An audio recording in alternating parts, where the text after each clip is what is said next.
Simon & Schuster Audio presents The Gunman Jackson Swagger, a Western, by Stephen Hunter, read by Evan Sibley. Note: gunfighter is a word of recent coinage. A survey of Western newspapers in the late 1800s shows that a man notorious for his skill with handguns and his willingness to use them was called variously a shootist, a man-killer, an assassin, or a gunman. Adapted from The Shootist by Glennon Swarthout. Yee-haw. Anonymous. Chapter 1. The sun was a blowtorch, scorching the Arizona Territory crisp. Sagebrush, some living, some dead, bounced indifferently about the raw landscape.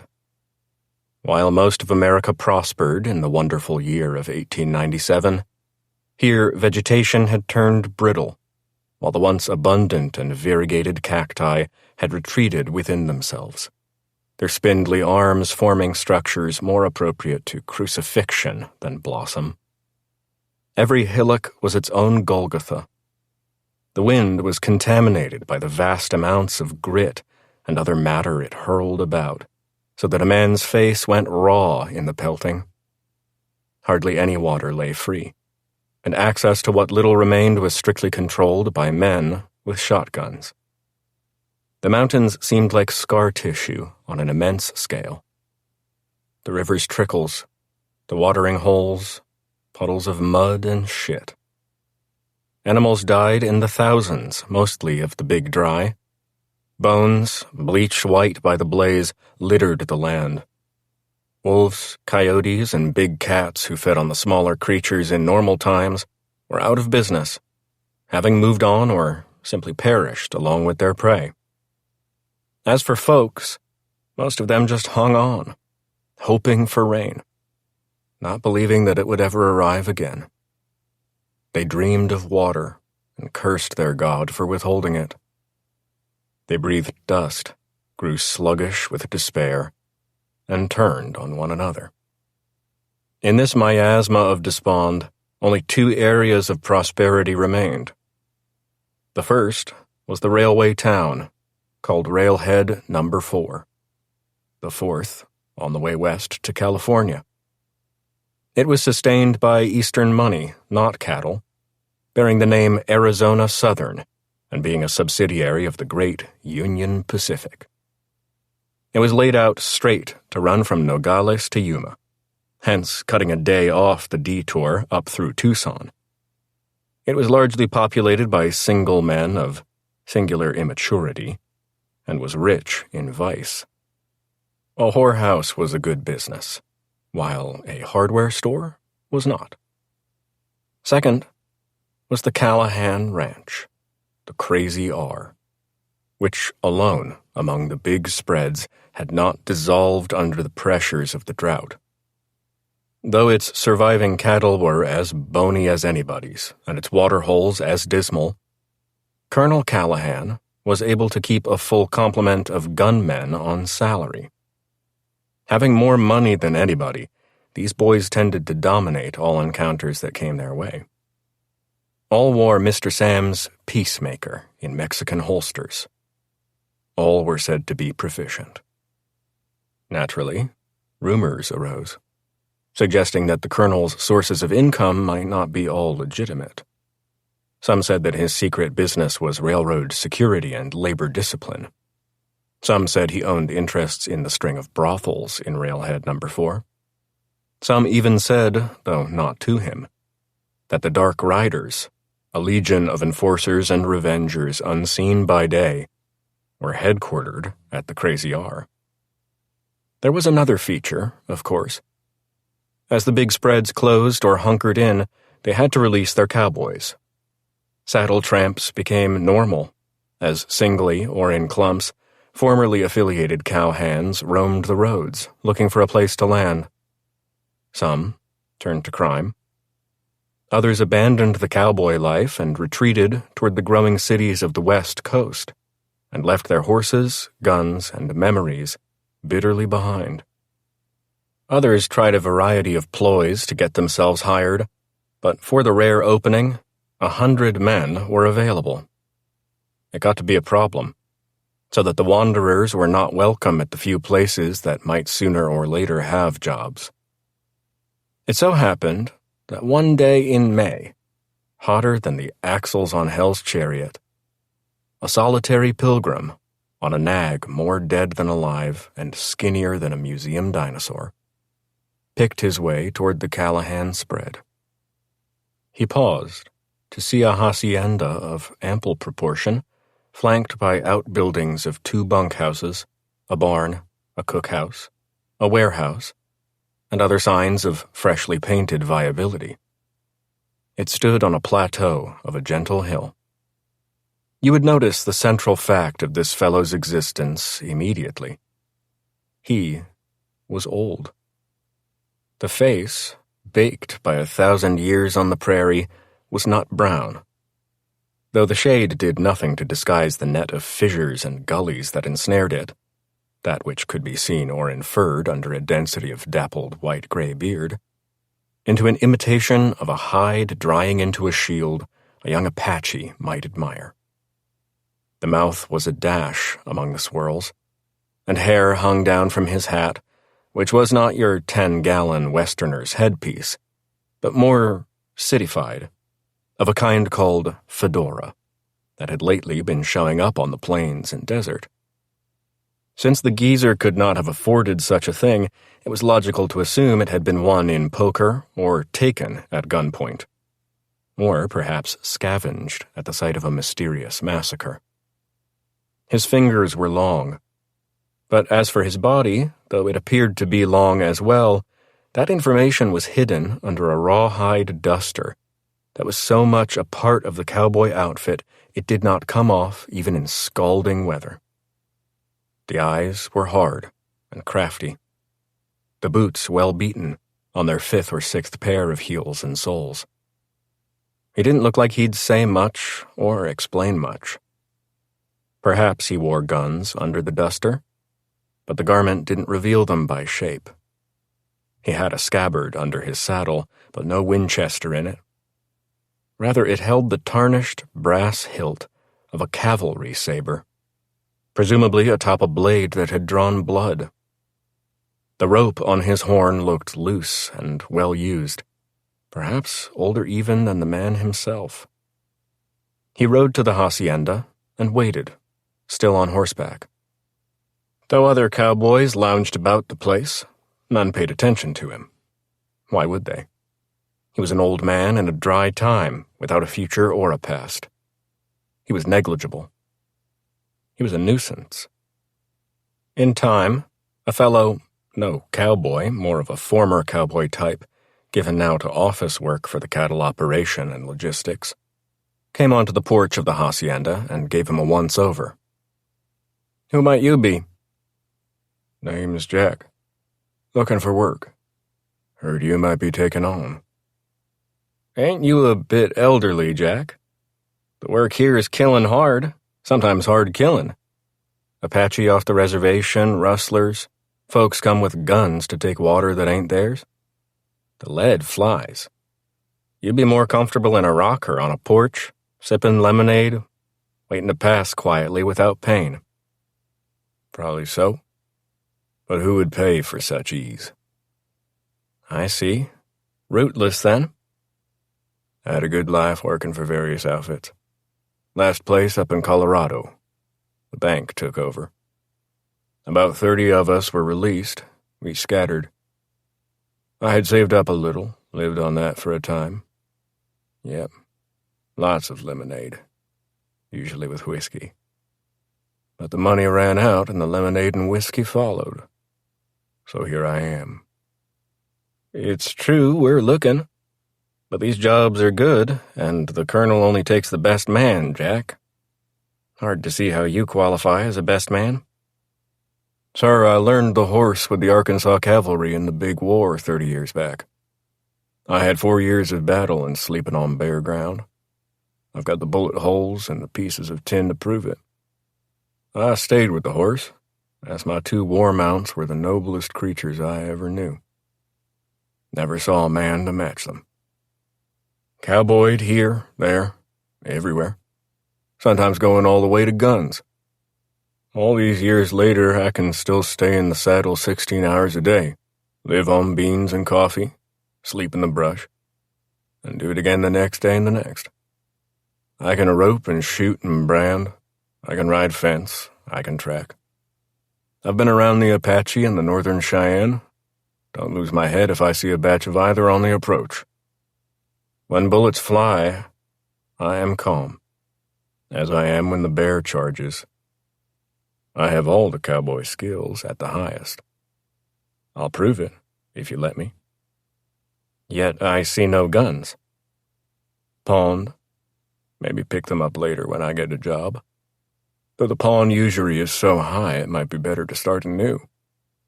Pawnbrokers and whore runners are the only ones making money today. You sure you're not just here for a handout? We get a lot of that.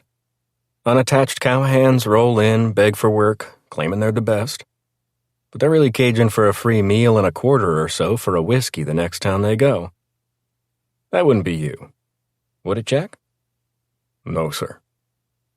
The colonel doesn't like that. He likes honesty and loyalty, his army ways. He was in the big war too, though not your side. I wouldn't go bragging on how many Unions the Arkansas Cavalry in general and you in specific sent to glory. I got no brag in me. Then I guess everything you say is true. But still, I'm not seeing anything special. You must be special good at something, and some things. I have a gift for the rifle. Every man I ever met claims to be a good shot. I can show off a little. The man considered him, looked him over 3 times and then a 4th. Don't know why I'm favoring an ancient string bean so, but as it turns out, we could use a good rifleman. As I say, I don't brag. Just let the Winchester do my yapping. It took a while, a long while. As he waited on the porch, he watched the life of the spread play out. At a certain moment near twilight, a herd of cowboys rode in. They were rangy, young, and looked like knights of a sort, and carried themselves as such. They had confidence, being good at their jobs, and that was expressed in bravado form, whoops and yells. Buckaroo seemed to be the word for such youngsters. They were too in love with themselves, the fun they had each day, the whooping and hollering, to notice the heaviness of the work, or its occasional danger. They wore tall, giant hats, and their legs were encased in the flappity-flap of leather chaps to prevent the horse flesh from chafing the boy flesh. Nothing's dangerous if you're that young, even a war. Jack remembered himself 30 years or so earlier and thought that he could fit in easily enough with this tribe. They hadn't been in battle, true battle, and did not know what artillery and massed musket fire or a few Gatlings could do to men such as them. Perhaps they'd remain so innocent. But there was another group, not so merry, not so wild. These were men of a smaller bunkhouse off to the left, who kept to themselves. In fact, that building was encircled in range wire to dissuade visitation. A narrow gate led in and out. These fellows enjoyed their privacy and, like most of a private nature, valued it highly enough to defend it by any means possible. You wouldn't want to annoy them. And they'd have a code of behavior more stringent than most, and would probably ride any new arrival hard, no matter the age, to make certain he was up to their standards. It went with that kind of man, and Jack had spent enough time as one in his life to know their byways and predispositions. You got off on the right foot with them, or you never made it up. First impressions were the only impression among that sort. He knew as a fact. It didn't surprise him to feel that eyes from that building were on him hard, even if no evidence of it was available. But it seemed in accord with what he'd heard of Callahan, that some of the place's agents were known to move by dark and behave in ways nobody cared much to talk about or acknowledge. Most powerful men had a core of serious men about, and that went from the President of the United States on down the whole ladder to the President of the school board. Some worked off strength, some worked off firearms, some worked off persuasion, by fist or club. But no matter, they took themselves seriously, and their place in the world was hard-earned. Then a man detached himself from the place and headed toward Jack. He was tall and thin, his pants tight, his boots bright, his hat low over his eyes, and a mustache like a bat's wings occluding his mouth. He looked like he didn't laugh or talk much, but if he spoke, folks would always listen, whether it was instructions or corrections. As for the laughter, it never would come, unless drunkenness was involved. He wore no chaps. Instead, he was gunned up, too. The Colt 4 3/4-inch Peacemaker model in basket weave leather, cut and bent by a skilled Mexican, otherwise lacking in ornamentation. The gun, Jack knew, was of a sort meant for fast, close shooting. You'd use it in a fight, maneuvering quickly, and the caliber would be big enough to put most fellows down on the first shot. Jack saw how useful to the bearer the pistol was, as expressed in its shiny beauty, meaning probably that it was cleaned hard by him, as if to bid fair warning to the world of who and what he was. The stocks were still the New Haven black rubber, the mottled purple and smeared yellow of the case hardening on the frame, still vivid. The hammer had been snicked back a notch, which made it easier to cock and thus faster, so that he was always ready to go to work with it. In the same fashion, his hand never strayed far from it. He approached, eyes dark, narrow, no smile under the mustache, no softness or welcome or sense of etiquette. It may have been Victorian times all about, rich in ceremony, fashion, and decoration. But where this fellow was, it would always be all business, straight to point or holster, whichever was called for. He was the timeless warrior. "You claim to be some sort of special shooter. Why aren't you with Annie Oakley in her Wild West show?" "Way past women. Wouldn't know what to say to Miss Annie. Just looking for a spot where I can be of value in the years I have left." "How old?" "Mid-50s, born in 1842. "No rifle?" "Had to pawn it. Needed to eat. But I can shoot most as well as my own, with fair ammo and sights lined up straight." "Well, looky here," said the man. "Here's Mr. Bozeman with a rifle." Mr. Bozeman, so the first fellow seemed to be called, stood there, a well-cared-for Winchester of the 1892 model in hand. "My own," he said. "I don't shoot it so much anymore, so it's clean. Here's 3 cartridges." Jack took them, 38-40s. He felt the density to the stubby lead projectile, outweighing the bottleneck case and the powder that gave it its fuel, feeling the familiarity of something long a part of his life. "Crank 'em out yourself or buy fresh from the New Haven boys?" "New Haven. Bought 'em with the rifle. We do have a fellow who comes out and reloads shells for us once a week, but I haven't used my store-bought up yet. Anyway, make a difference to you?" "If you or this town fellow put 'em together, no telling how they might fly, what speed, what drop over distance. If they're from New Haven, I'd guess they fall 4 feet the first 50 yards, 6 the next, and 8 the third. I got a better chance of hitting knowing that." He manipulated the shells adroitly, proving only that he could manipulate them adroitly.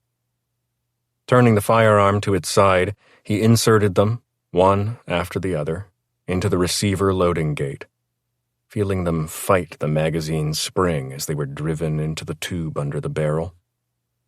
He tested the rifle against his shoulder a bit, dropped it, raised it. Then he said, "Tell me what needs a hole." The dark man said, "See the smaller bunkhouse? For some damn reason it's got a useless weather vane atop." Jack threw and clamped the lever, feeling the mechanics of the gun pick up the first cartridge and lift it to the chamber, even as they tilted and locked the hammer with a satisfyingly metal-on-metal click, then drove the package into place as the lever was closed. In the same motion, he put rifle to shoulder, cheek to stock, eye to front sight, held 6 inches high, and pressed the trigger, which obediently released the hammer against the cartridge's primer, detonating it and sending the whole thing into a well-regulated sequence of events. The noise was sharp, the burn of the black powder was instant and copious, and even against the brightness of the day, a flash registered, and 100 yards away, the tin rooster bent spastically under the impact of the 180-grain bullet while clanging loudly. "That one?" asked Jack. "You only wounded him," said the dark man. "Maybe luck had a part to play, But before he finished, Jack repeated the ceremony of the rifle and fired a second time, and this time the rooster vibrated with the same clang and gave up the ghost, skittering down the roof over rough shingles to the ground. 4 or 5 gunmen in various states of undress, but all armed, poured from the building. "Sorry to disturb you, fellas," Jack called. "Just a little rooster pecking." Silence clouded the air for a bit. Then the dark man said, "Mr. Bozeman, can you get us a few pieces of fruit or a gourd from the kitchen? This fellow shoots well at something standing still. Let's see how he does when the target is moving." "Yes, sir," said Mr. Bozeman.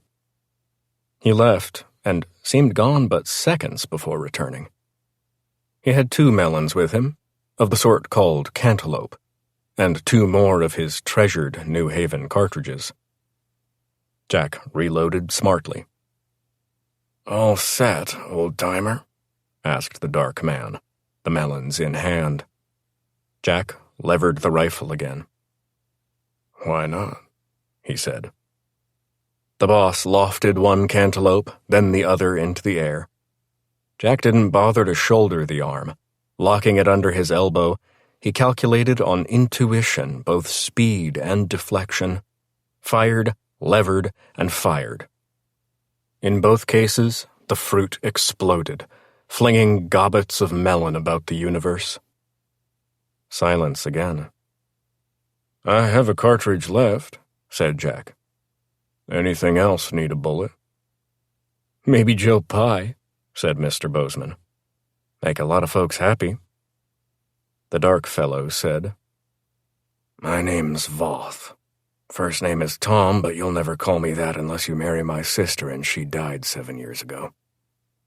"As you insist, Mr. Voth. I go by Jack." "Forget the mister. Voth is enough." "Only Jack." "For now." "Paper on you by full name? Bounty men on your tail?" "Truth is, I don't know. Sometimes if you get in a fracas, it depends on who wins, whether they put out a poster or write a dime novel." "Seen that, too. Are you fixing to join the gunmen?" "If that's your colonel's decision. I didn't specify your group as opposed to the younger, louder boys in the big bunkhouse. It wouldn't be polite. I just need a job." "Southern? Your voice seems to indicate it." "My people are from Arkansas. Served in the cavalry, but I left after the war. Couldn't settle down, it seemed. Needed stars above and clear territory ahead." "The colonel will like that, being himself military." "He will find me well-versed in army ways, even if it was a different army." "That was very fine shooting." "It seems to run in the family." Nobody knows why. You impress. I like the calm. I like the lean, so no need for much beyond trail food. I like the softness of voice, the direct stare. I like the big hands. Good with pistols, I'd bet. But do I like you? Hard to say yet. I understand. Let me tell you something. This frontier is ragged everywhere except in my bunkhouse. It's tight-run, obedient, and capable. No time for learning, no time for amateurs or clowns. You do what's required, and do it well. You back up the man on each side of you, and I mean to the death, if need be. We do get in scrapes, and men die. That's the fact. I have thought that part through, said Jack, and am easy with it. Well, if he sends you our way, let me tell you what to expect. He needs a lot of gun talent, because once a month he sends 10 wagons south 50 miles to Mexico. It's rough country the whole way, but getting there's nothing compared to getting back. He keeps this place running off a deal he's got with the commandant of a federale outfit in charge of the state of Sonora. This fellow sells the colonel his grain, his foodstuffs, his flour, everything you need to run a spread this size, at a nickel on the dollar, as stolen from the Mexican government. You see it around here. That's where it comes from. But getting it back, that's the hard part.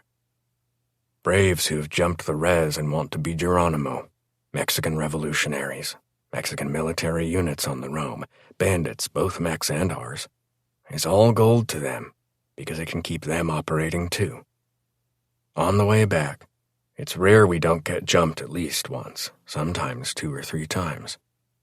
Men die on both sides. Sometimes we lose a wagon. Tough work. You sign with us, you will get shot at a lot. You will shoot back a lot. If you've got the sand to stand up to that, we'll welcome you. If you run or hide, we'll kill you. Telling you before, just so you know. Been shot at a bit. Your life is equal parts duty, loyalty, and courage. And violence. I can pay that coinage. You understand when you step through that door, you are mine to use as I see fit in accordance with the Colonel's larger wishes. I do. Voth turned to the administrator, Bozeman, and said, Tell the Colonel I want him. The Colonel, Jack's own age, but with a whisper of fancy to him. Clearly well-raised in a landed family, schooled not only in Latin and Greek, but in which spoon, when to stand or sit, how to control body demands to fart or gurgle, which were ladies and which were whores, and how to treat each one. No handshake, no warmth, no sit down, no drink offered, no hospitality. His hard army eyes bored into Jack, who met the stare easily, without back-off, yet did not offer defiance, only connection. Jack, is that it? Only Jack? Yes, sir. For now, as much for you as me. So be it. Our outfit has many men of a single name. Now, you claim, sir, the war as heritage and education. I was in it, start to finish, not counting hospital time. How many times hit? 6. One bad one. A 54 ball just over the heart. That boy could shoot a lick. It kept me in hospital for 6 months. Finally, I pronounced myself fit and rejoined the fellows. The fellows being 3rd Arkansas Cavalry under Earl, and then Hobson, part of Joe Wheeler's Army of Mississippi, Company D, called Danley's Rangers after the major, and named for him to the end, even though he didn't make it. Too many good men didn't make it. Think of what we lost and how it will set us back. I do, sir. How many big fights? 17 named battles, I believe. Then skirmishes that busted out any time, any place, and nobody bothered to remember or write down and put in the books. Rank. Sergeant Major by the end. So you've led men under fire. Many a time. After. Was wild for a while. No accounting for why. Care not to remember it much. Killed too many buffalo. Too many Indians. Mostly Comanche and Northern Cheyenne. Very brave men. Then cattle fights, water fights, land fights, even whiskey fights. It was not a good time. The colonel considered. Sit down, he finally said. I am told you are of high gift as a rifleman. We need that. If we can drop our attackers from afar, we save the up-close pistol work that gets far too many of ours killed. That would be your job. In our army, we called them sharpshooters. In mine, too. Then I hated them. You Southerners could shoot a bit, too. Now I need them. I hated them, too. Now I'll be one. Strange world, no? Anyhow, I must tell you I run this place different than most places. You may have sensed that. I have cowboys for the cattle, but cowboys aren't gunmen. They work too hard to practice the pistol, and I hate to lose a good roper to a fight over a waterhole. I have a small group that now seem to be called Dark Riders. Voth runs them. There are men of a certain caliber who take pleasure in seeing their talents for chaos orchestrated and put to practical use. The sort that seemed to end up as sappers in my army. Yours too, I suspect. That is so. I suppose Voth told you most of it. When we move supplies up from Mexico, we are jumped more than once. Fights the whole way back. If you're who you say you are, it's nothing new or strange. If not, it'll eat you up, and the boys will see your weakness. They won't abide it. I understand. All right. Need a drink? I have whiskey of several kinds, British gin, sour mash, what have you. It's a full bar. Whiskey straight would be my choice. The colonel ushered him over near the fireplace, under the dead-eyed watch of a gigantic elk and its crown of thorns, and, after pouring, led him to a plush chair. He himself sat opposite. I must tell you a story, he said. Otherwise, you could say you were tricked into my employ. It begins with hope. It ends, alas, with death. Chapter 2. It was spring then, but the drought had already staked its claim. The land had not this season acquired the purple of sage. The cacti failed to hide their savagery behind flowers. The hills looked bleak, like an untended cemetery. Still, most boys that came by were of a sort, rambunctious, cocky, thinking highly of themselves. Some had earned that cockiness, others were just pretending to it. And when Callahan needed cowboys, he trusted the judgment of his head wrangler and foreman, Jacob Brine, who had been cowboying for 50 years and knew just about everything there was to know about the herd animals and what it took to raise them, protect them, keep the meat on their bones, then drive them 400 miles to the Dodge City yards for shipment east. But this boy was different. He had a graveness to him. His eyes were hollow, as were his cheeks, and his disposition was serious. He seemed 20 going on 60. I need the work, he said, because I cannot steal to live. I will not hunt. If I do not have work, I die. That's the problem I face. I wish I could hire you because of your circumstance, said the colonel. "But this is a business enterprise with a moral imperative to survive collectively. I cannot afford charity. If I hire you, it's because you're of a caliber able to do the work at a high level." "I believe I am, sir." "See, right there I have doubts. Most boys would say, 'Dad blame right I can,' showing me how sure they were of themselves, believing such confidence would weigh on their behalf. You say only you believe you can, but leave the possibility that you can't." "I know I'll work hard as any," said the boy. "I know I ride as well as any. But there is a part of it about which I am unsure. You see, I'm a school teacher, except all the schools are closed as most of the folks have left the territory for more hospitable climes. I've never been in a fight. I don't hunt because I hate to see those beautiful creatures bleed out on the prairie, be devoured, and much left for coyotes and flies. I have no beef against the red man. Rustlers should be turned over to the law, not strung up from a tree. I'd rather read than drink. I'd rather recite poetry than cowboy tunes." "What of the cowboy profession, then, is your strength?" "I talk to animals." This was a new one for the colonel. He paused. "Meaning?" "They're like the children I taught. You can whip them hot red, and they won't do what you say.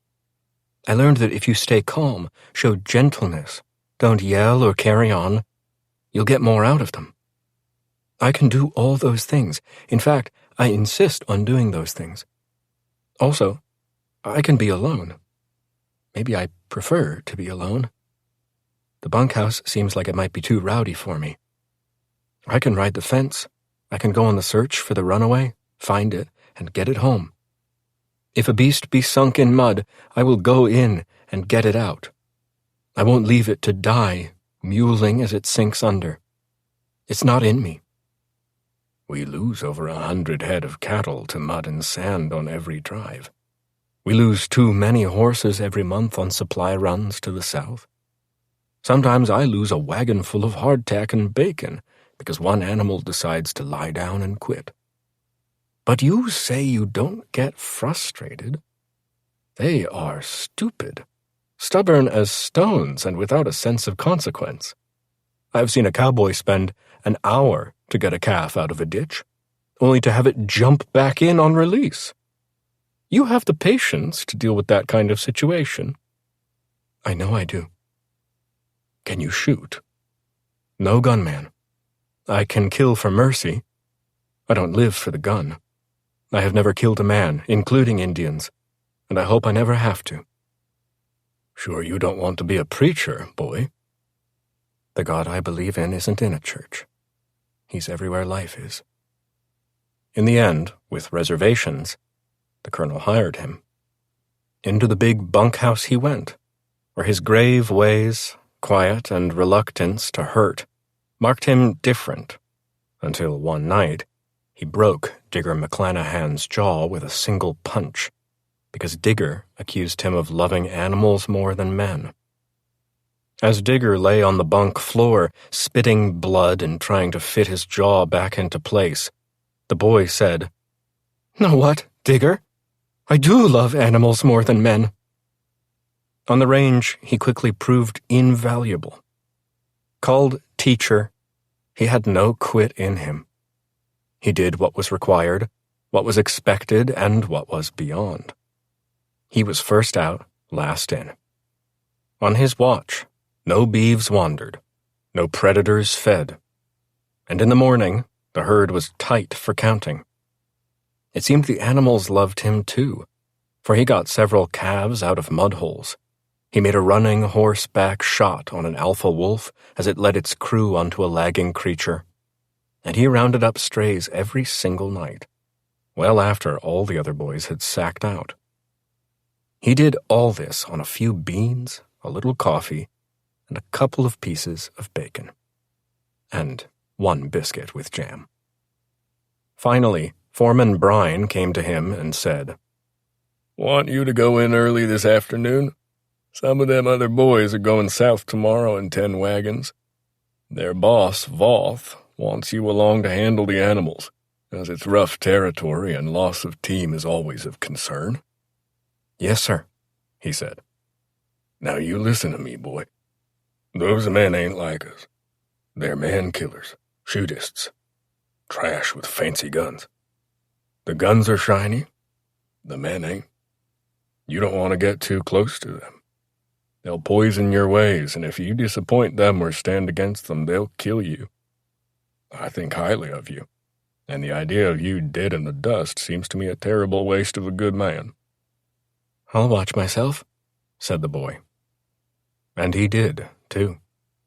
He understood the dynamic of the situation, found small ways to prove himself early, didn't bully or brag, yet exactly at the same time made it clear he was not and could not be of them. In time, as had the younger cowboys, they came to respect him. They made it to the headquarters town, a few dozen miles into northern Mexico with no real difficulty other than the land's treacherous and dusty eccentricities, as the teams had no trouble with the empty wagons, and from afar, all of evil intent could tell from the way the wagons rode that they bore no cargo. And what would be the point of robbing an empty wagon? Teacher did not like Agua Caliente, finding it a Mexican whore town, rowdy and licentious. It seemed to float on a sea of warm tequila, and the women had unfettered breasts, pendulous and clearly obedient to gravity, under pale blouses through which their uniformly large nipples were visible as a form of advertising.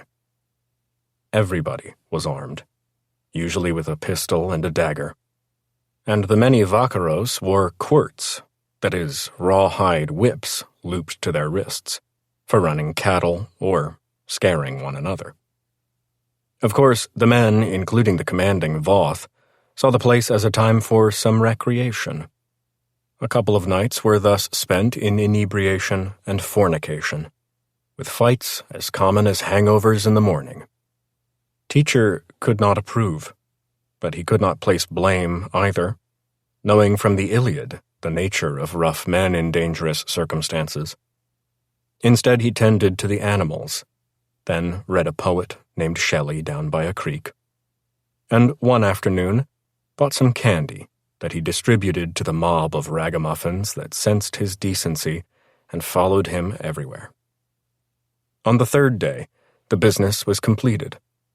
Wagons loaded, the teams hitched, and the journey back across the border commenced. Teacher rode up and down the length of the 10 wagons and discovered, to his surprise, that now there were 11. The 11th being sealed tight and having 3 guards aboard. Not the usual one. He checked the animals by gait, noting the 2 or 3 that seemed to favor a leg, guessing abscesses had formed and could be relieved by salt water and linen wrap to keep the dirt out. But still. "Mr. Voth?" "What is it, boy?" "I note a new wagon. Those animals I'm not familiar with, and tonight I'd like to take a closer look at them." "You never mind that, boy. If I don't tell you to do it, you don't do it, got that? By the way, it's just Voth, not Mr. Voth, got that?" "Yes, sir." "I'm not a kind of bloomer bitch Nancy Ann in a flossy shirt and ribbon tie that needs to be called Mister. Seen too much of that? I am just Voth, boss and man-killer, understood? You do not want my ire." Voth's eyes, never friendly, had gone stony as if of obsidian. "Yes, sir." "Good. Now do your job as I have instructed and no more." But Teacher was not capable of no more, where an animal's welfare was concerned.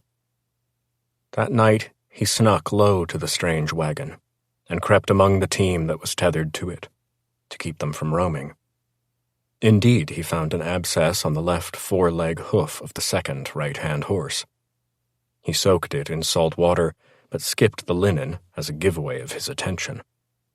Best to let the creature rest a week until the abscess healed, but that was not possible given their vulnerability in the dangerous foothills. The horse would have to go forward in its duties, abscess or no abscess. until the train reached the Callahan spread, at which point it could be released to heal properly. It was on his trip back. He didn't crawl, but he traveled low to the ground and froze at any sign of observation. That teacher heard a noise from inside the 11th wagon. It sounded like muttering, as if the cargo were human.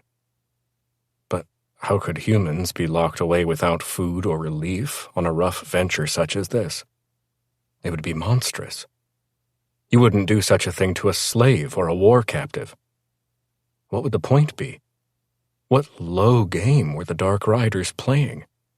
He puzzled over it and resolved to keep his eye open as far as number 11 went, and the next day make it his business to pay special attention to the conveyance for an answer to its mystery. But nothing revealed itself, except that its teamsters and guards were fellows he had not seen before, and he noted that they kept to themselves. And then all such concern vanished when they were attacked. That was not quite the story that the colonel related to Jack. His was without mystery and deceit, merely a straightforward tale of young teachers' virtue. Jack suspected much had been left out, as all human events have two layers, one of fancy and one of reality. He suspected that in the redactions lay the answers to some of the questions that brought him here. But he let it be, sensing his employment rested on acceptance of fancy. It was not his business. Yet. "You must understand," the colonel said to Jack, "that the raiders who assail us are of different declensions.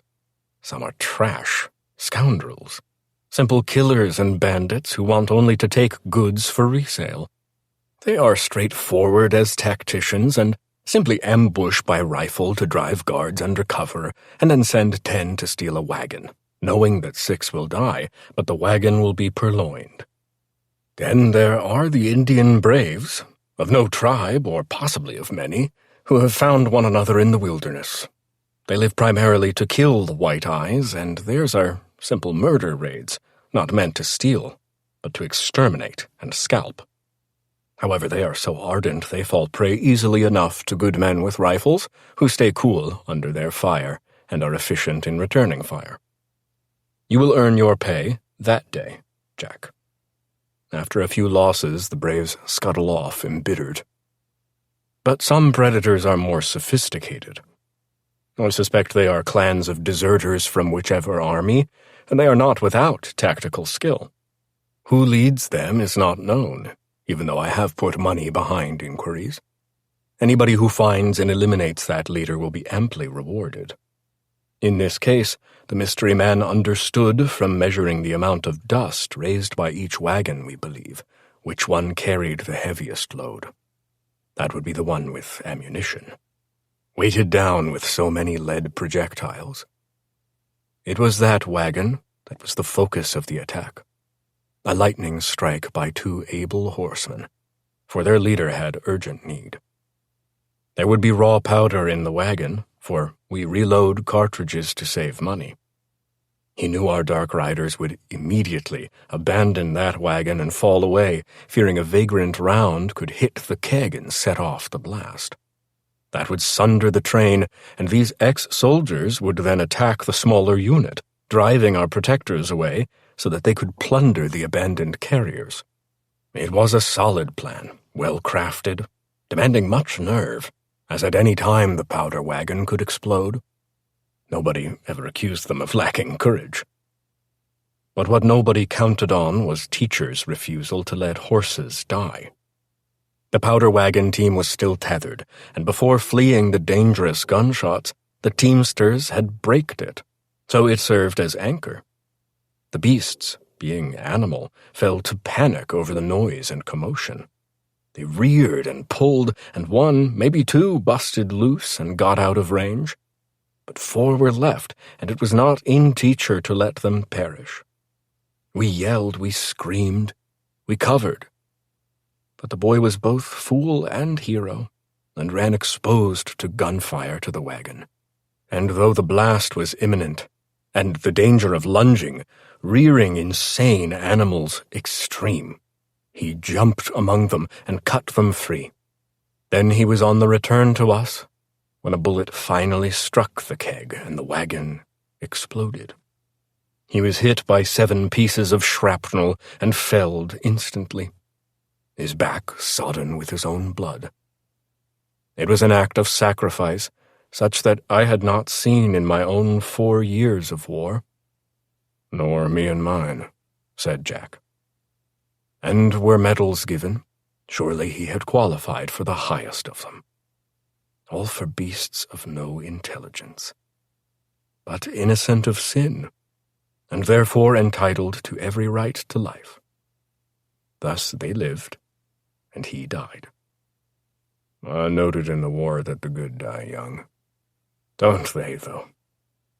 But I tell you this story for a reason. Not merely to point out the danger involved, but as well to make the deeper point about altruism. Few things in the world are worth dying for. Choose carefully. For if you come aboard, your life belongs to me, and I will use it as I need to. I tell you this straightforwardly, out of respect for your service, as I would not tell others, and as I wished I had told Teacher. He was too noble for such an end, but that's what he received. You have been shot at too many times to fall to some piece of trash's bullet. But I cannot let you join if you don't swear to fight as hard for me as for the Confederacy in your cavalry years. Your bunkmates deserve as much. I can relieve you, sir, of any worry. I've seen enough of death to fear it no more. Commendable, said the colonel. Or possibly merely foolish. In any case, I welcome you to the crazy. Chapter 3. His name is Jack. He's a great addition to our Wild West show. He may be old, but he shoots a rifle as well as any man here. Maybe any man anywhere. Go out and look at what remains of our tin rooster. Jack smacked it offhand from the porch of the hacienda in twilight and wind. That's 100 yards by my pace. Or mourn the melons you will not have for dessert, because he shot both out of the air on my toss.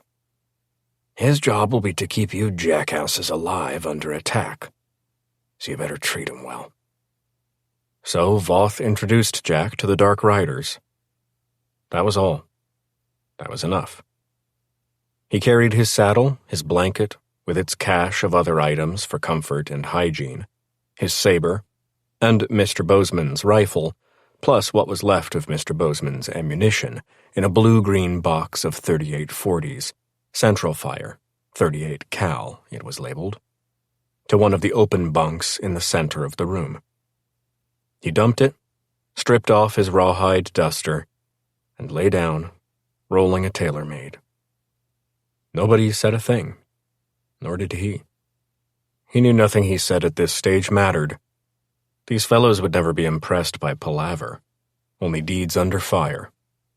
He enjoyed the cigarette, then rolled over and closed his eyes.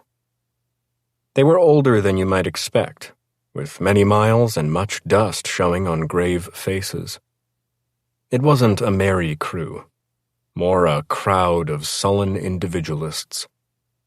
Even at rest, all wore their pistols, as if their sense of the fragility of life demanded perpetual protection. It had the feel of death row in a federal penitentiary, and lacking booze to liberate their weighted spirits, they simply contemplated reality, mildly celebrated life, and thought about the violence they'd seen and the violence they'd unleash. It was the way of a certain kind of man. Not the soldier, as Jack had seen and been, but the professional adventurer who roams from war to war and country to country, selling his skill for gold, but really for the thrill of battle and the satisfaction of the kill. Morning came swiftly, and he was up with the others at 6, performed his ablutions, then changed into a newer pair of jeans and a cleaner shirt. Then finally, someone spoke. No handgun. I pawned it along with my rifle to pull together enough money to live on. But suppose we are jumped. It happens often, by large numbers, and they overcome your ability to drop them like tin roosters, and it turns into a close-in fight. In that case, said Jack, I'd go among them and smash the leader to pulp tomato with the butt of the long gun. I'll take his pistol as it's likely to be the best. I'll then kill the rest. Then have another cigarette and see what Cookie makes for breakfast. Some saw it as a joke, some saw it as a promise, but one as a threat. This fellow showed trouble. Large in frame, he'd be the boy who always got his way. He had dull blue eyes showing less animation than a cow's, muscles that pushed against his shirt and hands like hams. A punch of his would bust up anything.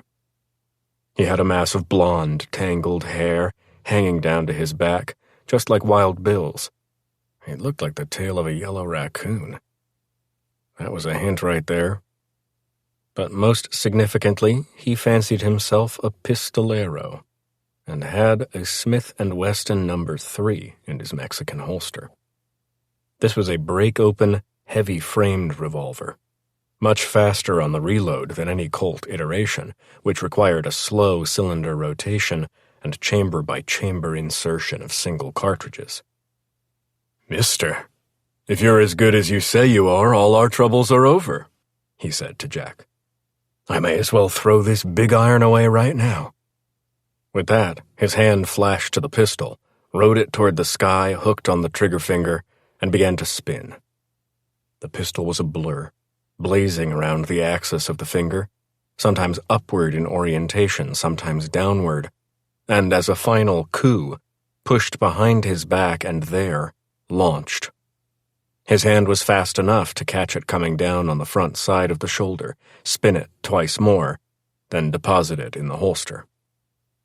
I ain't going to bother to tell you what good gun handling that is, said Jack, because you already know, and told everyone else. But I have to say, where I come from, we spend our time practicing shooting, not spinning. It's more useful. I handle that part as well, said the man. These boys can testify. I'm only meaning to say I am the best here after Voth, so don't cross me, as many that have are now sucking dirt. I cross no man, said Jack. But it goes two ways. I won't be crossed either. Joe Pye, you back off, came the call from Voth, moving in from his quarters. He's passed his test, and I won't have him pressed by you. Jack, Joe thinks he's the secret boss of this place, and it's on him to make all personnel decisions. He ain't, and it ain't. Joe Pye gave Jack a nasty little bit of smile that expressed more hostility than affection and slid back into the crowd. Jack knew he was only marking territory. He wouldn't be teased or mocked.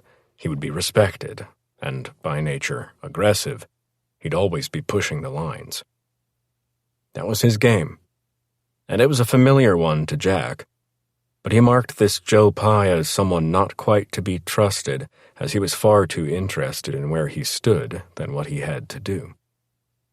You come see me after you eat, Jack, said Voth.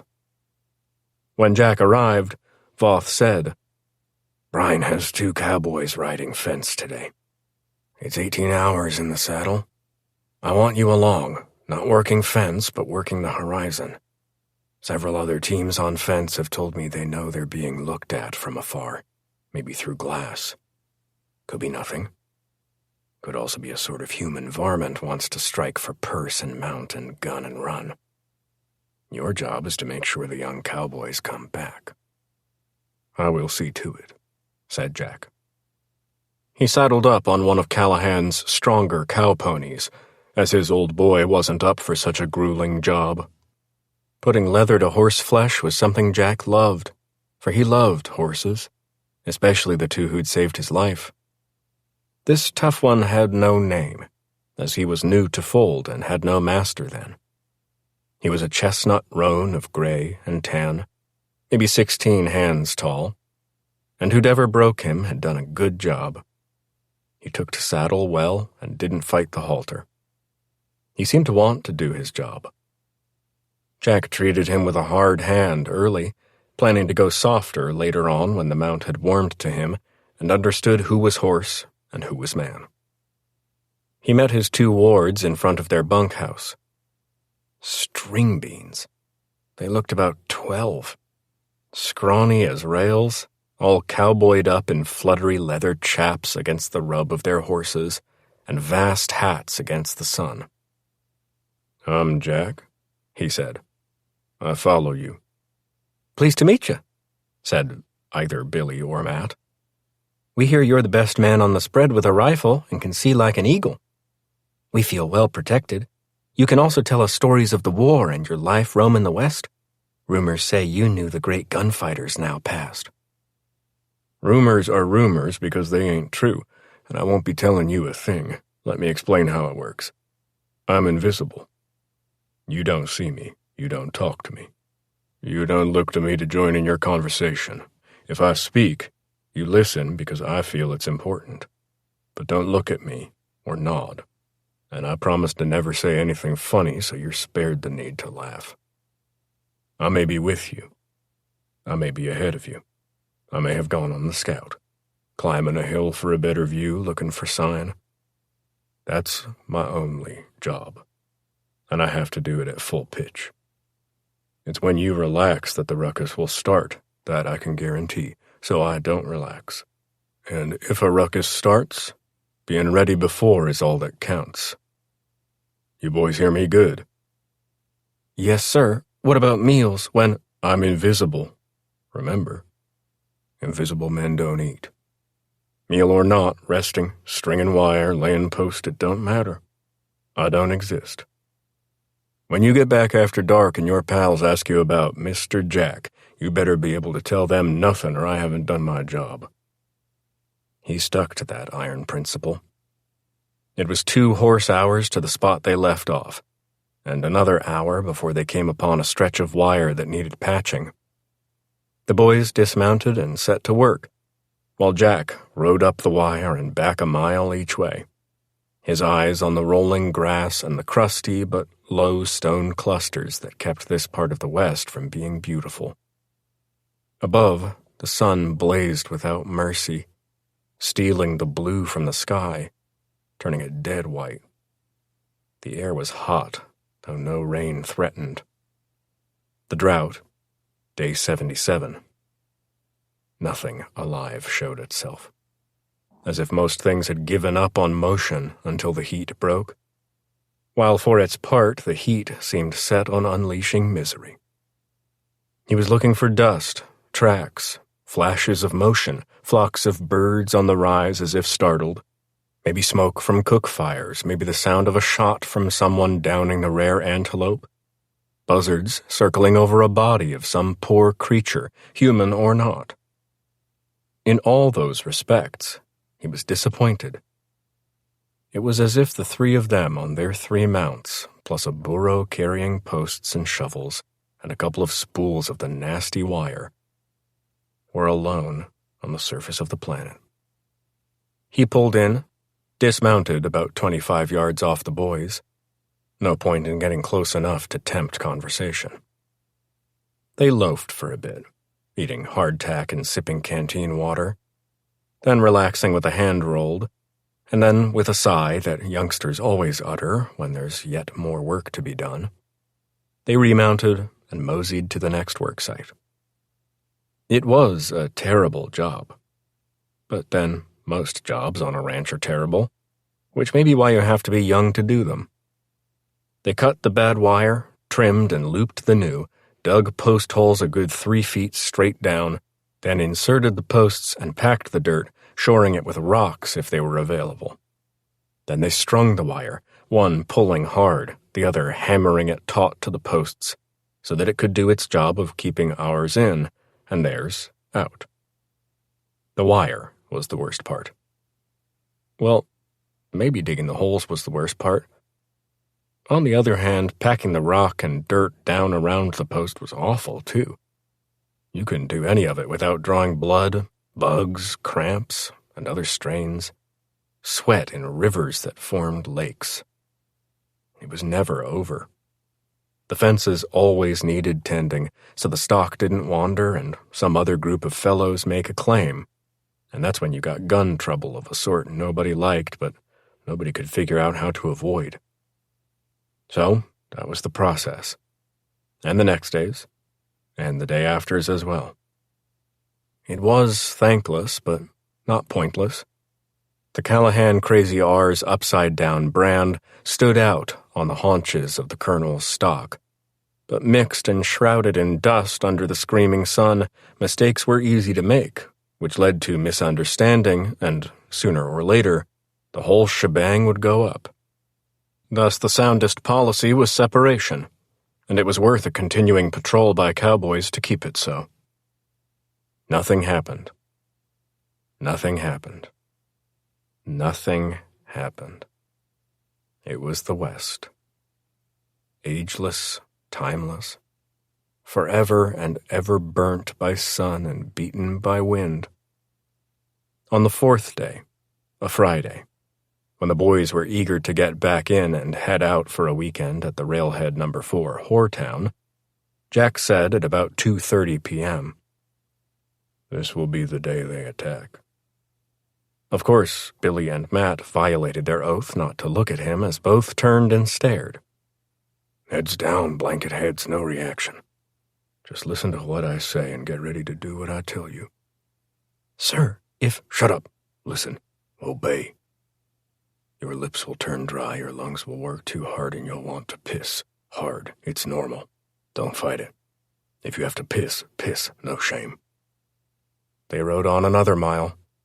They were higher in the hills now, and by crowflight, as far from the ranch headquarters as they were going to get. Help was a long way off. They were on their own. That, too, was the West. Jack wouldn't have it any other way. But he knew these boys to be highly skittish and unsure now that mortal issues had been broached. "Should we pull our rifles?" "No. That'll just cause them to open fire at long range. They'll score some hits and then take off pissed. The next folks they run into, they'll take it out on." "Who are they, Mr. Jack?" "There's 3 of them," Jack said. 2 braves and a half-breed. I'd guess Northern Cheyenne from the riding style, which is quite advanced. They're the best horsemen of the plains, although finding them this far south is a surprise. I'm sure they jumped the res headed to Mexico, where the rumors say an Indian army is forming to push the White Eyes back to the Mississippi. That is, those left with hair on their head. One of the boys, Matt, Billy, began to whimper. The other said, "How do you know?" "I picked up unshod hooves yesterday. Wide of here, but traveling in the same direction at the same speed. I'm guessing they're out of corn and dough, and what's driving them is a quest for meat. Where you go back at night, they hunker down. I found a campsite. They don't want to spook the herd or steal it. They just want to cut a steer out, run it off Callahan property and beyond a day's ride by pursuers, butcher it, eat hearty, and take the rest along packed in salt and herbs so it'll keep them going to Mexico. That's much easier if you boys are dead. They'll also take scalps, not because they believe in it, but because they know it's instant respect if they run into Mexicans or other Indians. Even if it's the hanging tree if they run into white folks with more guns." "What do we do?" "Not a damn thing so far. But atop this rise we'll come to a long slope, a shallow valley, then another slope. The fence is broken twice. You'll have to stop at each. It's the second one where they'll jump, being close to the brush line so they don't have to break cover except at the very end.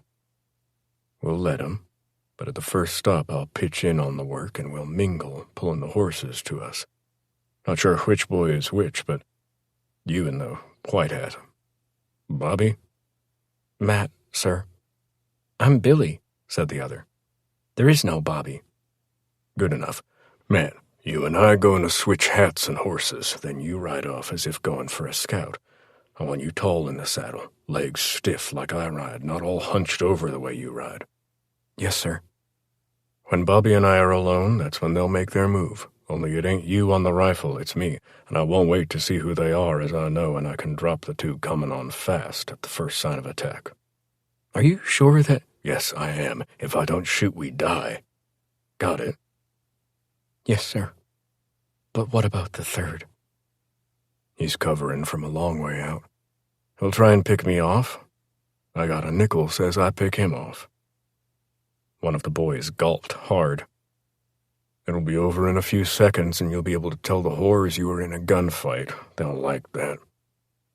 The boys, whatever their names were, went still. They rolled their eyes, they crested. They came to the slope and saw the first broken fence at the low point. Down they went, and though it was not steep, good horsemanship was called for to control the beasts, who sensed the gravity and as well felt the intensity in their riders' tightened thighs. Down they went, arriving in time at the break where a strand had rusted through and busted. That had released the tension in the other two strands, so they languished on the ground. "Okay, 10-year-olds, cluster up now. I'll tie it with horses between us and the brush line. They'll watch hard, but unlike you, they ain't frightened. They're excited. Kills and scalps in their immediate futures, that's got them all fizzy and bubbled up." Everyone dismounted and mingled at the fence. Boy, whatever his name was, leaned down and snipped the rusted wire, tossing it away. The other boy looped fresh wire to good wire and pulled tight. First boy pulled the other strand tight and took a new end from the second boy and had enough in play to do a skilled wrap job, linking the two. Magically, the fence was restored, and the two relaxed strands popped to under the restored tightness. "That ought to hold her," said Jack, and the three came together in the cluster of horses. The hats were exchanged in the cloud of dust and horseflesh, and the reins traded. Matt climbed aboard Jack's nameless mount, soothed its neck to reassure the animal that, although he was different, he could be trusted. And then both Billy, and Jack hauled themselves up as well.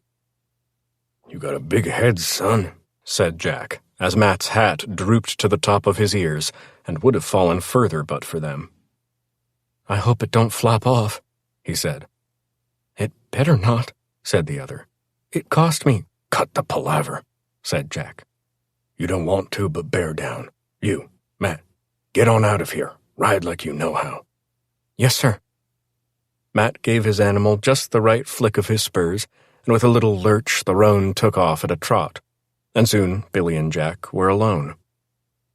They drifted along, bodies casually arrayed on horseback, as if they hadn't a care in the world, except against his right leg. Jack carried Winchester's model of 1892. "Don't these things always go wrong?" said Billy through a raspy throat. "Yes, normally. But it's better to have them go off plan so that you got something to get back to than to have no plan and just let them tumble along crazy. Then it goes way wrong, and that's when the wrong people get killed. Okay, we're here. Again, let the horses get between us and them. Don't let love of horse cloud your brain. Seen it happen. The boy loves the horse so much he gets himself killed over it. I love horses too, but no man should ever die for them. If the Lord wanted it that way, he would have figured out how to get the horse to ride you." It went silent as they bent to the wire and pretended to attend to the repair. "Don't be looking around. They are coming for sure. If you luck up, it could go haywire." This problem was at the post, which slanted over, its moorings gone soft and mushy. It needed to be straightened, its underpinning shored up tight with gravel or stone so that it set straight, which would tighten up the wire. They worked it, Jack tugging, the boy rounding up rock and stone to jam the hole. Not hard, not easy. At least it didn't involve pruning and pulling wire, which led to cuts and blood. The job then done, Jack allowed himself a look up. Yes, here they were. 2 men on horseback under big hats, loping along as if nothing was planned but a chat, a laugh, and a smoke. They could be out for a Sunday stroll, giving off no signal of imminent attack. But of course, they were where they shouldn't be. Coming from a direction they shouldn't be coming from. The sun was still a blowtorch, the world bleached of color. The grass yellowish. The dust loose and floating. The breeze but a memory. And Jack turned when the 2 riders were but 50 yards away. And at that time it happened. They ripped off their hats and flung them, bent forward over their horses' necks and kicked the flanks. The hats gone, their hair roared loose, and they lifted a tomahawk in each right hand, kicking the flanks again so that the beasts went from canter to full charge, tearing up the earth with the sharp edges of their hooves. Both wore war paint, jagged red across the cheekbones. Both yelped a war cry, announcing to the world that they had come to rule and kill, and woe betide he who stood before them. It was an image from 20 years earlier, when the great war to the death between the red and white was fought in every gully and hollow across 1,000,000 square miles of contested ground, by warriors beyond mercy for the other race. They seemed to explode from the past. Jack saw immediately that the plan was to drive the white boys into panic, so they would separate and could be ridden down, dispatched by a blow of the killing axe to the neck, and then claimed as victims of the red man's vanity by the ceremony of scalping, left bloody, bald, and dead to feed the buzzards. It was not to be so. Jack stood behind the saddle of his mount, the beast breathing wetly, quivering ever so much. His rifle protocol was to keep a shell chambered, the hammer back one of the 3 notches it had to be pulled through to reach full cock. He pulled it through to the last notch, holding the stock hard to shoulder, but not letting it rest on the saddle slope before him, for a horse's twitch could push the shot off. The front sight seemed to find the first brave under its own volition, and his finger came straight back on the trigger, also of its own. The hammer fell, and 1/10 of a second later, the orchestration of falling hammer and pin striking primer launched the business part of a Remington 38-40. It was neither the most powerful round available nor the least, but somewhere in the middle. Enough to kill, but not enough to destroy. It struck dead center chest, immediately sending the recipient onto his spiritual destiny, and he fell, doll-like, to the dust, and the grit abraded and destroyed his handsome features. Jack threw the lever with a speed beyond time.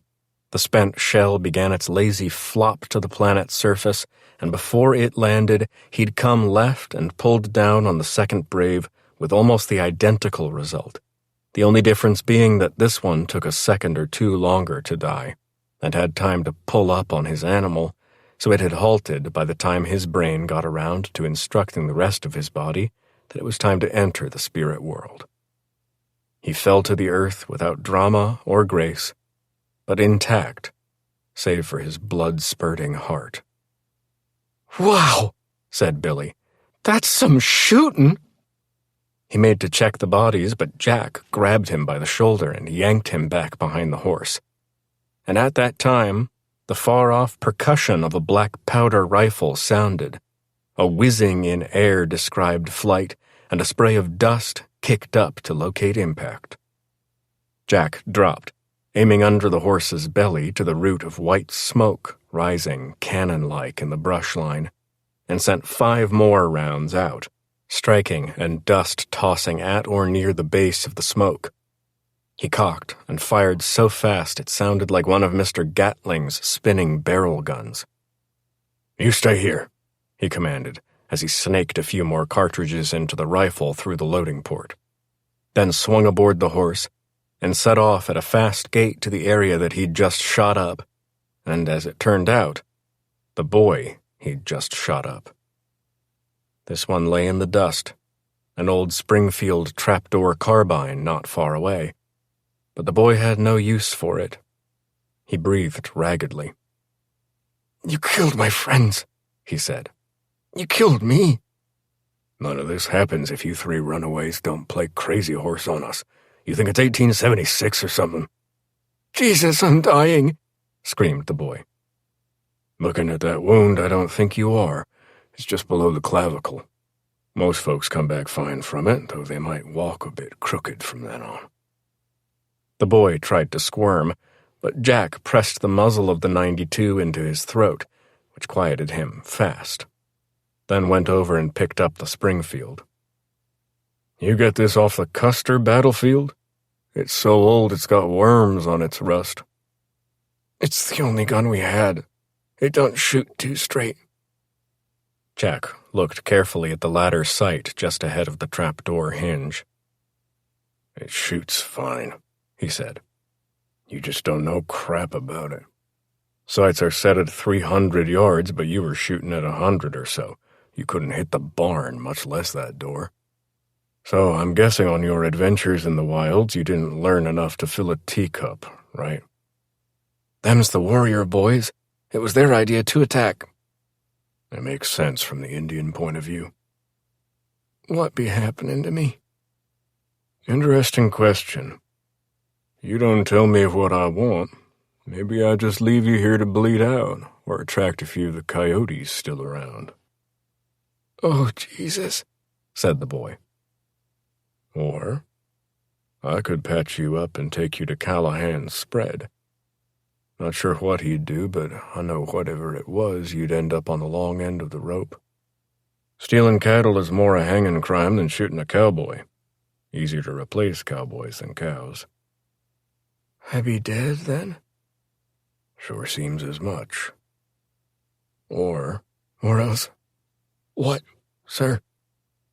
"Or you tell me what I need to know when I fetch your pony and send you on your way. I keep the trapdoor, though." "I don't know nothing," said the boy. "We just saw bad shit ahead on the res, and we hated the white people who treated us as dogs, so we took off one night." "That much I figured on, but there's more." "No, sir, ain't no more." "You had a destination. You knew where you were going. Elsewise, you wouldn't have stayed on campaign here on Callahan's, staking us, waiting for your chance. You'd have jumped us the first day if you wanted only meat. You'd have watched us go on if you only wanted passage. No, you wanted the meat, but you also wanted to circle the spread until we got farthest south." The boy said nothing. "Your whole little trip was better planned than you're letting on. You had a destination, you had a plan. You had a future planned. Now you come clean with me or you won't like what happens to you." The boy, he was a mix of red and white tribal features, with a white boy's pug nose and a red one's deep brown eyes, making him oddly handsome under his mop of floppy black hair, sighed hard, as the young who know nothing of tragedy are wont to do. "And," continued Jack, "you look enough white, so you could negotiate with white folks.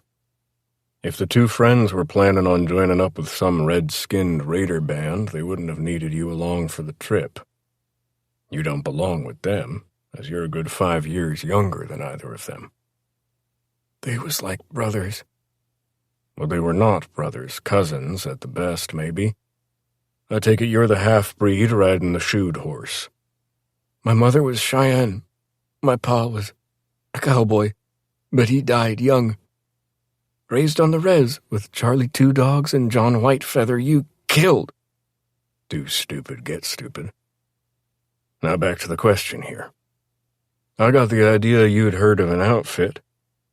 Word like that gets around among angry young men, and because it fits so well with your anger, you believe it. Spill or die, those are your choices." The boy shook his head sadly, because he knew he was about to betray a confidence. Finally, he said, "There's a rumor an ex-officer is putting, or has put together a certain kind of raider bunch. It ain't along normal lines. You know, about rape and money. No, its point is to destroy something called capital." The capital? Of a state or territory, you mean? No, sir. Not as I understand it. It's wealth, but it's not. It's not just money. It's the idea that money buys power and property, and with that power and property, they get more power and property. That means they can hang on forever and crush anybody who comes against them. But it also means they sell lies that they are God's best, and to fight them is to fight God and wreck everything. But nothing will ever change unless some people have the guts to fight this capital. Poison blabber, said Jack. I heard they got it back east and people are blowing factories up and setting post offices on fire. I think they murdered some coppers in Chicago. Sounds crazy to me, but I can see how young men could fall for it and march off to its tune. That's what we was hoping, but we ran out of food and had no idea how bad the drought was. We needed to cut a cow loose. But if we did that, we knew the fence riders would be on us real fast. The plan was to jump the fence riders, and nobody had noticed they was gone for hours, and we'd use that time to drive south with our cow. Jack nodded. Sounds like something a 12-year-old would come up with. All right, you've earned your getaway trip. Soon as you put a name and a location to this radical fellow. They call him the Frenchman. That's all we had. He's in northern Mexico, we were told. He's putting an army together of a different sort. That's the war we were heading off to join. Heading where? Charlie Two Dogs said he heard of this on the Cherokee Res, and the fellow, the Frenchman, was said the bullet hit him square in the head. It wasn't pretty. It never is. But Jack knew instantly that it was such a good shot. It was aimed by someone who knew what he was doing, and who he was doing it to. On the reasoning that if the shooter was a stranger, he would have killed Jack first for the 2 rifles he held. All right, Pie, Jack yelled. Get your sorry ass out of the weeds.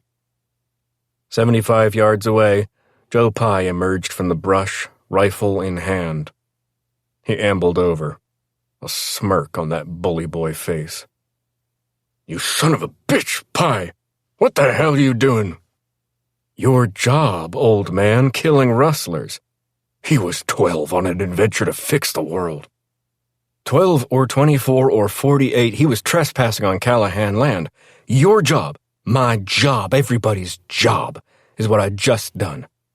He was dead already. And it's better coming on all of a sudden like that than to ride a rope for the 4 minutes it takes to strangle, squirming and shitting the whole time while everybody laughs.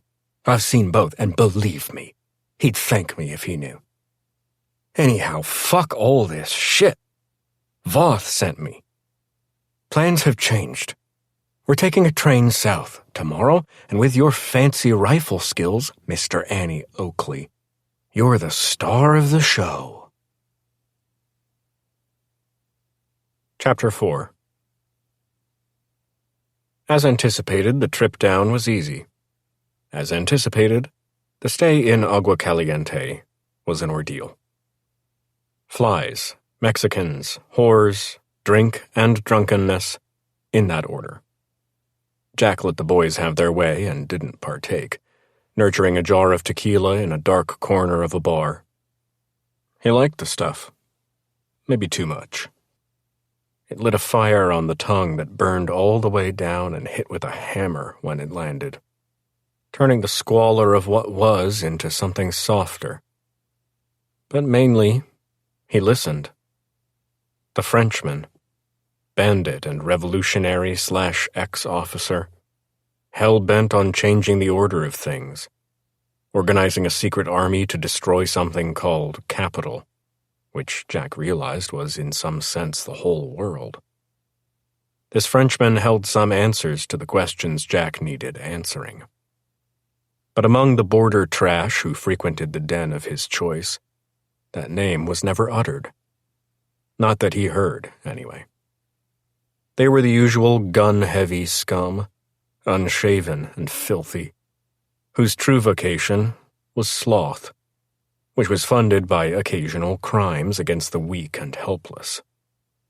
One of Mr. Gatling's whirring barrel guns would have done the world a gallon of good with one sweep, north to south, of Agua Caliente and its citizens. That would include the federales, who did nothing to enforce the law, but usually found the occasional lethal mischief. Jack witnessed a knife fight, 2 gunfights, and a brawl that produced a dead man. Highly amusing, especially when the victims were gringos or Americanized vaqueros. But at the end of his wait, having established his bona fides according to the place's morality, he chose the whore with the smartest eyes and took her upstairs. She wasn't young.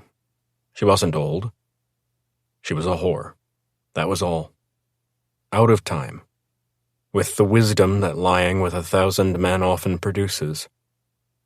I don't want no squeezing and licking, Jack said, throwing double the whore geld on the bed. I want information, and I want secrecy.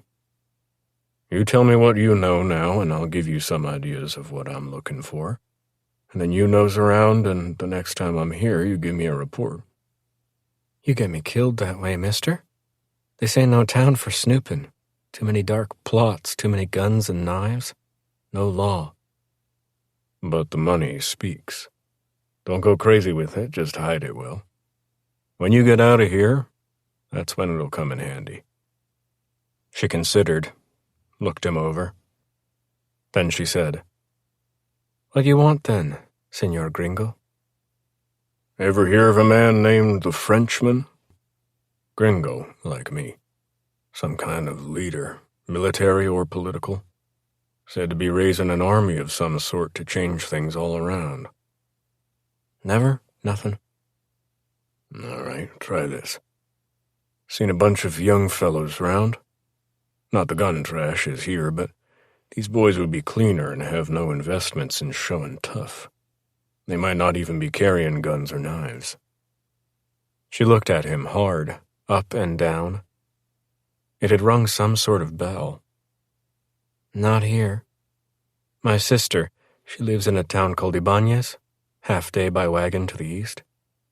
She said it has been overrun lately by what she calls a children's army. Young people, men, gringos, Indians, Mexicans, all kinds come in and rest up, and then disappear into the mountains. It is said they run raids north of the border for supply, but they are forming an army to do God knows what. But in Mexico, sir, everybody is always forming an army. That is what Mexico has become, a hotbed of revolution and destruction. These armies will fight each other, and all in between will be crushed. It is not a good thing. Write her and ask for more details. Next time I come through, I'll see what you've got. Maybe you could visit her. I cannot leave. I owe money, and I pay the debt with my body. Worse, the more I fuck, the deeper in the debt I get. And worse still, I fear that one day my daughters will be stolen from me and also turned into whores. We fought a war to stop slavery, said Jack. Ask me. I got the scars from fighting on the wrong side. But maybe you need a war down here, too. This time I'd fight on the right side. He was rewarded on the last day by a close-up meet with Major Arau, the commanding officer of 2nd Squadron, 14th Hussars Army of Sonora, northern Mexico, who coolly directed the loading operations of the enterprise. Hussars? In the Mexican Army? Who knew?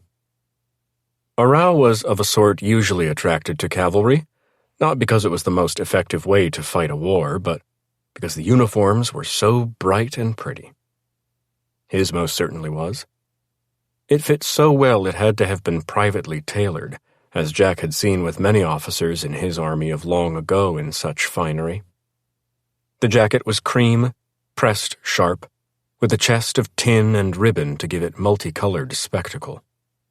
He wore his pistol in a shiny belt with a leather support strap over the shoulder. By the shape of the grip under the holster flap, Jack could see that the weapon was from Colt, but silver-plated and pearl-handled. A pimp's gun, maybe engraved on closer examination. On the other side of his belt, he wore a saber, 3 feet of curved Toledo steel and a curved Toledo steel scabbard. Its hilt, a basket of tangled silver tendrils. He also carried a riding crop, had those tight-fitting pants puffed at the thighs, and, of course, shined boots, brown with polished spurs. He stood for the old kind of officer, when there were no Gatling guns and soldiers carried muskets mainly to make smoke when they did their real killing with bayonet. Men like Arau somehow never lacked courage. You could not say that of them, ever. But usually lacked sense. Their answer to every battle issue was the same, which was the charge. Jack had seen many such men, of both Union and Confederate allegiance, lying in the mud of obscure towns and hollows, their beauty now blasphemed by lead and blade. Major Arau and Tom Voth sat on horseback as the Federale troops, not in Hungarian-inspired dress tunics but sweat-soaked khaki, loaded the bags of grain and flour, the chunks of bacon and pork, the barrels of lead .38 caliber bullets, and powder into the various wagons. While the boys, now acting as teamsters, worried over the horses, backing them into the rigs they would pull back up north, sometimes roughly. It was some spectacle, the horses bucking and kicking up the dust like gun smoke, the drivers adjusting, tightening buckles, pulling the tangles out of straps, making certain the reins ran without impingement from halter to wagon, the wheels kept well greased, the springs bolted solidly. All the necessities taken care of for long haulage. Noise, too, lots of it. The screams of the horses, the curses of the men, the sound of hammers pounding wood to tighten nailed connections, the general hubbub of shapeless racket created by large numbers of men working hard at tasks they don't enjoy. "Jack," Voth called. "Come on over here." Jack rode over. "This here's our Mexican partner, Major Arau." The Mexican stiffened into military formality, touched his visor with his riding crop at the end of the slightest of bows. "I am at your service, sir," he said. He was an unusually handsome man. It seemed to go with the uniform, with bright eyes and wide teeth. "Sir?" said Jack with a nod, as under him his more realistic horse issued a snort that could have been sarcasm. "I am told you were a great cavalry soldier in your Civil War," said Arau. "I had 2 good horses shot out from under me, if that's what you mean, sir. I rode in a few charges and saw battle lost and won from horseback. My memories would be of surviving, not prevailing." "Ah, the modesty of the professional." "Sir, I am impressed. Perhaps sometime you and I could share a meal, some wine, and talk of the end of the cavalry." "Very pleased to do so. And I agree with you, the horseman's era is almost to a close. These modern guns, they shoot too fast, too much. They would turn the charge into a butcher's back room." "I only hope to ride in the last one before the machine gun becomes universal," said Arau. "My father rode in 12 charges in our various obscure Mexican wars. I can never catch up, but one would improve my standing with him." "I understand, sir. I come from a family of gunmen. I do know how reputation can weigh on a fella." At that point, a lieutenant approached and spoke Spanish quickly. Jack knew enough to realize the man had said the loading was all done. Time to go.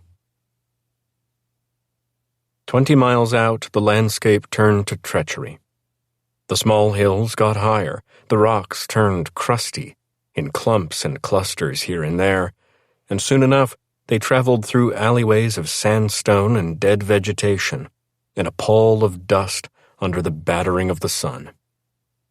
Jack sat on the bench in the cab of the second wagon, his rifle between his legs, out of sight to all except the most careful binocular reconnaissance. Usually there were 2 teamsters on the bench, but in this case, number 2 crouched low behind the bench, his head barely peeping out. His job was to throw the canvas off the wagon and reload Jack's rifle if trouble came. Jack had the boy's Springfield trapdoor carbine along as well, fully loaded with a pocketful of 45-70s to keep up fire while his 92 was being serviced. "This is where we got it last time," said the driver, Luke. "Don't talk," said Jack. "I don't need your help. I can read the land and tell off that where it's likely we'll take fire. Your yap just gets in the way." Jack, he was just... "Shut up," said Jack. "They won't jump us here. The reason is it's too late. The shadows are long. Shooting into shadow from outside of it is wasting ammunition. We're in the shadow here, not them." "Did you 2 gun tramps know that?" Silence. In time, they emerged from the maze of alleyway ambuscades and came into grassier country. Then a river presented itself, problematic and time-eating, because the barrels of powder had to be removed from the wagon and carried on horseback across the water. The driver said to the other crouching teamster, "One of them barrels gets hit and the poor boy underneath gets turned to hash." Jack said nothing, but knew it to be unlikely. A bullet wouldn't light up black powder. It needs something incendiary to set it off. "When I said don't talk, I meant to each other too. Got it?" "He sure is an ornery bastard," said the driver. "Trying to keep you alive, Chugwater," said Jack. And that was the last utterance until they cleared the river, on the other side of which they found the land more hospitable for a while and settled down for the night. It was the best time. The wagons circled, the horses untethered, and secured in the middle. A campfire. Some well-prepared victuals, perhaps a secret bottle of whiskey or 2, but by rule forbidden, as it was forbidden in the bunkhouse as well. Voth knew what armies knew. Young men, whiskey, guns, boredom. Not a good mix. Up at 5, camp broken and horses in harness by 6:30 after biscuits and coffee. They all felt secure because Jack had risen at 4, mounted up on Voth's horse, and done a quick circle of the camp, looking to cross tracks of infiltrators and finding none. "If we get hit, it'll be this morning," said Voth. "I know," said Jack. "By afternoon it's too close to a town that could mount a posse, and if they succeed in getting a wagon or 2 from us, that'll slow them down." "You ain't so dumb. That's how I figured it, too." 2 more hours eating dust put them in rolling grass country. Scorched hard, gray-brown instead of green-yellow. So pounded by the sun in a cloudless sky, most details vanished to the eye. "Dust," he said to his driver. "What?" "See that 3rd ridge ahead on the left? Behind it I see dust rising. Not much, but some. Horses shuffling. You know that hill?" "It's lower to the north than it is to the south. We normally don't expect action up here. We're so close to home." "They ain't stupid. They're trying something new, whoever they are." "What about the other side as we pass through?" "Dried out trees. Water went away, then the trees. Only trunks." "Good cover." "For men flat on their bellies." "Shooting downhill?" "Not steep-like, but sloped." "So our tired horses would be slow getting up either side if it came to that." "Yes, sir, that makes sense." "You, back there, you get ready to pull the cord and drop the canvas off this wagon." Then he yelled to a rider alongside, bade him closer. "Gonna be jumped in a few minutes. First shots come from the right, rifle fire. They hope to bring a few down, cause panic. Instead, pass this along. You and all the riders bolt to the other side of the wagons on the first shot, so you're behind cover. But don't relax. Riders will come hard at you from behind that ridge up there on the left. Be ready to engage by rifle. That should shake 'em up. Then mount up and go to handgun, and chase 'em.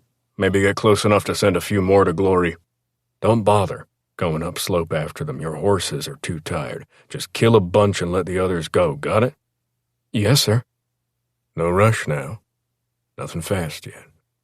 If they know we know, they'll scatter and head back to the mountains. We want to cut their numbers and scare the shit out of them. Yes, sir, the man said, then nodded and headed off to spread the message, not at the gallop, but at a bit of a canter, as if he had just remembered his sister's birthday and had to get a present. When I say now, you halt, driver. I can't hit near as much off a moving wagon as off a still one. I hope to knock a few down before they can do the same to us. Yes, sir. Man, you know what you're... Been to a few dances, said Jack. He thumbed back the hammer on the 92. No pre-fight jitters. Not him. Never happened. Still, you could know so much, plan so hard, shoot so well, and some goddamned ricochet off a nail fired by a titmouse could still take it all from you. So far it hadn't happened, though it had come close so many times, and he had the scars to prove it. They rolled along. The world seemed to have slowed down. The sun blazed more fiercely yet. The flies buzzed more intensely. The smell of horse thickened. The clack-clack of the wagon tongue slopping around between the horses grew more irritating. He felt his senses sharpen. The shot, sounding raspy and dry, proclaimed the presence of the sharpshooters. Now! Jack yelled, rolling backward into the wagon bed to set up against its wall. He looked for the giveaway black powder puff of smoke. Saw nothing. And then a bullet struck the wagon, blowing through the wood. What the? Another one bounced off the metal strut that supported the canvas cover, and another zinged overhead. His mind clouded. A lick of fear rubbed against his brain. He could think of no explanation.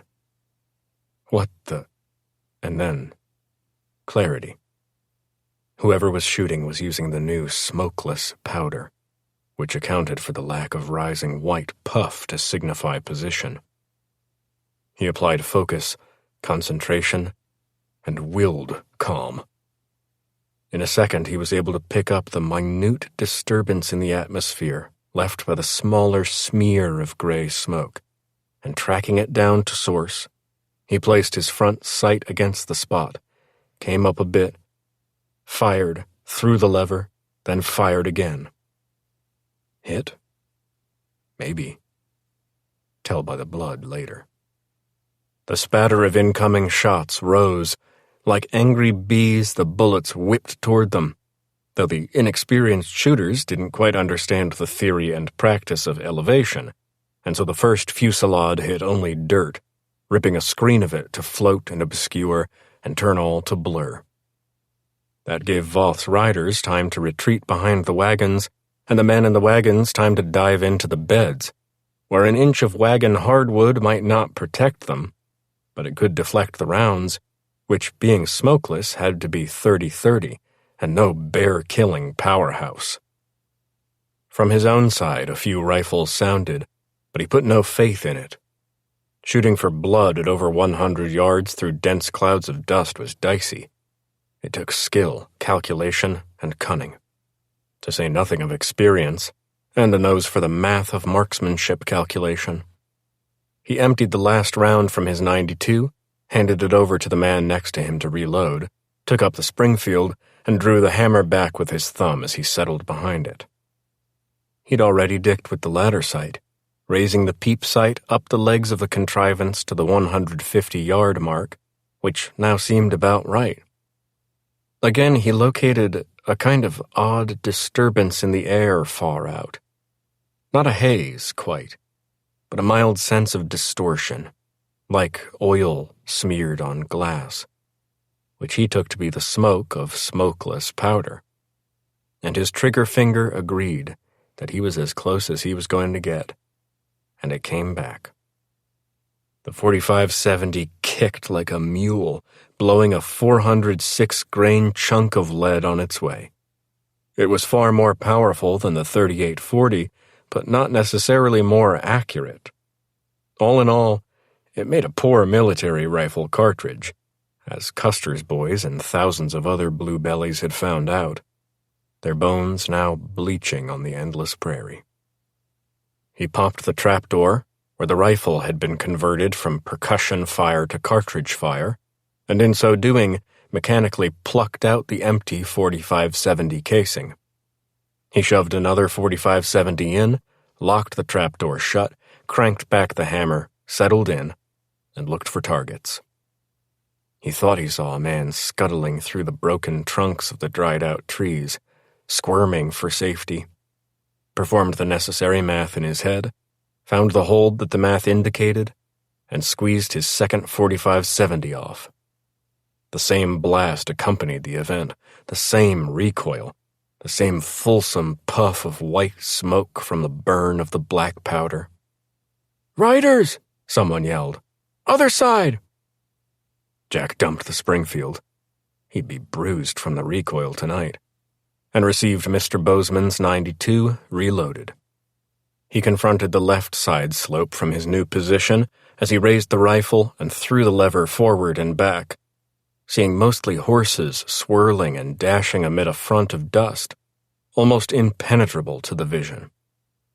The boys on his side were scrunched behind well-trained supine horses who offered their bodies as cover. The men kept up their own steady fire, aggressive, high volume, but not particularly accurate. And just that fast, it was over. The horsemen retreated down that same draw that had led them to the attack, and were gone even before any of the boys could mount up and pursue. Nevertheless, 3 or 4 pulled their animals up to all fours and made to mount. "Hold off," came Voth's call. "Okay, anybody hurt?" Nobody was hurt, except someone named Shorty, who'd fallen off his horse on the dash to the other side of the wagons. Evidently, Shorty was famous for clumsiness, and his new limp and sloth were greeted with hoots from the unhurt. Someone helped him into a wagon. "Let's go," cried Voth, signaling from the head of the column. "They're running. They're messed up bad. I want us out of here before they get back together and set up another try." "Wasn't much of a fight," said Joe Pye. "Think I got me a few, but hard to say in all that dust. Them boys didn't have much in the way of finish it today." They were back. All of them. Alive and untouched, except for Shorty's limp, now decamped to the small bunkhouse where secret bottles of whiskey had come out, and most just lay there, drinking, smoking, and ragging on one another. It was like a man party 2,000 or so years before, under the Colosseum, for survivors only.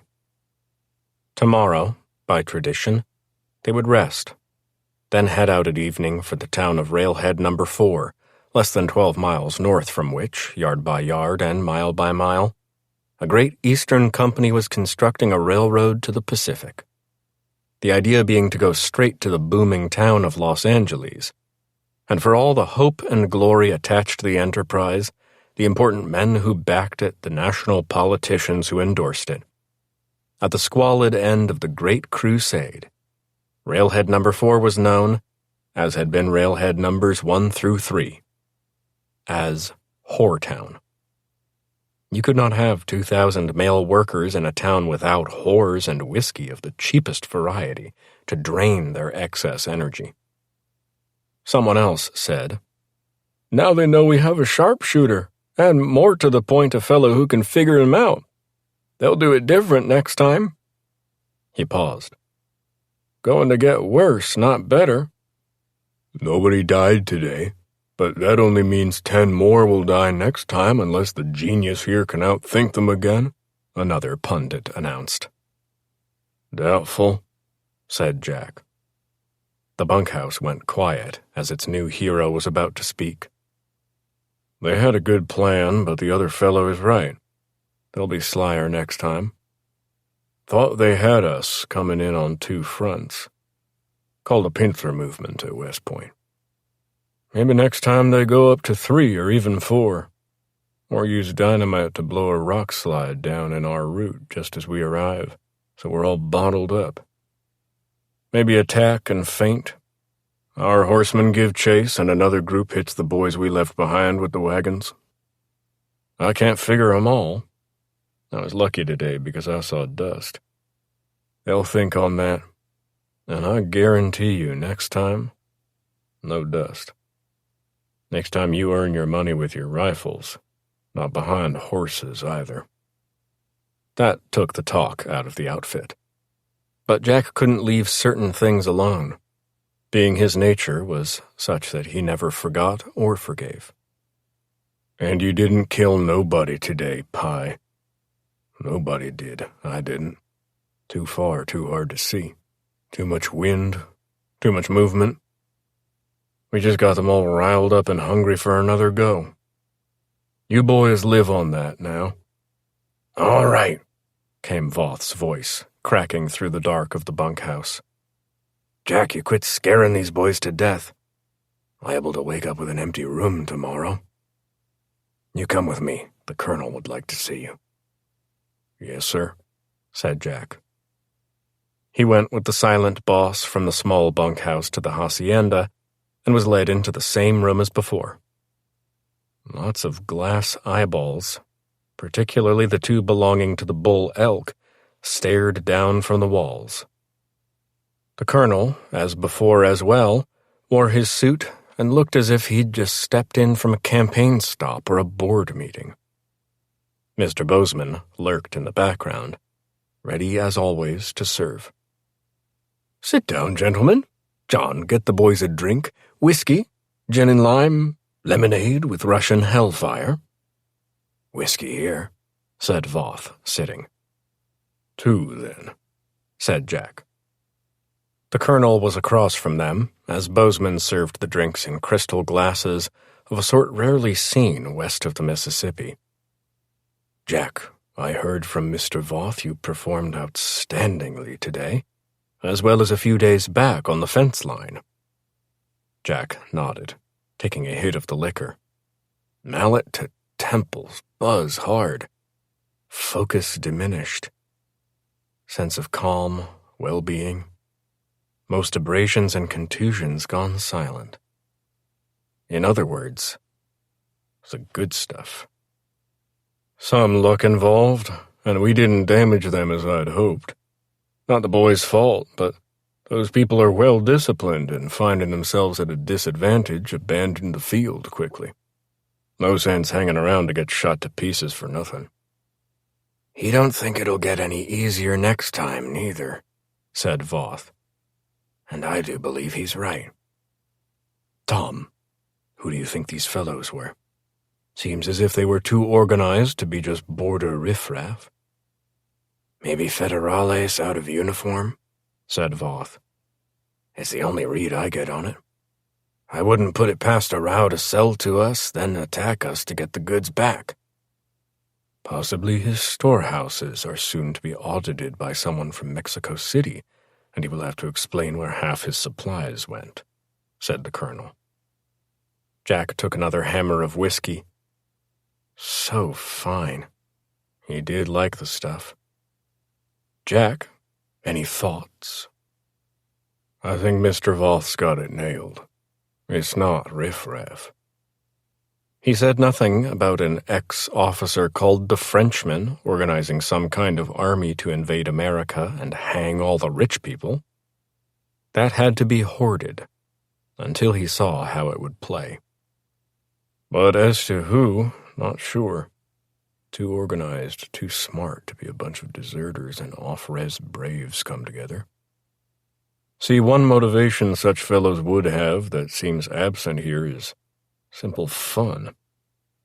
For that sort of boy, raiding, shooting, killing, that's better than a night in the best whorehouse in Dallas with $500 in your pocket.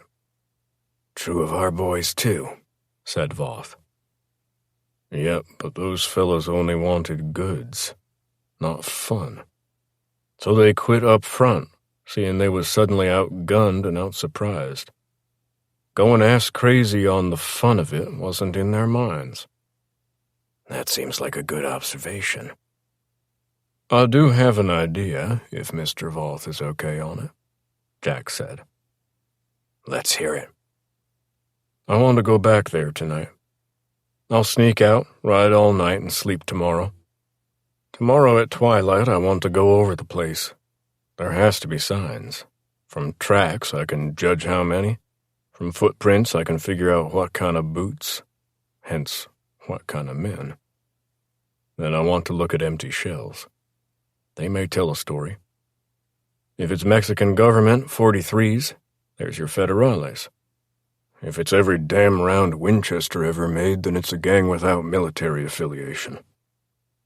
If there's used caps spilled everywhere, it's old-fashioned black powder from way back in the war. Probably not ever professionals. Maybe just peasants with a single solid leader running them. If there's nothing, that would mean they figured it out and went back, found the brass, and swept over the tracks and prints, just to leave us with no clue about nothing. That would be the smartest move, and I don't know what it could portend. But whatever, you do think this is somehow organized? Who would do such a thing? That would be politics. Sir, you must have lawyers in Phoenix. It would be on them to figure out, in my patch of the woods. Fair enough, but excepting politics, can either one of you think of someone who would want to close me down? Voth said, Maybe another big railway company. Close us night riders down? Then we ain't ready to mount up and track and kill anyone who attacks the track-laying operation, like we done last year. That threat goes away, the straight route to L.A. don't get built, and the business stays with the others. And there you are. Good, Tom. Very acute. Wouldn't you say so, Jack? Real good, said Jack. I'd have never come up with that. Bozeman? The colonel yelled to the figure in the shadows. You've been listening. I pay you to be smart. You must have something to say. Sure I do, said the man, obeying the colonel's gesture to sit among them. Don't laugh. But the long-term loser in all this would be the steamship companies. They say they're going to build a canal through Panama, but until then, heavy or mass quantity of shipping to the Angel City must go around the Cape, or the long, expensive way via San Francisco Railroad. That's all going to end when you get a direct rail route to Southern California, which is going to grow like a prairie fire once it gets that connection in. I doubt they're smart enough or bold enough, said the colonel. But I can't take it off the table. Here's my idea. Mexican revolutionaries. I'm no expert on the politics down there, as they're as complicated as a Chinese jigsaw, with parties and even armies coming and going. But taken as a whole, they don't want Southern California developed by Americans because that squeezes the Mexicans out. And if some revolutionary takes over, the farming and the citrus trees of the Southland would be of enormous help in stabilizing a shaky new government. That seemed to do it. Well, enough for one night. You sure you want to go on this mission, Jack? No Whoretown rest stop for you? I don't need that no more, sir. Okay, you have my blessings. Now, let's all try and get some sleep. Tom, can you see that Jack gets the best fresh horse and more 3840 for his saddlebags? I'll stick with the chestnut roan, sir.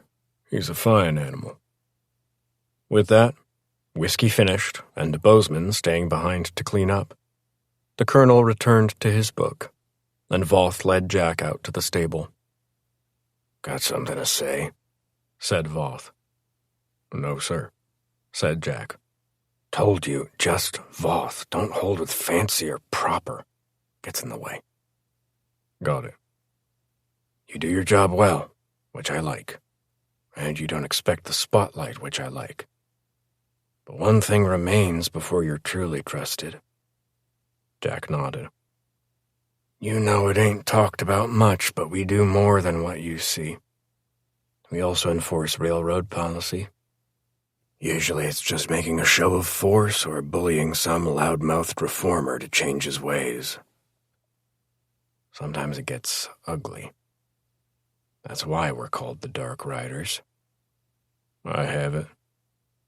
When you get back, maybe go out with a few of the boys one night, rough up some agitators, smash a printing press, threaten an Eastern know-nothing. Jack didn't like this a bit, but he said nothing. You do that, I'll know you're for real. And so will the boys. Then I'll do it, said Jack. Chapter 5. The night was a mercy. Cool and dark, semi-illuminated by a shred of moon. It offered escape from the brutal sun of the day, and, now calm, an escape from the whistling grit that filled the air by light. He made good time on the roan, and off memory and dead reckoning, found the valley of the ambush well before dawn. Instead of unsaddling and sleeping immediately, he climbed the ridge from behind which the riders had come and watched the sun rise and wash over the land below. Whoever had picked well. From up here it would have been easy for him to observe the coming of the wagons, and the moment when they would be too far in to go back and too far out to go forward. That's when he'd given the signal. The sharpshooters had opened up, and a few minutes afterward, on a second signal, he'd sent his men on horseback. He could not have anticipated the adroitness with which the rocking R fellows had taken cover from the sharpshooters, and then anticipated the horsed men. Jack made a close examination of all that lay before him, looking for indication of lurkers. A truly smart fellow on the other side would have anticipated a scout returning to the scene to learn what could be learned. But he saw nothing and believed himself secure. At that decision, he eased his way back down the slope to the draw, where the riders had waited for the wagons to pull into the vulnerable position. He found it scuffed and ripped by hoofprints, but nothing off a boot and no empty shells.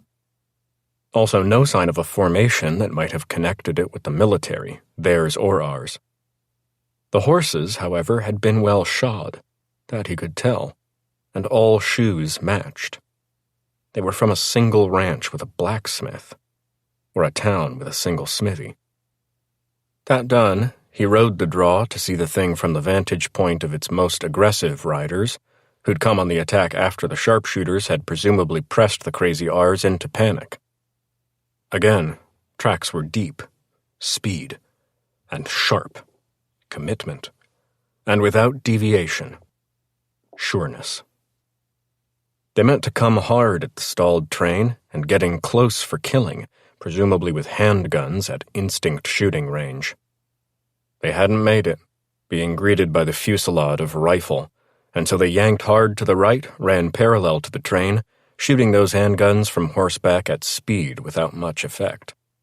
Hard to hit anything from horseback, especially with a handgun, a lesson Jack had learned in the cavalry. Also, no ejected shells, because nobody tried to reload on horseback under fire, an advanced cavalry skill few had mastered even in 3 years of cavalry war. By the presence of tracks going forward and backward, it was clear they'd quickly abandoned the plan, made one last pass as they returned to the draw, then disappeared out of reach from rifle fire. That wasn't much. He'd seen that and knew it already, and now focused on it to determine any meaning. One thing was, they boasted tight discipline throughout the whole fray, and no hero had broken from the pack to bring close-in pistol fire on the riflemen. Again, Nobody wanted to die for wagons full of bacon and flour. Were they battle-shy? Or was their leader notably parsimonious with the lives of his men? Two possibilities.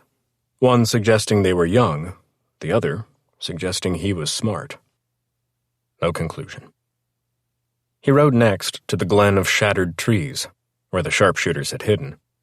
He hoped to find treasure. Nothing at first, which was something. They had returned, swept out their tracks, policed up their brass. Not stupid. The trees and stumps, all bent and gnarled, all dead, revealed many punctures and fractures where bullets had struck. Not worth examining because they were from himself and the boys in the wagons. He looked more closely at the dirt, trying to recollect the spot where the first shot had been launched, and found it. Clearly that fellow was more active, more energetic, more aggressive than the others. That would mean he probably fired more, and that would in turn mean there were more shells to gather, and that would mean there was a larger chance the cleanup crew had missed one. Shells being round and the land being sloped suggested a downward roll. Jack picked his way around a natural barricade of dead wood and went to knee to peek and probe the underneath for a shell. No luck. Cursing, he turned, applied the same technique to another, farther down slope, and was rewarded. Pulling the shell out, he looked closely. Then, needing more vision, he pulled a pair of magnifiers from his pocket and hung them off his nose and ears. The shell's head stamp read Remington, curving along half the rim, and underneath, riding the other half, 30 WCF, meaning Winchester Central Fire, which was indeed the formal name of the 30-30 and its smokeless powder capability. It was freighted with meaning. The Winchester Model 94 was the only rifle in the world made for the 30-30. It hadn't been available but a year or so, as it had taken breakthroughs in both metallurgy and chemistry to produce such a creation. The chemistry combined who knew what at what ratio to liberate 3 times as much power and 2/3 less smoke per cartridge than black powder of the same measure, which, therefore, demanded a radical new steel to encompass it. The frame had to be stronger, yet remain light enough for a rifle's ease of carry, yet at the same time it had to have flex to it, or too much brute strength and the sharpness of the blast would just shatter it. Somehow the Winchester fellows had brought this one off before all the geniuses of Europe and America. The result? It could propel any 100-grain bullet flatter and faster than any other bullet made in that range, making it ideal for mid-sized game. No deer and few bear, and no men, could stand against it. But since it was new, it was still remarkable. In a West crowded with lever-action rifles of all shapes and sorts in a dozen or more black powder variations and calibers, folks would notice the 94 and the particular ammunition that made it so effective. What they noticed, they'd remember. What they remembered could be tracked. Someone had received shipments from both New Haven, Connecticut, and Ilion, New York, locations of Winchester and Remington manufacturing, within the last year, almost certainly by rail. Someone would know about that. It was now a question of finding them.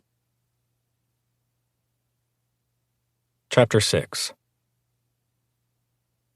He did not ride to Railhead Number 4. It would be too crowded, and the chance of someone seeing him would be too high, and somehow it would get back to Callahan and Voth that he was investigating something he shouldn't be investigating. Instead, he guided the chestnut a little more to the east and set out at an angle to reach the Number 3 railhead town, now dying as the track layers and their vices and hungers had moved on. Arriving late afternoon, he stabled the animal, making certain it had a cooling wash, a good portion of oats and barley, and a stall in which to sleep. He then set out, first off to recon the town, as getting to know a place is a thing a certain kind of man has always got to do. He saw that the old horse strip, where a half-dozen or so bawdy houses, with their accoutrements of young women, alcohol in copious amounts, and trouble in more copious amounts, had fallen into shabbiness. 2 or 3 of the places remained open, but there was no energy. Progress had moved on. No music came, and their masters had taken the poor young whores up the tracks to a destination where their loins would produce more profit. His first stop was in a general store, where rifles were a prime product. But no Model 94s. "Not till next year," said the owner. "Can't even get 'em in Denver or San Francisco. The guns are so popular, not only in the West but everywhere, Winchester can't keep up with the demand. I'm told not to expect our shipment in for at least 6 months, but I do have 2 beautiful 92s here." "Thank you, sir," Jack replied, "but want to see if that smokeless does what they say it does." He had already formulated his next stop. With the guns so hard to come by, it was impossible someone had acquired them at retail, even in the big city. Thus some mischief was implied, a robbery or such, whereby someone of bad intent stole the guns all packed and ready to ship. Maybe this crime took place here, or maybe in New Haven, or more likely someplace in between. But how was he to know? It didn't take long to solve that one. He walked now to the train station, a new brick building with tan wainscoting and the bold sign, Arizona Southern Railroad No. 3, over its double doors. He entered, happily discovering that no train was due within several hours, which meant the place was empty of waiting travelers or recently arrived pilgrims. He was looking for Western Union. And indeed, there it was, part and parcel to the railroad, administered by the same clerk. He approached the window. "Ticket, sir?" asked the young agent. "Not today. Need to send a telegram east." "Want me to take it down?" "You may find this hard to believe, given my unkempt appearance, but reading and writing are among my few skills. I need a pencil and a paper." "Of course. It's a penny a word to a place this side of the Mississippi and 1.5 beyond." "I believe I have the coinage." He took a pencil and a large yellow Western Union pad to a bench, sat himself upon it, thought a bit, and began to write. Chalmers Breckenridge, reporter. The New York Herald. 12 Broadway, New York, New York. Cashing in favor you owe. Check Winchester, New Haven, Connecticut. See if a shipment of new Model 94 rifles has been stolen. Maybe from the plant itself, maybe from a rail or freight depot between here and there. Check too with Remington, Ilion, New York, for missing crates of 30 WCF ammunition for that rifle only. Rifles would number dozens, ammunition low thousands. Faster, better. Wire result, courtesy of me, Railhead No. 4, the Arizona. He handed it over. The boy read it, totaled it 99 cents, took the silver dollar. "None of my business, sir, but are you a detective?" "You might say as much. That being so, you do understand, don't you, that this communication is private?" "That is the Western Union guarantee." "Then you won't mind if I sit over there while you send it, then come and take the original back?" "If that is your ken?" "It is." He went back to the bench, rolled and enjoyed a cigarette, and the boy went straight to work. It took about 20 minutes, as the boy was a steady but not spectacular operator. Jack then went when beckoned, took the paper back. "What's the word now?" "Mum," said the boy. "Here's another silver dollar to insure, Mum." "Yes, sir," said the boy. That accomplished, he felt done for the day. All that lay before him now was the 42-mile hoof back to the Callahan place, easily accomplished before dawn tomorrow. In fact, so easily accomplished, it now occurred to him that a shot of lubrication might make the darkness ride more pleasant, as shots of lubrication made many trips bearable. He looked for the nearest place with alcohol aboard and saw the Palace across and down the street. Much faded and dilapidated from its glory days of whores and rail workers, yet still apparently open, though both the whores and the track layers were long gone. Entering, he saw nothing he had not seen in 1,000 other such places and would see in 1,000 places to come. Mostly empty, the place reeked of dust, faded damask, a stage where a chanteuse may once have warbled for the amusement of the rough clientele. In one corner, a quartet of lounging younger boys killed a bottle. He went to the bar, lounged himself, and when the fellow polishing glasses that would never be used turned, he said simply, "Whiskey, straight, 2 fingers." "You got it, Pop," said the barkeep. In exchange for a $50 piece, Jack took the drink, sipped it slowly, savoring what burn it offered. Nothing memorable, to be sure, and enjoyed the brief blur. 3 more blurs. Out came another coin, and another 2 fingers of the brown were sloshed into the vessel, possibly 2.5, as he was now an old customer. He savored, rolled a cigarette, and then moseyed to a table to enjoy the approaching twilight, the calm of day, the feeling of heat diminishing. "You ain't got no gun," somebody said, evidently to him. He turned and saw one of the fellows at the corner table was addressing him. "No, sir," he said. "No need. I aim to get along with everybody." "Or maybe you're a coward," said the man, clearly the number 1 of the 4, the other 3 of whom just looked him over. "Maybe I am," Jack said. "Maybe I don't like cowards," said the man. His pals thought this remark quite stupid as they exchanged glances. Jack got the play. Red was showing off for the fellows who were not quite paying him the respect he needed. "Red, you settle down now. Nobody here's asking for trouble," said the bartender. But Red would not be settled down. He was a junior-sized Joe Pye, Jack realized, angry that the world had yet to acknowledge his power and glory. A frontier of whores and whiskey and few laws tended to attract such men. It was their natural pond where they could snap and snip at other fishes without any fear, so they believed, of consequences. This freedom turned some of them right nasty. "I just don't like drinking with cowards," said Red. Jack took a deep breath, more of a sigh. "I called you a coward, old man. You just sit there and take it." "Sir, whatever has you riled, I'm sure it ain't me. I'll just finish up and be on my way, and you'll have the palace to yourself and your 3 brave friends." The mistake was in the tone. A little mockery was implied, meaningless to most, but of great offense to Red. "You think being called a coward is funny, and now you think you're going to scamper away?" "I've got a long ride ahead of me, friend.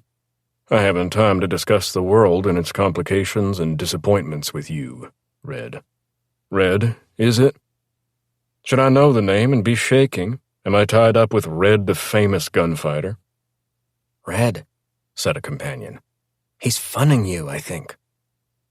"He probably killed a drunken Indian in 1867, so he now thinks he's a hero," said Red. "That drunken Indian was probably asleep, too," said another, and all laughed, perhaps too hard. Red stood. He had Colonel Colt's smoke wagon dangling low off his hip, and the Mexican holster was tied down, while the hammer wasn't, as if ready for speedy action. Even in the dim palace light, Jack saw the problem. Red had notches, 5, maybe 6 of them, on the grip of the pistol. He thought he'd get another notch today. He was notch happy. Jack couldn't contain himself. It was a character weakness, he knew. If I was you, Sonny, I wouldn't have paid full on that Colt. Somebody already cut notches into the grip. I'm drawing down on you, you son of a bitch. Old or not, nobody talks to me that way. But if I'm unarmed, you don't get a notch, is the way I heard it. Plus, it's pure murder then, and even in a town like this one, I see you ending up on the gallows tree. Jimmy, barked Red. Slide him over your Colt. Red, you sure? You heard him, Jimmy. Dog-talking me? Nobody gets to do it. You, barkeep, you're the witness. He's armed, same as me. It was a fair fight, you tell him. Red, this is not a good idea, said the barkeep. You just sit there and watch, barkeep, or I'll turn my attentions toward you. Yes, sir. Jimmy unholstered his own Colt and pushed it across the table to Jack. You mind if I pick it up, Red? Jack asked. See that it's loaded, see how it balances, see how the grips feel in my hand. Be my guest. Anything funny and down you go. Jack picked the pistol up, saw Mr. Colt's elegant orchestration of curves, each echoing the others, 3 in number. The curve of the cylinder guard, the curve of the hammer slot, and the curve of the grip. That fellow had to be a genius. This one went 7.5 inches through the barrel, giving it extra weight up front for stability at the expense of efficiency on the draw. The case coloring of the frame had yet to fade, and yielded a motley of purple and yellow, meant to harden the surface of the steel, but by accident giving it the patina of a Rembrandt. He turned it, pointed left sideways to his eye, and popped the loading gate. Clicking the hammer to the second stop, he eased the cylinder around on its axle to make certain that in each chamber, the rear of an unfired cartridge presented itself. In this instance, the biggest boy, a .45 Colt. All were pristine, their primers silver circles against the duller brass of the case itself. Nice pistol, Jimmy. I felt the lubrication in the turn and nothing has wobbled loose, Jack said, a smile showing through his mess of a beard. Like a good whore, nice and tight. Let's see how it hangs in the balance. He spun the gun once, and it rotated smoothly on the axis of his trigger finger. Nice, he said. Then he spun it again, and the gun ceased to exist as a Colt model of 1873 as it twirled and instead became pure whiz. It was spinning so fast it seemed to have turned to magic. He spun it horizontally up, then horizontally down, the speed of world-defeating gravity. It was quicksilver, a smear, devoid of detail but communicating demented acceleration. He dipped, bringing it low, moved it around his back, and a twitch in his shoulder signified yet more magic as he tossed it, still rotating over his shoulder, and caught it by the grip without bobble or tremor. You'd guess he'd done this before. And when at last it ceased to spin, it was solid in his hand, its muzzle keen on blowing a hole the size of a fist into Red's belly. His finger pinned the trigger, and his left hand, so fast again it was a blaze of speed, passed over the weapon, cranking the hammer back, and the pinned trigger arranged the inside pieces so that nothing hooked the hammer and let it slam forward and fire. The bullet struck the backstrap of Red's own still-holstered Colt, mutilating it into twists and shreds, laying the impact so hard on it that it punched the weapon clean out of the holster, its grips flying in different directions. And it fell to the floor, where, because God thought this one was so amazing it deserved a dramatic finale, he arranged for it to land on the hammer point, and the hammer, resting against the primer of the shell in the chamber, transferred the energy and set it off. The bullet fortunately hitting nothing but wall, where it energized a large puff of dust, debris, wood frags, and plaster shreds. Silence fell upon the theater of the pistol. "Still want to have that gunfight, Sonny?" asked Jack. "Since yours is all beat to hell, one of your other pals can loan you his iron. I'd say 20 feet, we'll let barkeep say go, and then what happens is what happens. Just because you annoy me, I think I'll shoot you in the gonads, and, oh, sister, the mess." When Red again spoke, the declaration was shorn of bravado. "I was just funning you, mister. Had too much to drink, didn't mean nothing." "The rest of you boys, pistols out, tipped up, second click on the hammer and dump the cartridges in the cylinder to the floor. Now." "Now!" They did as ordered. "Now you clear out. I'll even pay for your bottle of whiskey. You, Jimmy, you come back tomorrow for your hog leg when this business has calmed down. No more fun for you all tonight." Mumbles. "What?" It came in unison. "Yes, sir." The four youths slunk out, heads down, bodies shed of aggression.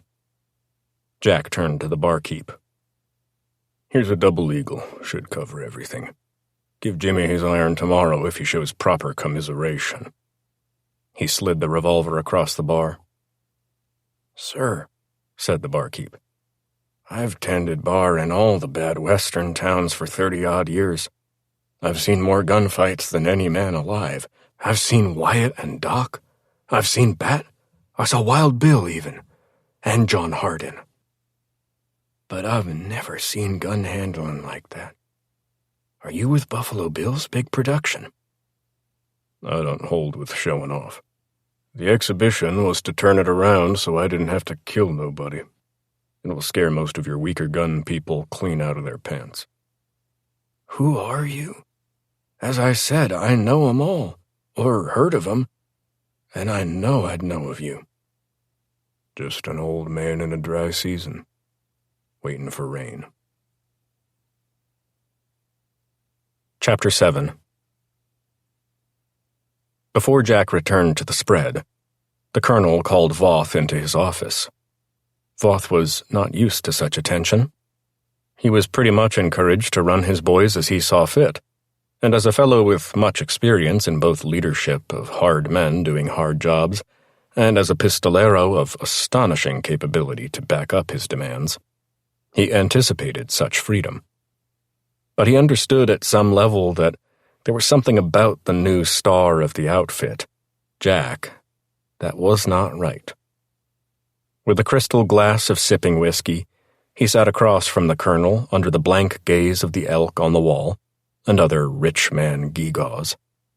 But the room was designed to impress other sorts of men than he was, and so he noticed none of it.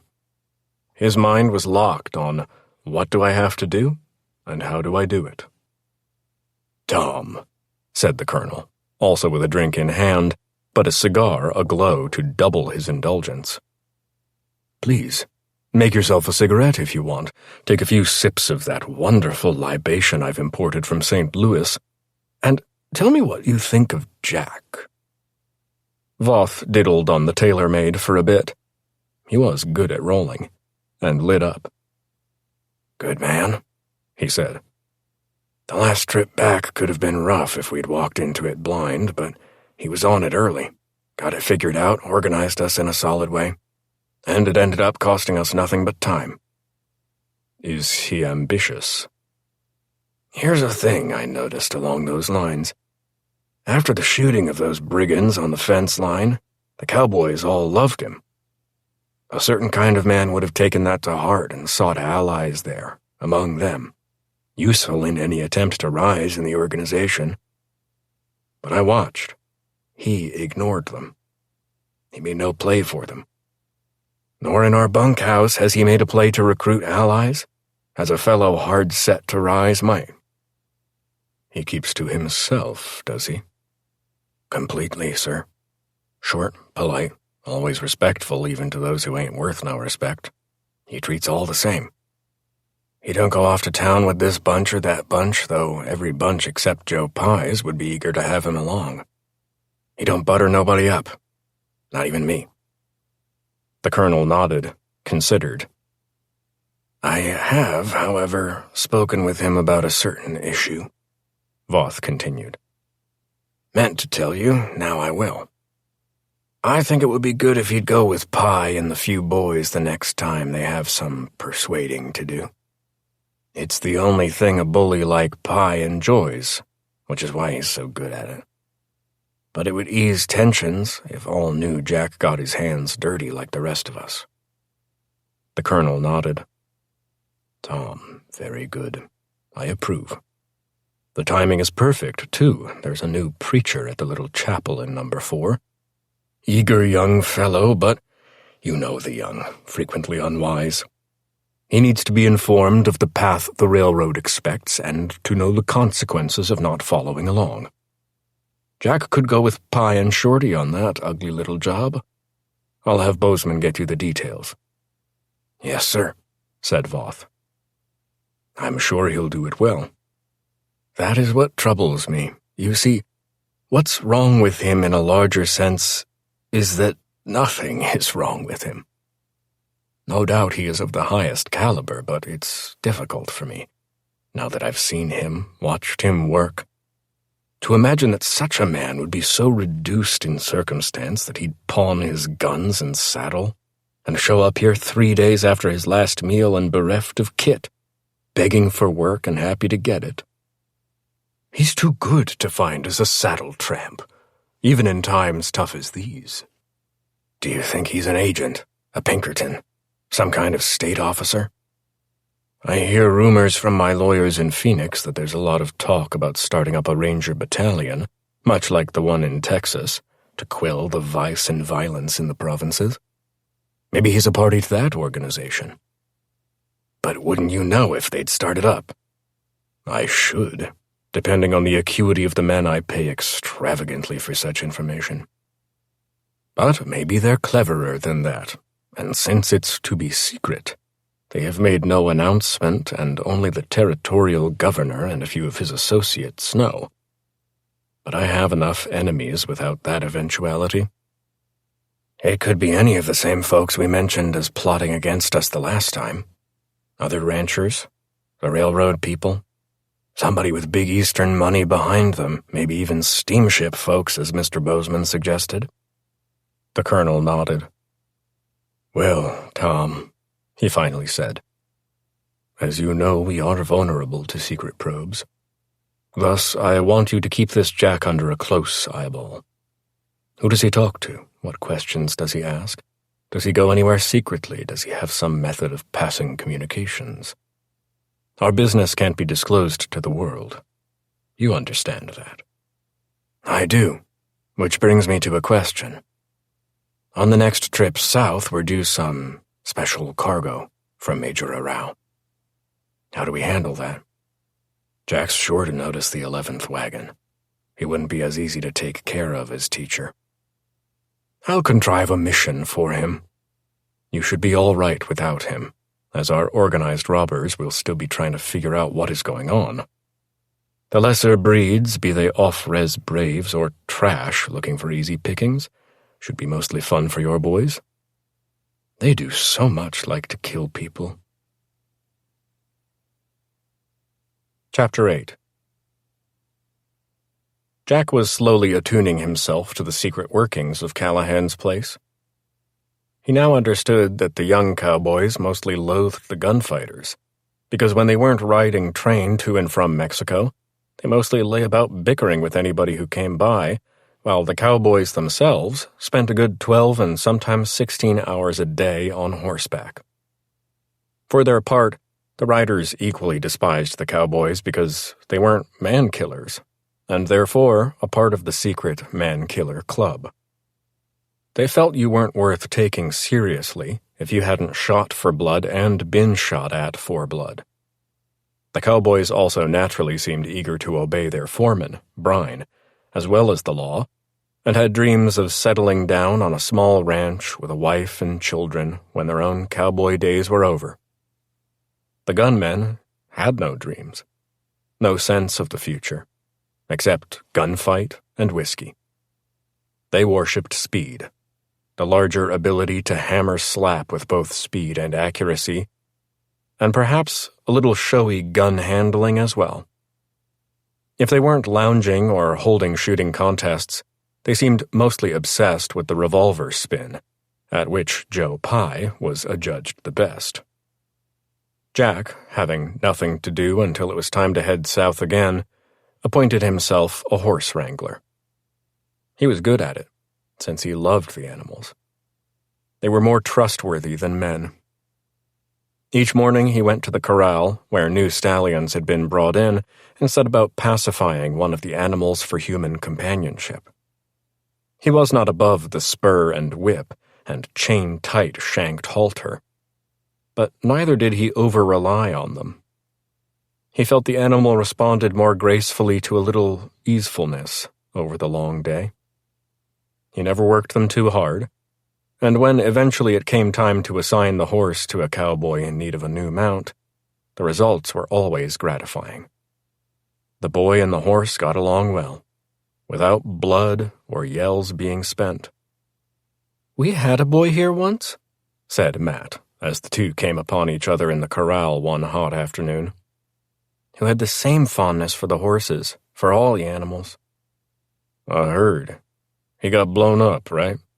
said Jack. "They say he was cutting loose a team in the middle of a battle, and a Mexican bullet hit the powder and up she went. He caught a back full of fragments. Lots of holes like a Gatling gun."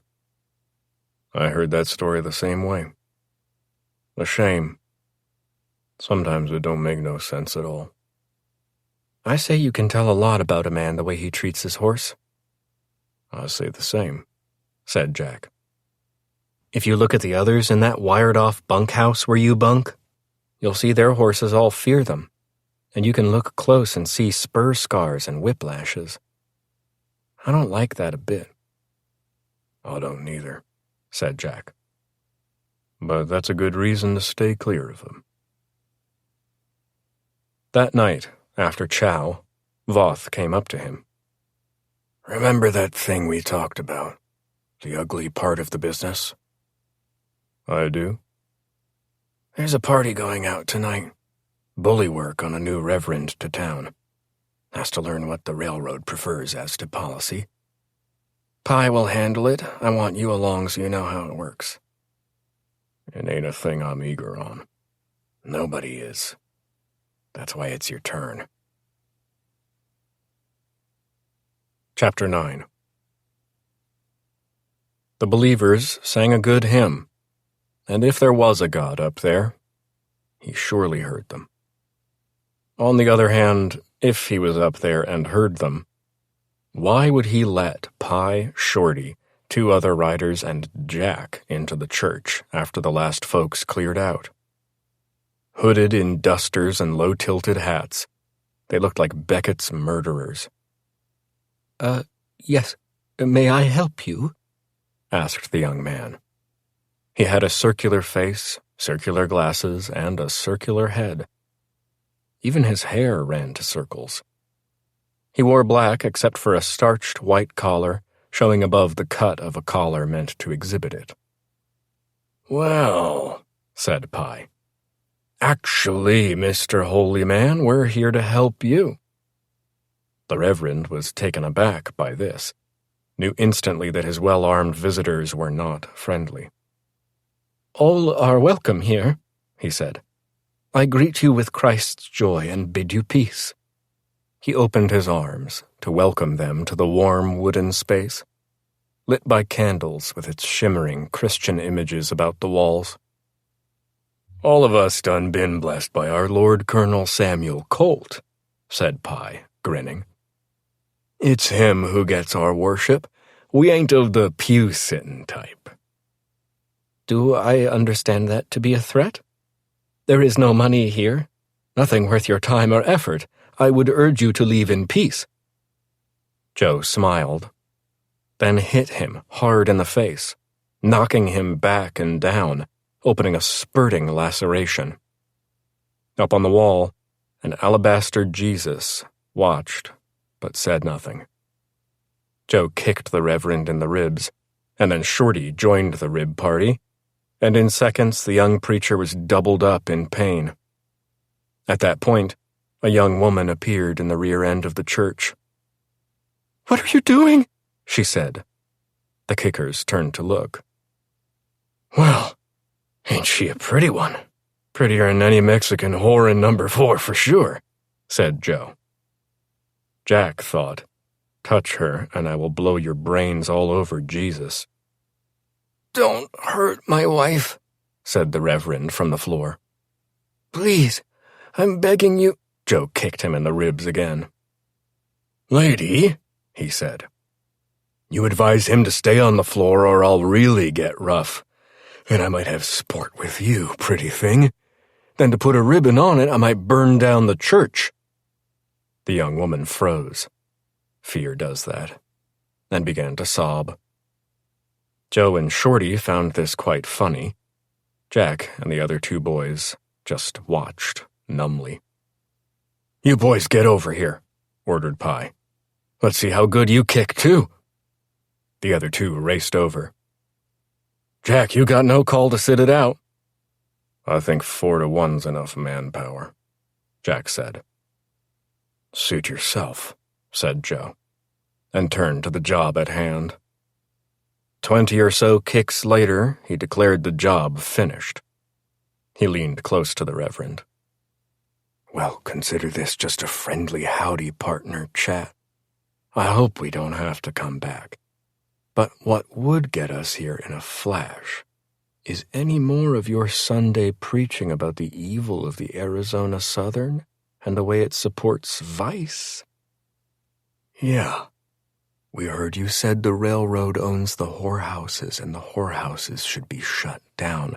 That's contrary to railroad business. Them bohunks need to blow off steam and they need a Mexican whore to blow it off into, if you get my meaning. And I'm pretty sure you do." The Reverend said nothing. He was gasping, wrenching in pain. Jack guessed broken ribs 6 or 7, plus a belt of bruises that wouldn't let up hurting for weeks, plus memories that would never go away. "Because I like you so much, I let you off easy," said Joe. "But if I have to come to this joint again, well," Joe pulled out his big silver Smith & Wesson revolver, "I'm afraid I might have to bring my pretty thing here into play." He placed the muzzle of the revolver against the man's temple. He cocked the hammer, then pulled the trigger.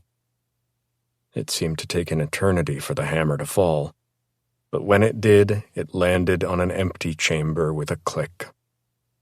The young man's crotch turned black with piss.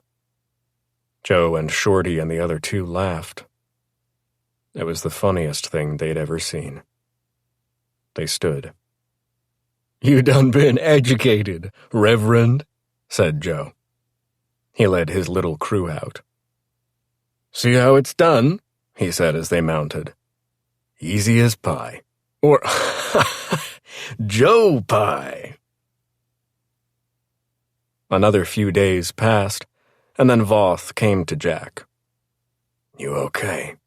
Seem glum." Pye enjoyed his little party too much. "That's Joe. He ain't nice, no, but we need his kind. Sorry, it's how it is." Jack said nothing. "The Colonel wants to see you." "You're coming too?" "No, this one's private, between you and him." Jack went to the hacienda, where Mr. Bozeman awaited, and the fellow escorted him into the Colonel's big office, more lit than usual since it was nearing twilight gloom.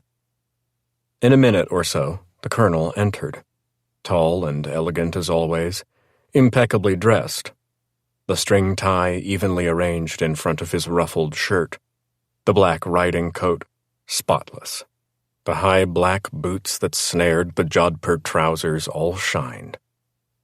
He looked as though he was heading to the ball. "Sit down, Jack." Again, a drink? "Since the boys aren't allowed to, then I won't partake. They'll smell it on me and it could set them off."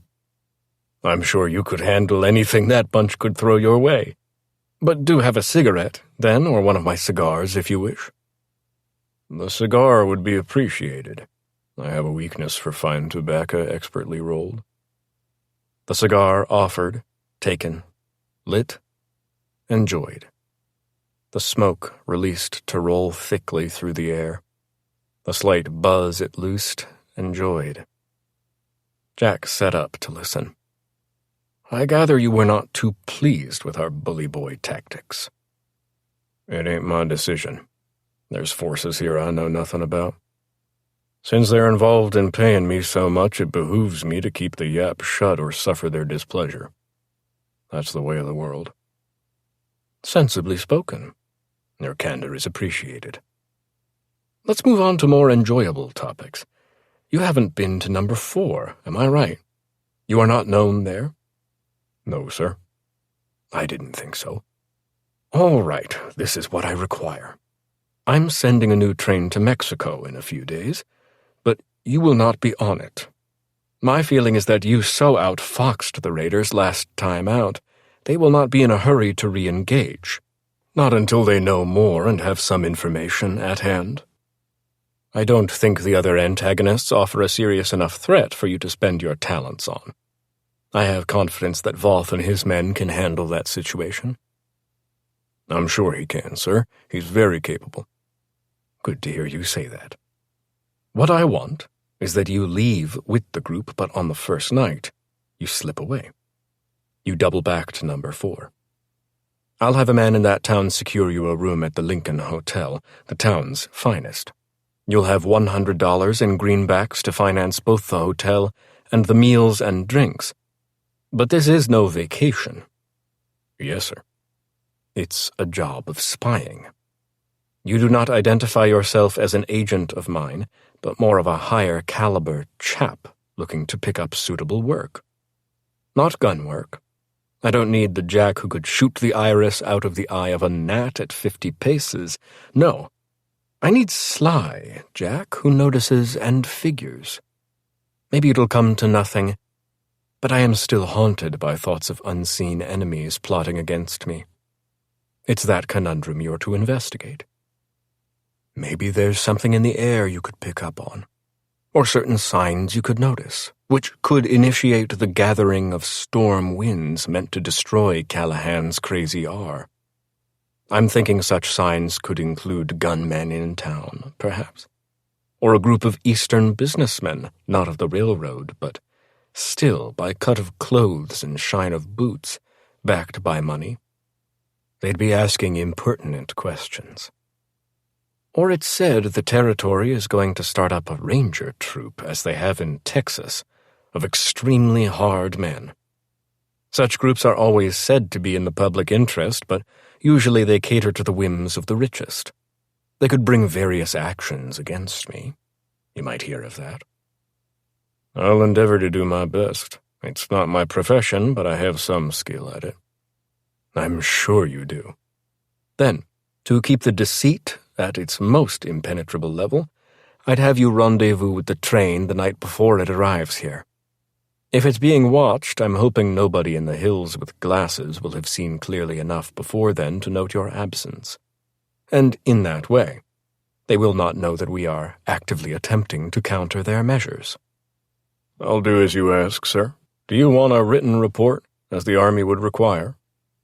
No, a verbal summation of findings will be sufficient, Jack. We need information. Be my eyes. Be my ears. Harold Thoreau, Pinkerton Detective Agency Office / Arizona Territorial Capital. August 15th, 1897. Dear Agent Thoreau, as per our discussion, I have set my plan in motion. My employee, Jack, as he calls himself, should arrive in number 4 August 22nd, late night, and take the room you have secured for him. The mission before you is to keep him under constant surveillance. It is possible he is an agent representing parties unknown with the final goal ahead of engineering the downfall of my enterprise. As you know, I have powerful connections with certain sponsors of my own, and while I believe them able to deal with any threat that bodes ill for the relationship we have, at the same time I do not want them aware that I find myself under duress. It could alter their perception of me. Hence, your labors should be conducted under the greatest discretion. Among the possibilities you should be aware of would be the following: prearranged contact with other agents, and an exchange of information between them. Messages left and passed clandestinely. Telegrams he might dispatch or receive. Interest in activities beyond his scope of duty. Reading materials that are well above the limits of an uneducated ex-cavalryman out of benighted Arkansas. Overheard conversations of similar rhetorical sophistication, the sophistication itself being as indicative of misrepresentation as the content of such conversations. Sexual dispositions of unusual expression. I would not at this point attempt to disrupt any of such behavior. Its observation and documentation alone are enough. If you can obtain papers that have interested him, or copies thereof, that would be most useful. Further, any information regarding his background, history, record with or against the law, peers, military experience. I have sent you his claimed unit affiliations for whatever use they may be, though I do understand CSA records no longer exist. Family, social status, and such forth would be greatly valued. I should further caution you. He is an extremely observant man, so your wit must be at its sharpest to avoid detection. As a professional of the nation's most reputable office of private inquiry, I have no doubt you are yourself a man of high-tuned capability, and such a mission is within your wherewithal. I shall not, therefore, present you with any advice on how to proceed, as you might be insulted by such, or, if not, amused by my naivete. I await your report. Colin Callahan. The Crazy R Ranch, Railhead No. 4, the Arizona. Chapter 10. Railhead No. 4 had two businesses that gave it identity and sustenance. The first was, as financed by certain men in the Union Pacific building in far-off New York City, to extend the direct southern route of the Arizona Southern to the burgeoning city of Los Angeles, California. This demanded the management of large numbers of extremely rough men performing endless hours of physical labor under the unsentimental stewardship of gang bosses. The work was brutal. The bosses, more brutal. Corporal punishment, though strictly illegal by territorial statute, was applied vigorously. Not by whip, as in the old South of slave days, but by fist or club. The men were kept in line by beating, aggressive remonstrance, and threat of fine or release into an uncertain economy already flooded with unneeded workers. Plenty others awaited any employment opening. Higher caste employees, engineers, dynamiters, security executives, payroll and logistics staff, and the like, had better lives, but not by much. Unlike the stifling tents that shielded the workers at night, these folks crowded into a little village, some of them with wives and children. A school existed to teach the 3 R's to such children, as did a general store, a stable, a restaurant, a laundry, a pharmacy, and a firehouse, where a horse-drawn engine awaited the many accidental conflagrations common to an area where many people lived who hated every bit of their lives. The situation, therefore, was explosive, especially among the lower 5/6 of the populace, and fights to the death between men, driven by the constant threat and the remorselessness of the schedule, were not uncommon.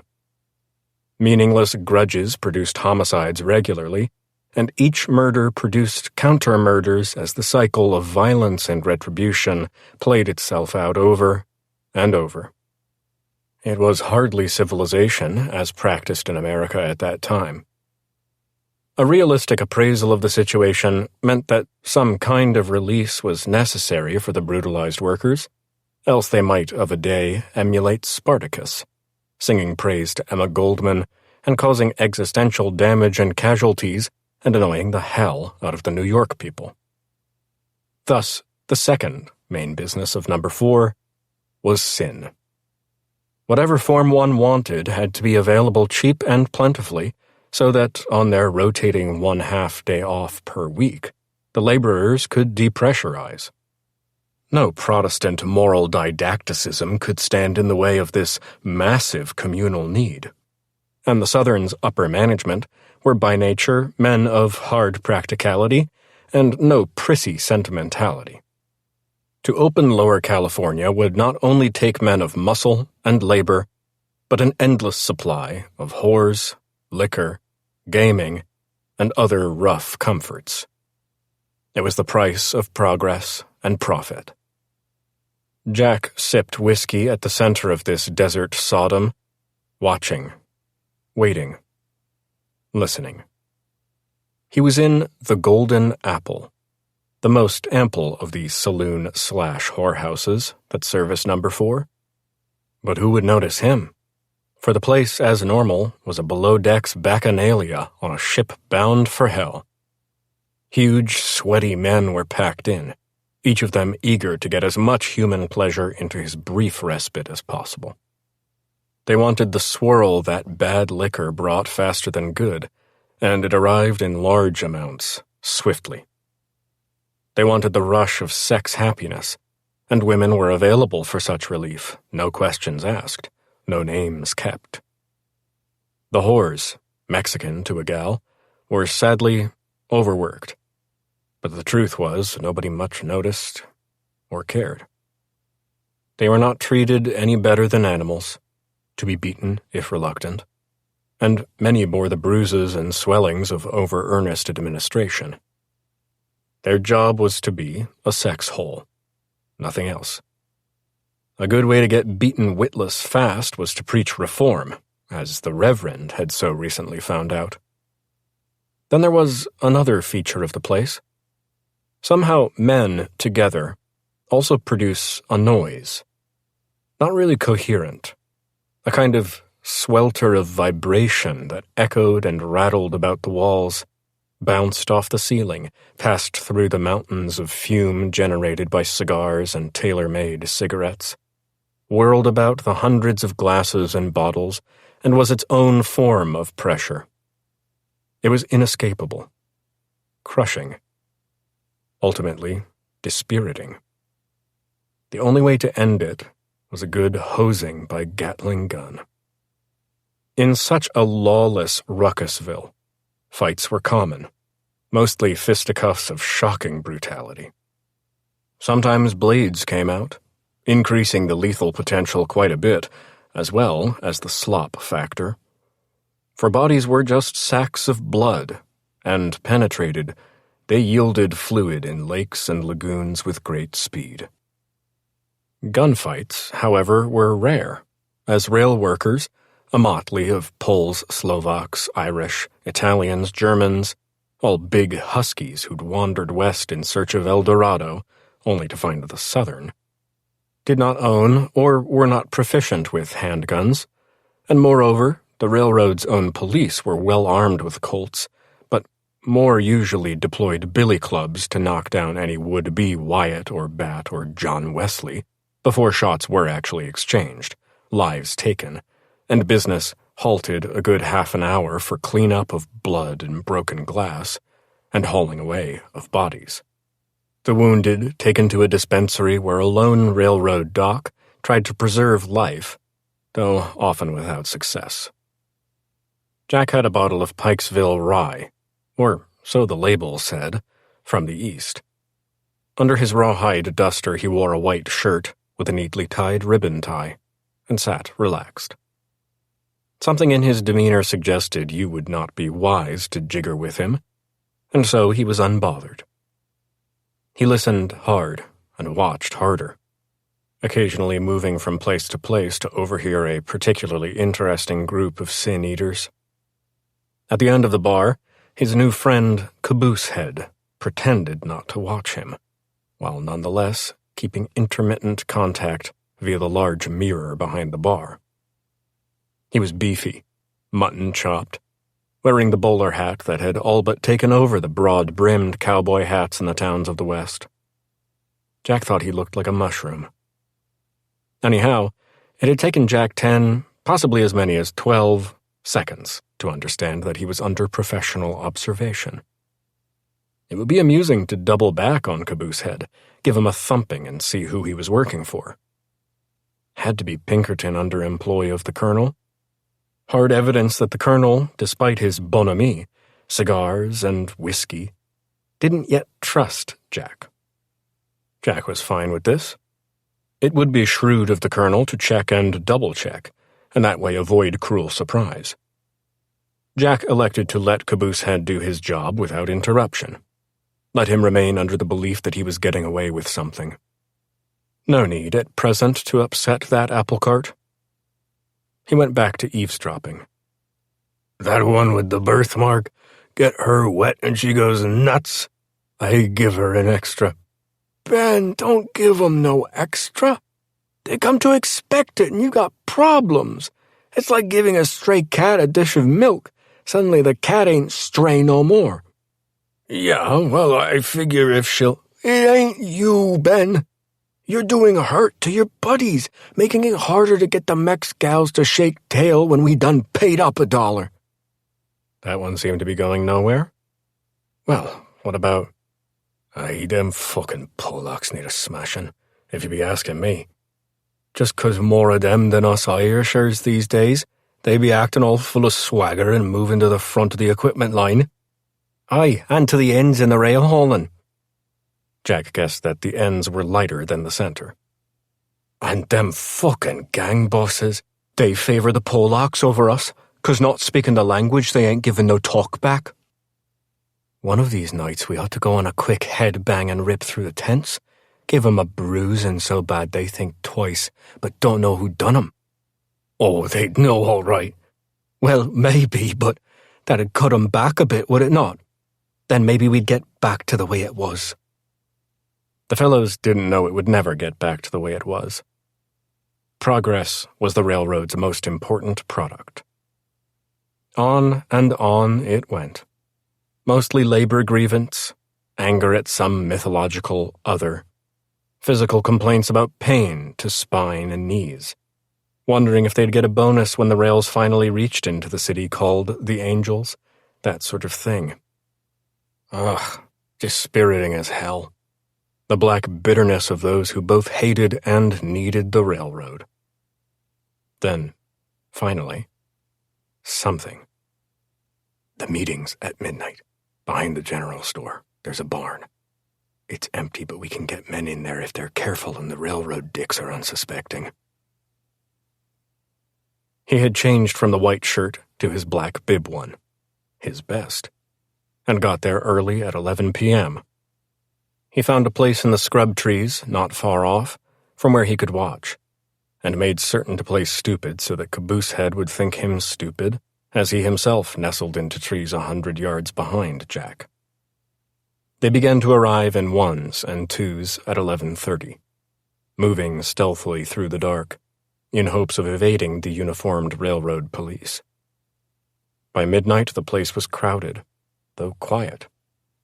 Conspiracy only occurred on the sly and in the dark. Jack waited and watched, then slid low to the barn, slithered along till he found a loose slat, pried it a bit, and put his ear to it. No right whatsoever to work you so hard without care of any sort, fire you summarily without cause, sell you your living needs at exorbitant prices. It is exploitation of the workers, pure and simple. We must stop it. You're talking strike. Easy for you to say. I'm sending money to my wife and kids in Denver every month, and without that, they die. You cannot think of it that way. What you do must not be done for your wife and kids, but for all wives and kids, now and particularly of the future. But if we throw a bomb like they did in Chicago, the dicks will open fire and kill a mess of us. Then they'll beat the rest till they get the names of the leaders like you, Liam. And they'll have you arrested. And since the railroad owns the courts, you'll be hung. And for what? 22 cents an hour instead of 20? And 2 doctors in the dispensary instead of 1? Jimmy's right. We ain't got much, but it's all we got. We lose it for something called the Socialist Labor Party, and what have we got? Nothing is what we got, even if we win. Nobody says it'll be easy or fast. But what is clear is that the only way is through organization and solidarity. If we cost the railroad money, they will come around lickety-split. We have nothing to lose but our chains, someone said. I say, strikes don't get you food on the table. You'll never raise fat kids off a strike. In truth, this ain't a thing except a war. We got to be prepared to kill and maybe die. Says you, Jake, you got no wife and kids, and if you lose this job, you just wander somewhere else. I lose all. On and on it went. In the end, Liam, the SLP rep, signed up a few secret members, but most just couldn't commit. A secret meeting was to them as much as a fuck with a mech's whore when it came to letting off the steam buildup. But Jack fixed on this Jake, the firebrand. He seemed like the type who'd be moved by outrage to more extreme measures.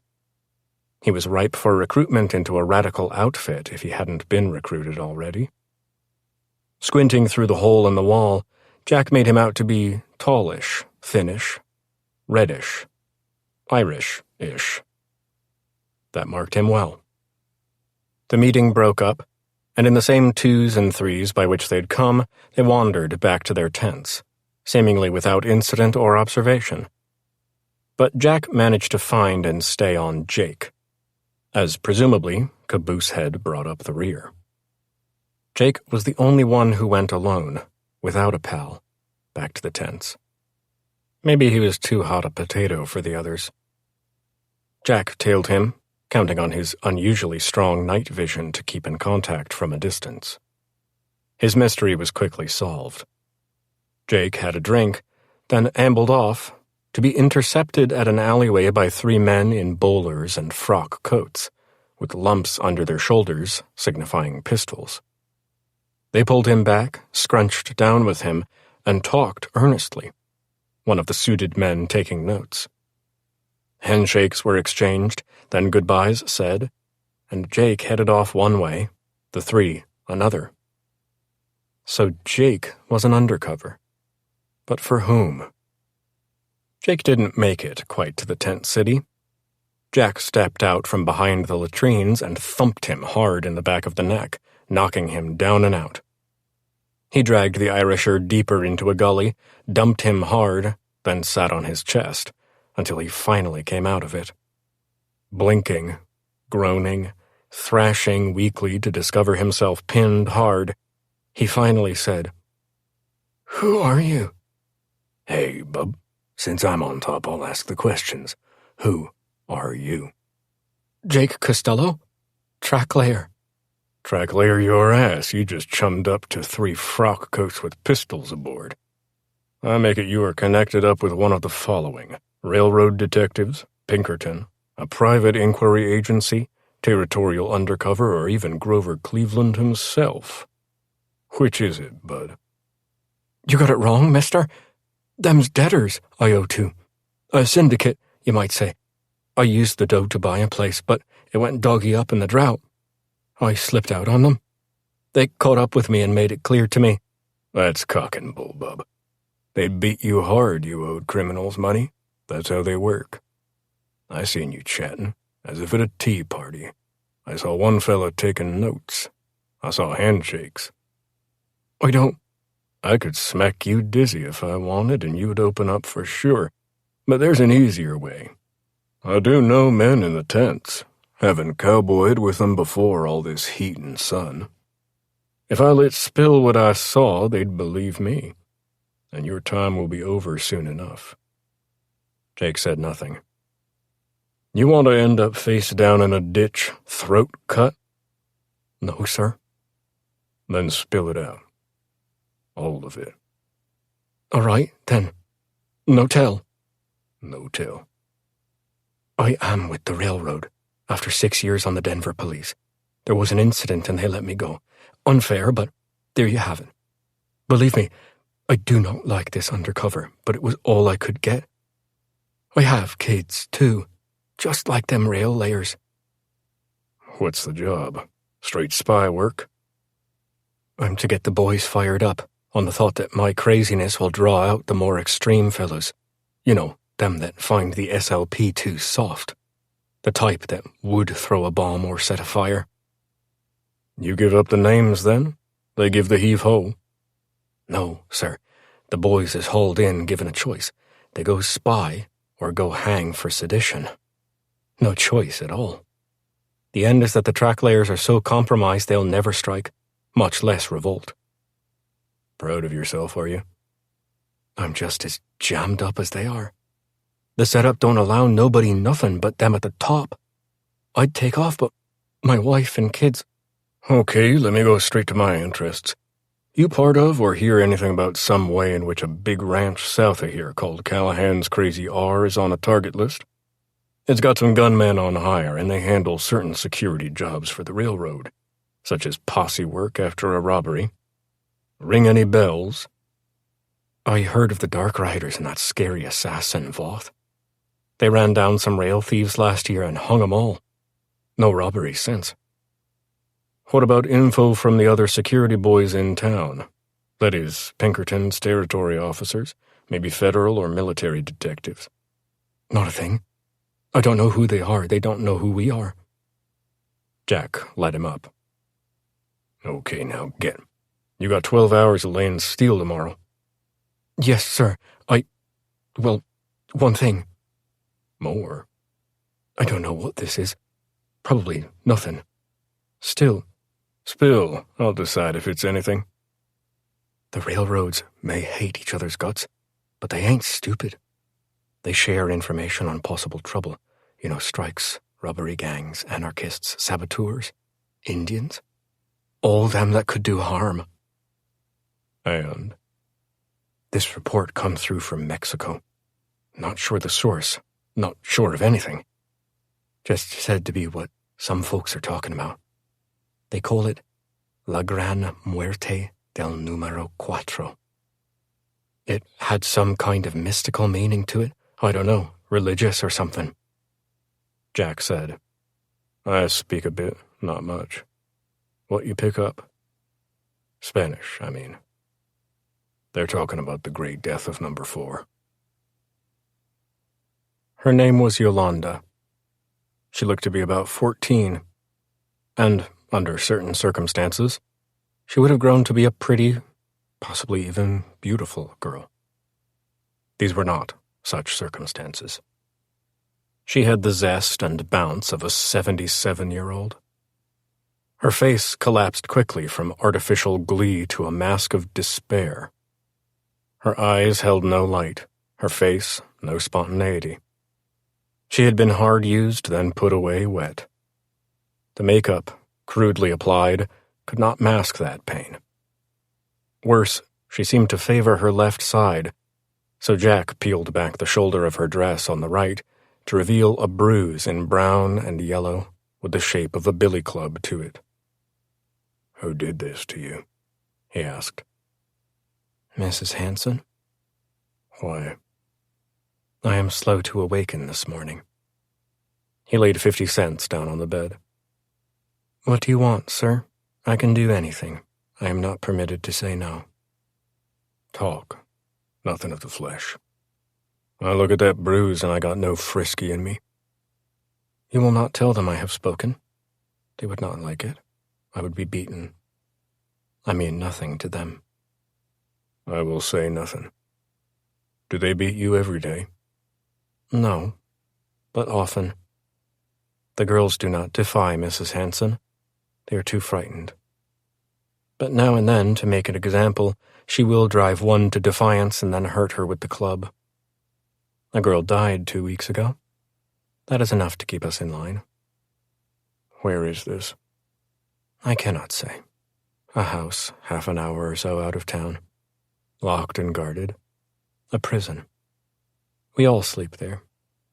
They take us to and from in a big wagon every night and every morning, but it is sealed and locked, and where it takes us I cannot say.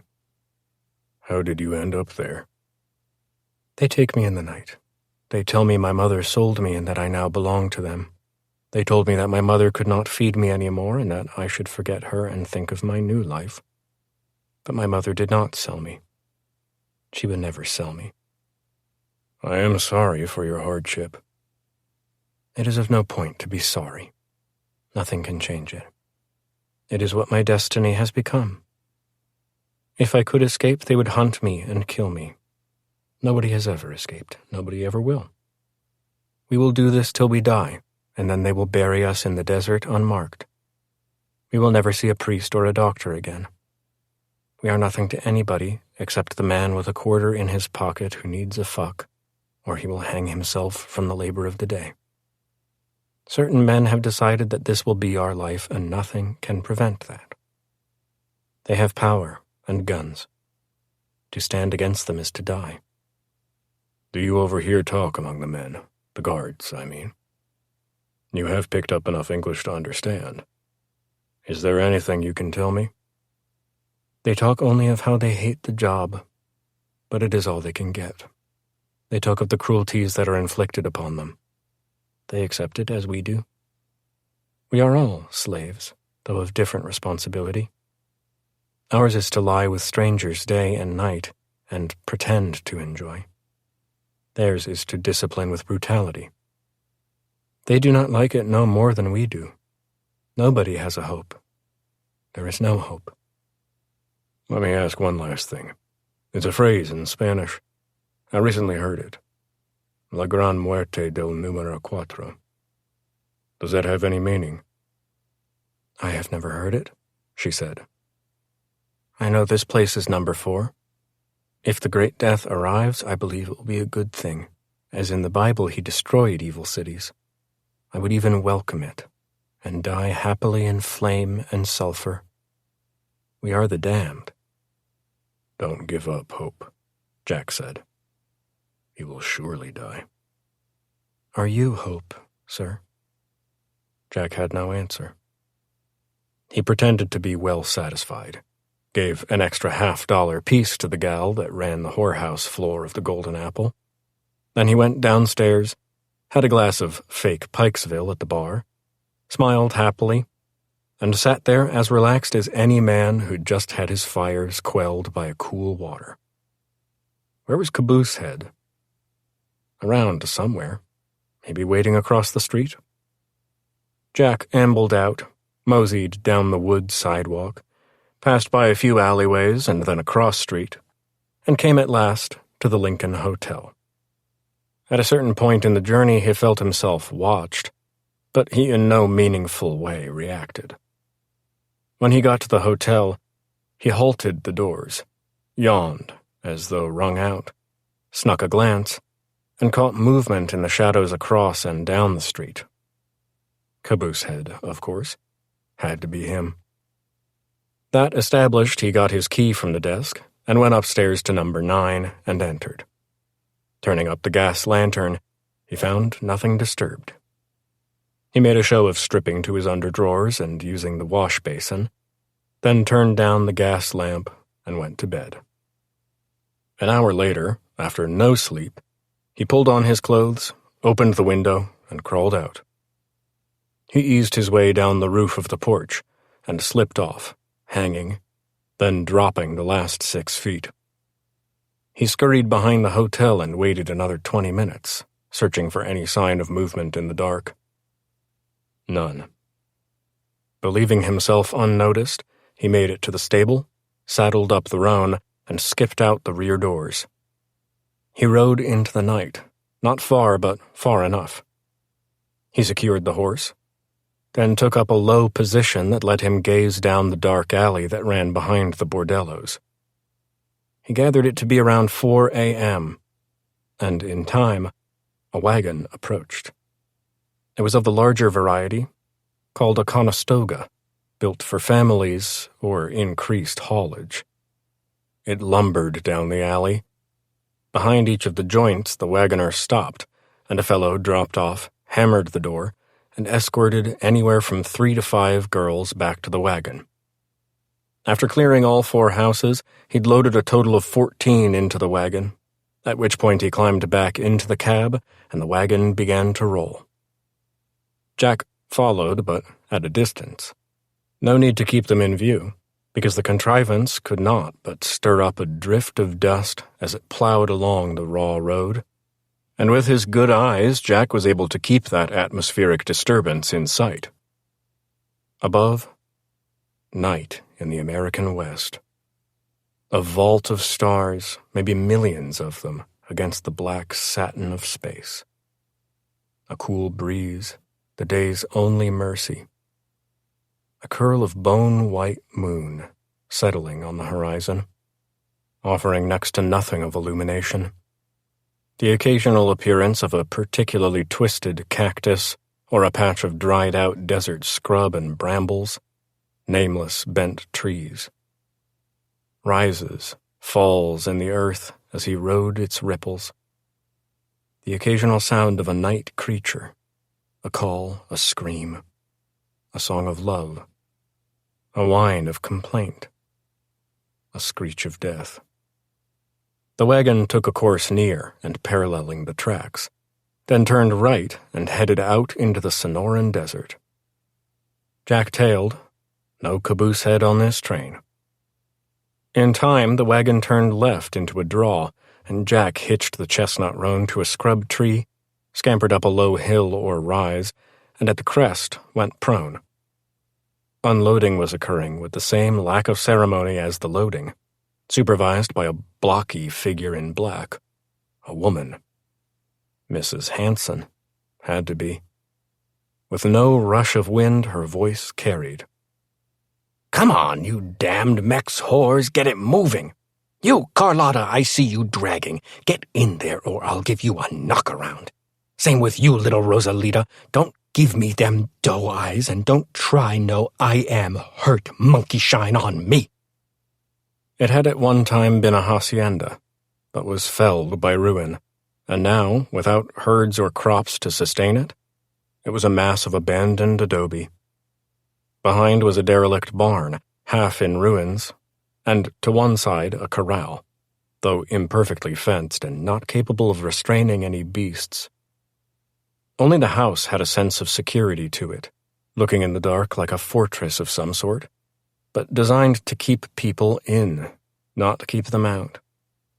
Jack waited a bit, then watched as the teamster left the dwelling, climbed into the wagon, and headed off. Jack followed at the same distance as before, and left him as he turned into the rail camp. He himself returned to number 4, and managed to slip in the back of the hotel. The night clerk dozed, and up he went, back to room number 9, and a few hours' sleep. The next morning, after 10, he checked out, went to the stable, and again paid fees. Then he saddled the roan and headed out. The question now was, how far would Caboosehead follow? All the way back to his interception of the wagon train? That would be bad. But he was lucky, or the detective was tired. 4 miles out, Jack ducked into a grove of trees and waited. Caboosehead had seen enough. The man continued, and then, without enthusiasm, he was just as sick of Jack by now as Jack was of him, he turned and headed back to number 4.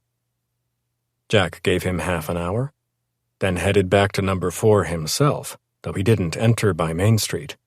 Instead, he circled around back, came in from another angle, and searched carefully before making a move. Time-consuming, to be sure, but accomplished without incident. This brought him to the backside of the train station. He slipped in, finding it empty, and went to the window of the ticket office. Another young man greeted him, eager to rise in the railway business. Western Union? Yes, sir. Jack gave him the name. Oh, yes, the boy said. It's a long one. Usually they aren't that long. You may have... Just hand it over. Yes, sir. It was heavy, at least 3 pages stuffed into the flimsy envelope. He took the back route out of town, checking again to see that nobody followed, and then finally opened it up. He talked to Winchester's sales manager in New Haven. No missing guns in continental U.S., not even in the territories, at least between the plant here and wholesale there.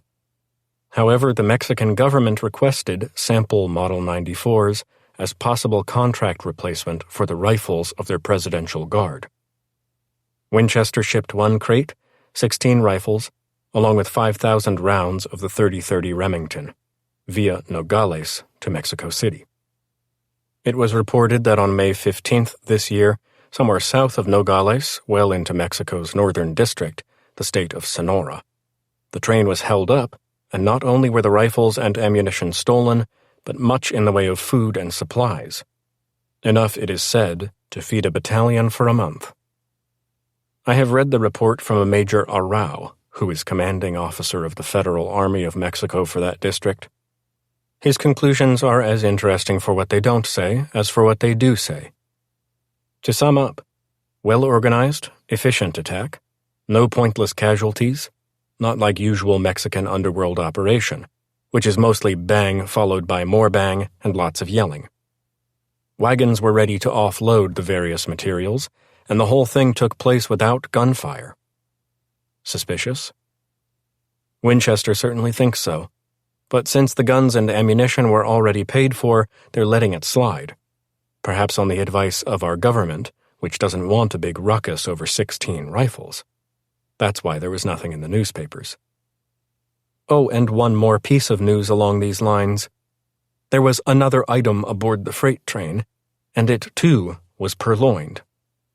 Don't know the weapon, but they say it was something new from England, called a Maxim automatic machine gun. 10,000 rounds of belted caliber .303 British, also stolen. Hope this clarifies and satisfies. Best, Chalmers, NY Tribune.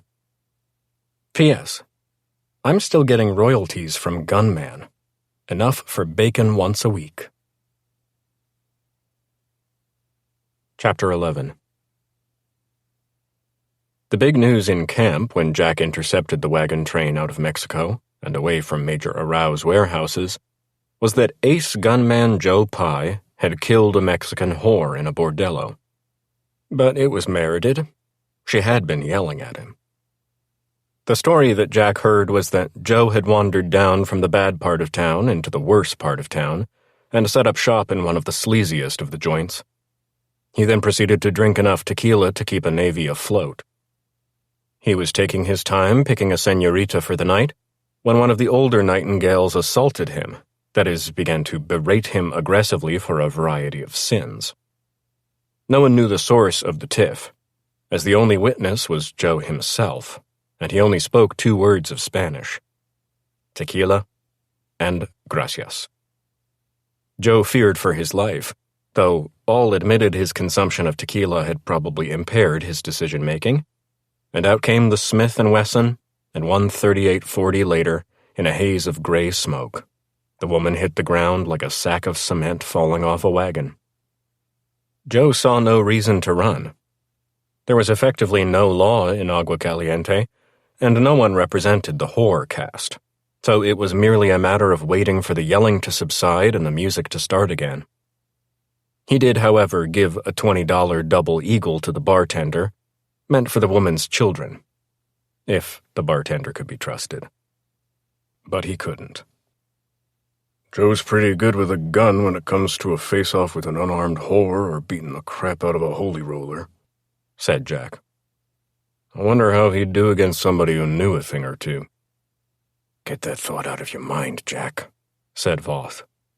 You ain't here as the cause of justice. You work for the colonel, same as me, same as Joe. If the colonel demands some kind of punishment, he will express himself, though it seems unlikely, as the Mexicans expressed no grievance. Federales brought Joe back that night, and they didn't say nothing. Major Arau didn't say nothing. That Mexican major was too busy waxing his mustache, said Jack to some laughter. But Jack had put 2 + 2 together and realized that the situation had just clouded over even more. The dead whore had to be the live whore who had agreed to look into matters for Jack. In his way, Jack had killed her. This did not please him, and was one more piece on the table favoring a consequential confrontation with the blonde killer. But it meant more. Had she gone about her business too loudly? Had she acquired information not meant to be distributed? Had someone put an order out to kill her and slipped Joe a fee to do the job? It could not be just coincidence, could it? On the other hand, maybe it wasn't the same woman.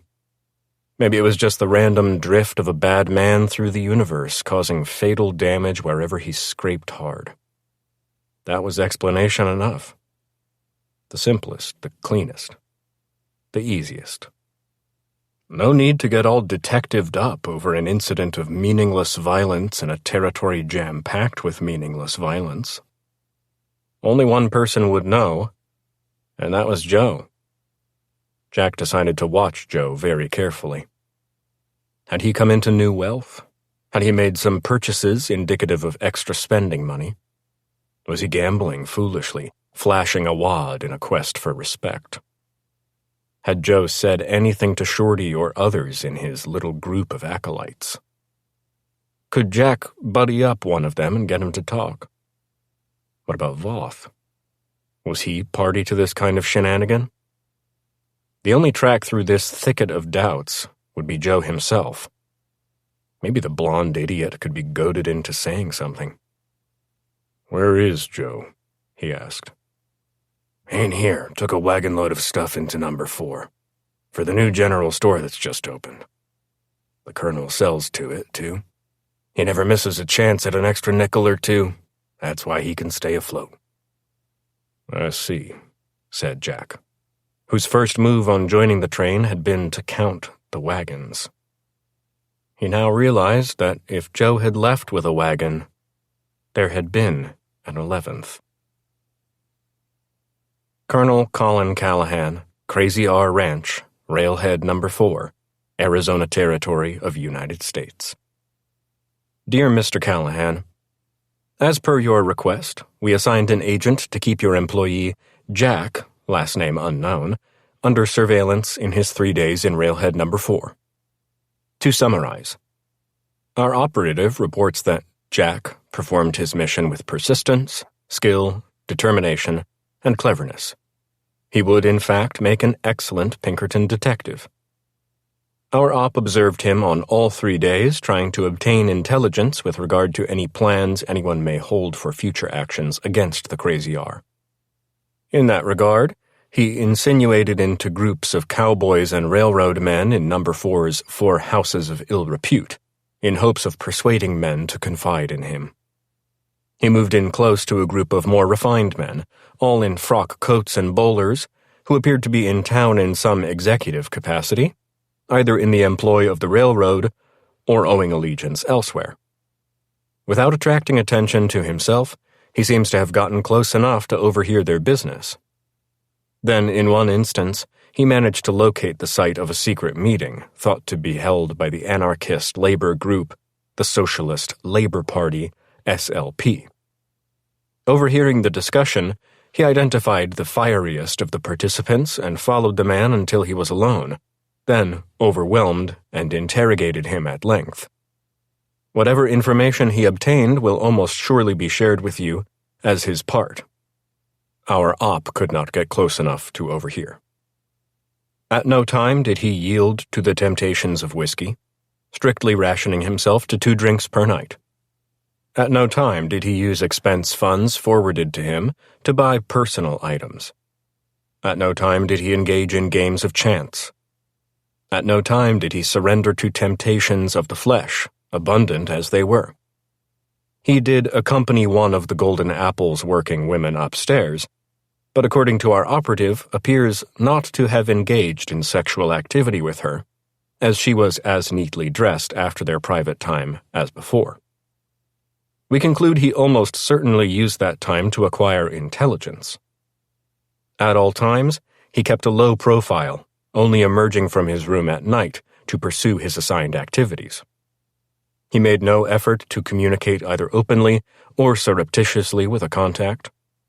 He received no messages via a drop, a common behavior for an undercover. Nothing in his demeanor or his behavior suggested cleverness, ruse, divided loyalties, or any attributes of the so-called secret agent. All in all, he must be regarded as a superior employee.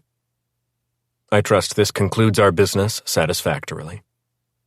Yours cordially, Harold Thoreau, Pinkerton Detective Agency, Territorial Capital Office. Invoice for services included. That was a wasted $200, concluded the colonel, alone in his office with Voth. He handed the letter over to the gunman, who read it quickly. He seems all right, Voth said when finished.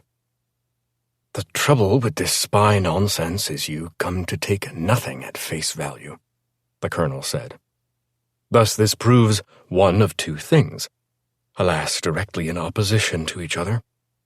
Either indeed Jack is what he says and we are lucky to have acquired his services, or he is far more skilled than the Pinkerton operative, utterly confounded the idiot, and led him to believe exactly the opposite of what the truth was, now embellished by the reputation of the great Pinkerton agency.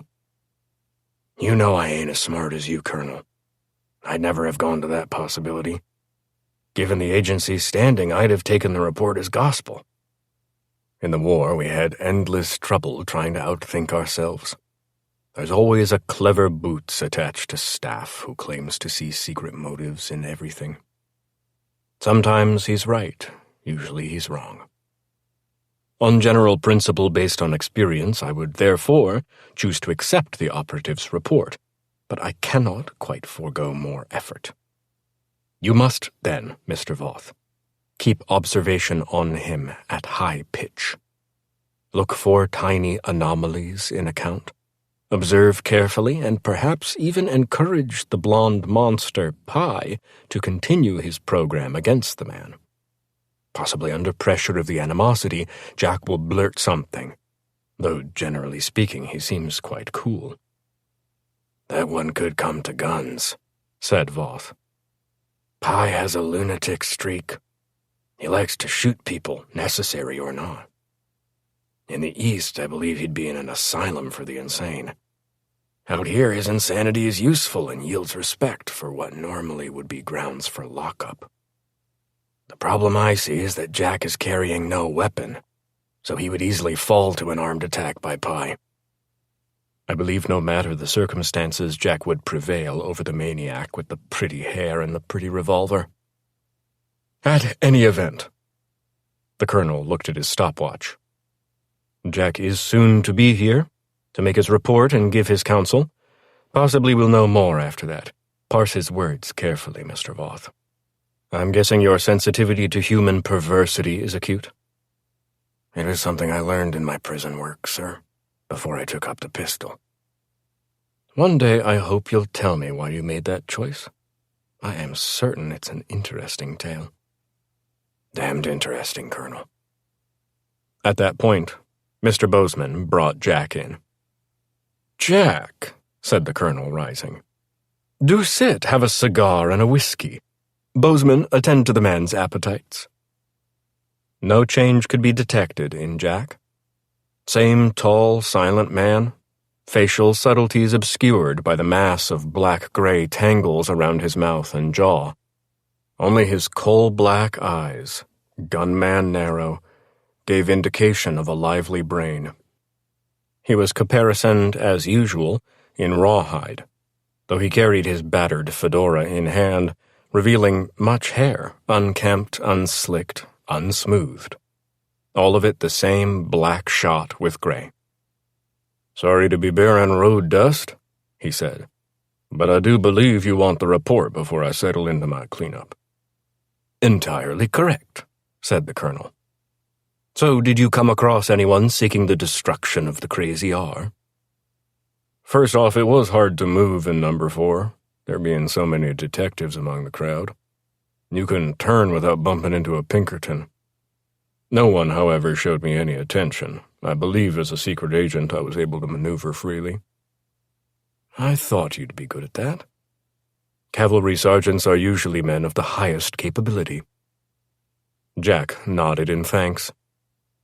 "Now, as to form of report, let's do this as efficiently as possible. I would have you narrate, start to finish, your time and encounters as Bozeman takes notes. I will not interrupt, letting you stress naturally what piqued your interest. In the end, I will have questions, as possibly will Mr. Voth or Bozeman. Do proceed." Jack told most of it, eliding only what might reveal that he too had a secret agenda. He left out the identification of Caboose Head and the intelligence gathered and sent his way by Chalmers Breckenridge concerning stolen rifles and the frightening Maxim automatic machine gun. Best for him alone to know of these things for now. But, of course, he told them of the Arizona Southern Undercover's bulletin from the underground, and the girl Yolanda's dispirited explication of it, and her dire prophecy about La Gran Muerte del Número 4. And, of course, the colonel responded. "So that alone is a forecast of the sort of Armageddon I fear. And it is directed to railhead number 4, not the ranch here." "That is true. However, whoever they are, they will know that in some regard we have an arrangement with the railroad to act as pursuit and retribution to rail crimes. This is widely known off the hanging of the bandits last year." "Perhaps we messed up in lynching them," said Voth. "But they had shot 2 of our boys and the Dark Riders wanted vengeance." No, you did the right thing," said the colonel. "That action brought rail raids to nil ever since. So not only was it vengeance as well as justice, but also practical application." "Yes, sir," said Voth. "My point," Jack continued, "is that any attack on the railhead would almost certainly be preceded by an attack on the Crazy R, with the strategy of destroying the pursuers before the crime for which they would be put in pursuit." He did not mention it, but it occurred to him that the Maxim gun would be the perfect instrument for such a strike. A wagon could approach by night, and from close range the Maxim gun could deliver 1,000 husky rounds of .303 into the smaller bunkhouse in seconds, shredding it and all who snoozed inside. Then the wagon and the mystery army could get to number 4 within 2 hours before news reached the town, and similar judgment would be unleashed. Then off would go the raiders into the night, having delivered their blow against...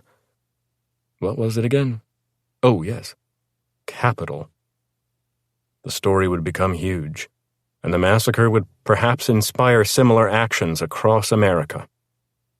If someone were desirous of destroying the nation, that might be a very good start. "That's a plausible expectation," said the colonel. "Tom, it seems our lads have acquired a new responsibility, which would be night patrols at the perimeter. Further, our boys should be drilled in rapid response to attack. It might behoove us to prepare a chest full of bombs of some sort in order to disrupt the assault. Perhaps embedded with shrapnel. That would do for artillery."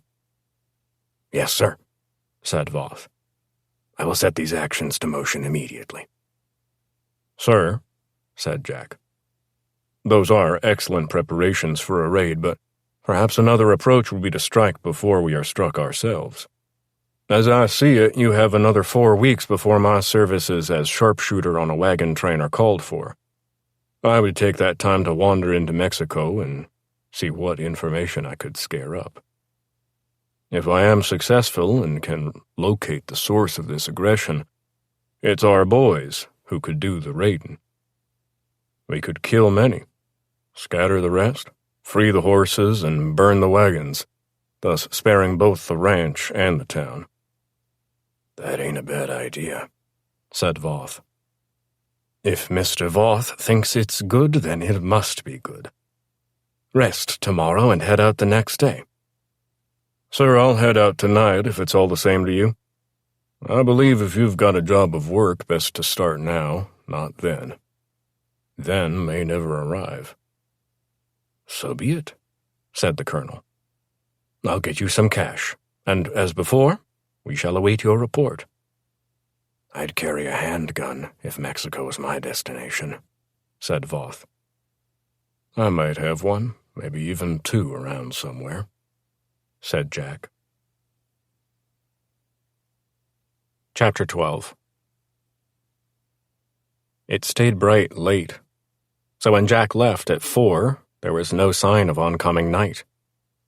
He rode the long access road from the Crazy R to the bigger road that led, taken to the north, to number 4, and, to the right, to the desert and hill chaparral that ultimately became Mexico.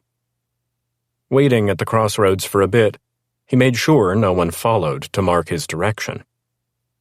Once he so believed, he started out again, turning, however, north, away from his stated destination. He rode about 4 miles through the rolling desert scrub, under the blinding sun through the windless afternoon. He came then to an adobe ruin of what had once been a chapel for those of the Catholic faith, though long abandoned. He secured the roan, then slipped inside, pausing again to scan for intruders, followers, pilgrims, settlers, whoever might be pressing along on a day full of blaze and temperature. No one appeared. He went into what was once inside. Now there was no roof. The 2 walls to east and south had either been battered down or fallen into brick and rubble of their own accord. He walked the aisle, on each side flanked by benches that had been for the worshipful, but were now testament to the destruction that heat and drought can do, and came at last to the altar, or what was left of it, more ruined wood turned almost white by the sun, much of it in splinters.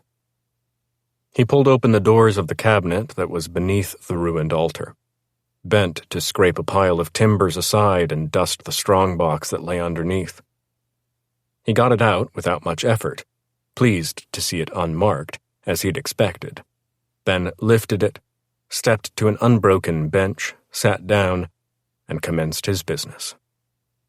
Opening the strongbox, he encountered, first off, a wad of bills and a small pouch heavy with double-eagle gold pieces. He slid a few greenbacks out of the batch and left them loose, in case he needed them fast in a getaway. Next came 2 oily rag bundles, and he lifted them free, then unwrapped one on his knee.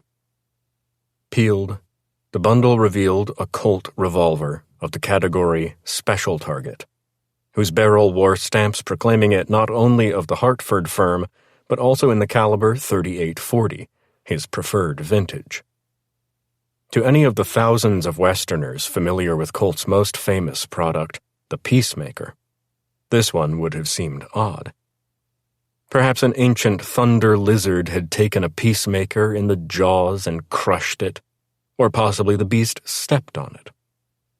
It boasted the famous Peacemaker lines, legendary since 1873 for grace, as well as near-on perfect comfort to hand. But those lines had been squished, squashed, crushed, mulched, squeezed, from top to bottom, and it appeared to have collapsed upon itself. It was less tall, more squat. It was not particularly beautiful the way its progenitor was. For one thing, the barrel, forced downward, was much closer to the trigger guard, and being compacted, it facilitated recoil directly into the hand and forearm, and did not compel the revolver to leap upward on the shot, as had the original. 2. The grip, so fluid in the original, had a harsher bend to it, curling more relentlessly groundward. For another thing, instead of the traditional 3 humps of hammer channel, hammer pivot, and grip, which precisely reflected one another and gave the original a lyric melody in steel, it appeared that one of the 3 had been squeezed out, permitting only 2 in the reduced real estate available, with the pivot now directly a part of the grip. That again, the hammer, a proud and stately statement of curvature and pride that seemed to reach for the sky, was in this iteration much stubbier, much softer in effect, and much lower. It held no sharp angles to cut skin. Thus, uncut, it could be reached easily by a thumb, without the hand quitting the grip. And finally, the trigger guard, another masterpiece of grace and rhythm in the antecedent, had been lengthened into something almost ungainly. Of course, the cult people had committed these desecrations not out of madness but out of measure, carefully considered. The stated reason was to improve Colt's success in the world of target shooting, particularly at the big pistol match held at Bisley, England, every year. The lower barrel and straight-back jump of the recoil impulse made recovery quicker and more sure. The sharper angle of the grip enabled the one-handed shooter to secure it more firmly in a position accessible to the unblinkered eye. The lowered hammer spur meant, as stated, less stretch in the cocking, hence less disturbance to the iron grip in which the pistol was secured, and the more spacious trigger oval gave the target shooter room to stretch his trigger finger against the onset of cramps. In this regard, it was certainly a success, as Bisley records showed. But in so doing, the Colt engineers had also fashioned the best fighting pistol of the age. Everything that made it a better target gun also made it a better fighting weapon in general, easier and faster to handle, particularly in its shortest barrel length, 4 inches, as was Jack's. It was superb out of the holster and into an instant shooting position, and the softer hammer made it a shorter instrument for slap firing. The bigger trigger guard opened it up to the leather gloves so common to the frontier. A skilled man could really rip with it, and Jack was skilled. He always had been, whatever the piece. He now removed his rig. This was a thick, strong, Mexican leather gun belt, which sustained 2 Mexican holsters. One of them held a pistol straight to the right hip, while the other was constructed to exhibit extreme cant and secured to the left of the buckle, offering the grip across the body to the same hand as the other. Snatching number 2 was faster than reloading number 1. The rig was, in fact, old. For many years it had toted the 2 1873 peacemakers he then carried, and it had served him well on many occasions. He had thrown those wonderful big irons into a river when, 10 years before, he'd given up on the killing life. When the current situation demanded a return to the guns, a trip to the best shop in Denver got him the special targets, and fearing need of them, he'd spent a month in the desert with them and a crate of 38-40s, reacquainting himself with the skills of pistol work. He belted up, then broke open a box of Remington cartridges and threaded 5, not 6, into each gun. That is, a round in the first cylinder chamber, rotate on and past the next chamber, then 4 more into the succeeding chambers. Anyone knowledgeable of the revolver did this because a design flaw that Colt hadn't been able to overcome meant that when the gun was loaded with 6 cartridges, the firing pin rested on the explosive primer of a live round, which set up an accidental gunshot off a bump or a fall or a drop that banged the hammer, which would bang the pin, which would bang the leg or whatever else lined up with the barrel. The loading protocol allowed the firing pin to rest on the air of an empty chamber. Cocking put the gun in action for 5 quick shots. If a fellow expected gun trouble, He might then add a 6th round to the instrument, preferring the extra firepower to the measure of safety. It was always, however, a dicey decision. A last item remained. Not in the strongbox, but lodged behind it in the cabinet. It was ungainly. He unwrapped and discarded the newsprint that had protected it. His hat. Full-brimmed, full beaver, by Stetson. And not cheap at $4 in Denver. It wore a crease down the crown, was tall, medium gray, with the brim on each side softly rolled, to express, as did all such hats, the magnificence of the American West. His fedora was left in the box. The box was restored to the altar and again buried under broken spars of lumber. And he turned to exit. Now a gunman again, he mounted the roan and headed on to his night's destination, Railhead number 4, and its street of bordellos. The sun set amid a hemorrhage of mashed-up purple gold, and the temperature began its nightly fall. It would be full dark by the time he arrived. Yep, if you knew his character, you'd know where the man would be. Joe Pye was not merely a braggart and a bully, but a lazy son of a bitch. That meant whatever business he'd had with the 11th wagon being concluded, he'd awarded himself an extra day off, knowing that nobody back at the spread would say a word. He was easy to find, sitting at a table in the Golden Apple, surrounded in smoke, leaning back in the chair with a third of a bottle of something brown there to sing him sweet songs of importance, heroics, and wealth. His long tail of blonde hair hanging out of the hat, cocked back on his head.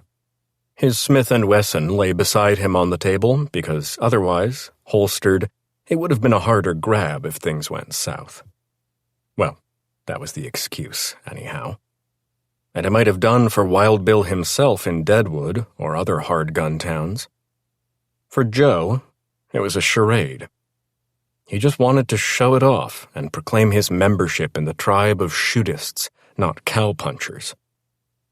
Another man sat with him, but Jack could not make him out, as his back was toward the bar where Jack sat. It was Jack's turn to be caboose head. None of his observation was direct, but instead was a reflection in the giant mirror behind the Apple's bar. Caboose head had taken this exact stool some days ago, but where Jack had quickly pegged his presence, Joe Pye was having too much fun being Joe Pye to pay any attention. If he looked into a mirror, it was only to reflect on his own dash. Folks came and went, the place filled with smoke. The piano man played on. A fight broke out over cards, but no guns came into play, just fists. It was over so fast, big guy pounding little guy. Many missed it, and the others laughed. Whores cruised, mostly connecting with foolish young cowhands, off to get their cherry busted. It was another night in the Old West, except nobody in the joint thought of it as old. It was new. It was fascinating. It was the present. Whatever tales would be told, whatever lies inflated like balloons, whatever form of narrative would offer chronicle of this time and place, it mattered nothing to anyone there, and their imaginations, in any event, were incapable of stretching so far. They had no idea they were the ur-text of a myth. At last, Joe Pye, the final swig swigged, realized it was time to make some kind of move back to his real life. He leaned over and made a last joke with his pal, then rose and sauntered out. Jack did nothing. The fact was, he meant to leave Joe Pye alone tonight. That would come later. Instead, his object of interest was Jack's pal. That fellow worked hard to finish his own glass of whiskey, though Jack could tell that he wasn't a seasoned drinker who could throw down the firewater for hours without showing distress. But at last, he nailed it, but then took another few minutes to wait for the room to quit whizzing about. Finally, sure of his footing and his mission, he rose. Of course. Jack had sensed something familiar to him. It was the neophyte gunman, Red, who'd peed up his pants at Jack's gun-handling skills in another place a few days back. Red was of a sort who'd be attracted to a show-off like Joe Pye and hope that some of Joe's glamour would rub off, not realizing that Joe's glamour was thin gruel in the real world of men and guns. When Red turned, Jack saw that he'd gotten a new pistol, knowing that when Jack hammered the backstrap of the first one, that pistol was busted forever. The new pistol was another old acquaintance. It seemed to be the gun that Jack had done his little theater with, including the backstrap slap-fire that had been carried by the other boy. Name of... yes, Jimmy. Red must have bought it off him. Maybe Jimmy had sense enough to abandon Red and head back to his father's ranch. Red stood, shakily, and walked out on a somewhat unsure line. Jack let him go, went to the window and watched as the fool climbed awkwardly aboard a gray stallion, turned it, and began to trot off, southbound, out of town. Jack then went to his own animal, unhitched it, and took up the chase. So unsure was Red's horsemanship that Jack feared he'd fall off and crack his head. But even if the gray wandered this way or that, Red kept him drifting southward along the road. He could pay no attention to the dark figure 300 yards behind him, not having noticed the figure in the first place. He passed the cutoff to the Crazy R and continued straight. If there was road, he'd be all right, but once the road abated, he'd lay up for the night, being too drunk to negotiate the wild patch that led to Mexico. Finally, hours enough to have racked a good 20 miles, he pulled off into a snarl of dried trees and settled in. Mount secured, saddle placed for a pillow, wood gathered for a coffee fire in the morning or whenever he woke up. He wrapped himself in a blanket and was soon asleep. Jack moved into the brush 100 yards away and did the same, though quietly and without ceremony. Red slept through dawn. Not Jack. And about 10, gauging by the sky, Red stirred, rolled, and finally sat up. Clearly he was up against no deadline. Clearly he was bad hungover. He took his time doing his ablutions, lighting the fire, filling the pot with coffee, chicory, and canteen water, and settling up while the coffee bubbled and prepared itself for consumption. Then he sat down, poured himself a nice steamy cup, pulled a biscuit from somewhere, and made to enjoy a rich fellow's slow breakfast. And then, of course, he noted the tall man coming out of the brush in a steady gunman's gait, hat low over his eyes. "You?" he said. "That's right," Jack said. "Me."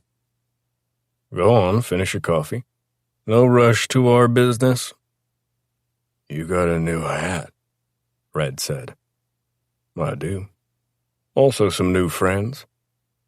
He pushed back his rawhide to reveal the 2 Colts basketed in the rig, straight in and crooked to the right, ready for sport or drama. Red whimpered.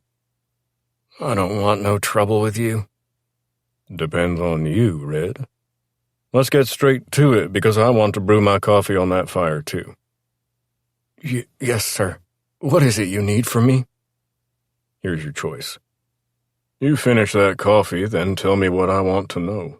You give me that new Colt, then you saddle up and head north, maybe Colorado, maybe Wyoming. Fine places. Fella could do well up there. You don't come back here unless it's been so long I'm bound to be either dead or in a wheelchair." "And the other?" "You don't finish your coffee and we get down to business. Won't take but a minute or so to blow them gonads off, then I get my coffee and you make new friends among the coyotes and buzzards." "I don't know nothing," said Red. "I don't know. I figure it this way. You come here on a job. The job was to pay Joe Pye for killing a certain whore in a certain Mexican whorehouse. They thought she was a spy, That's because she was a spy, but not a very good one. She was working for me. That puts her death at my doorstep, and I'll answer for it when I face St. Peter. It's one of many I ain't proud of. But the question for you would be, who's they? Are you some kind of government agent? Said Red. You ain't that lucky, and the government ain't that smart. Get to it. I don't know, said Red. Bet you do, said Jack. They'd kill me if... That's why your next stop is Wyoming. They don't reach up there yet. Red whimpered again. Sonny, my need for coffee is building fast. I might just get tired of waiting here for you to stop making little girl noises and move on to the next step. All right, said Red. He breathed in. It's some kind of thing, I don't know what you'd call it. Politics, maybe religion, maybe foreign, like German or Russian or something. Anyway, they're building an army in the mountains. That's what they told me. They're going to make a war on capital? Is that it? Yeah, that's it. I never figured out what that meant. Anyway, the man gave me 5 double eagles to come up here and pay off Joe Pye for whatever job it was, because I knew Joe Pye and none of his boys did. I don't get it. Why didn't they just kill her themselves? Because then it's a mystery who killed her. It would be known something is going on, and maybe somebody notices.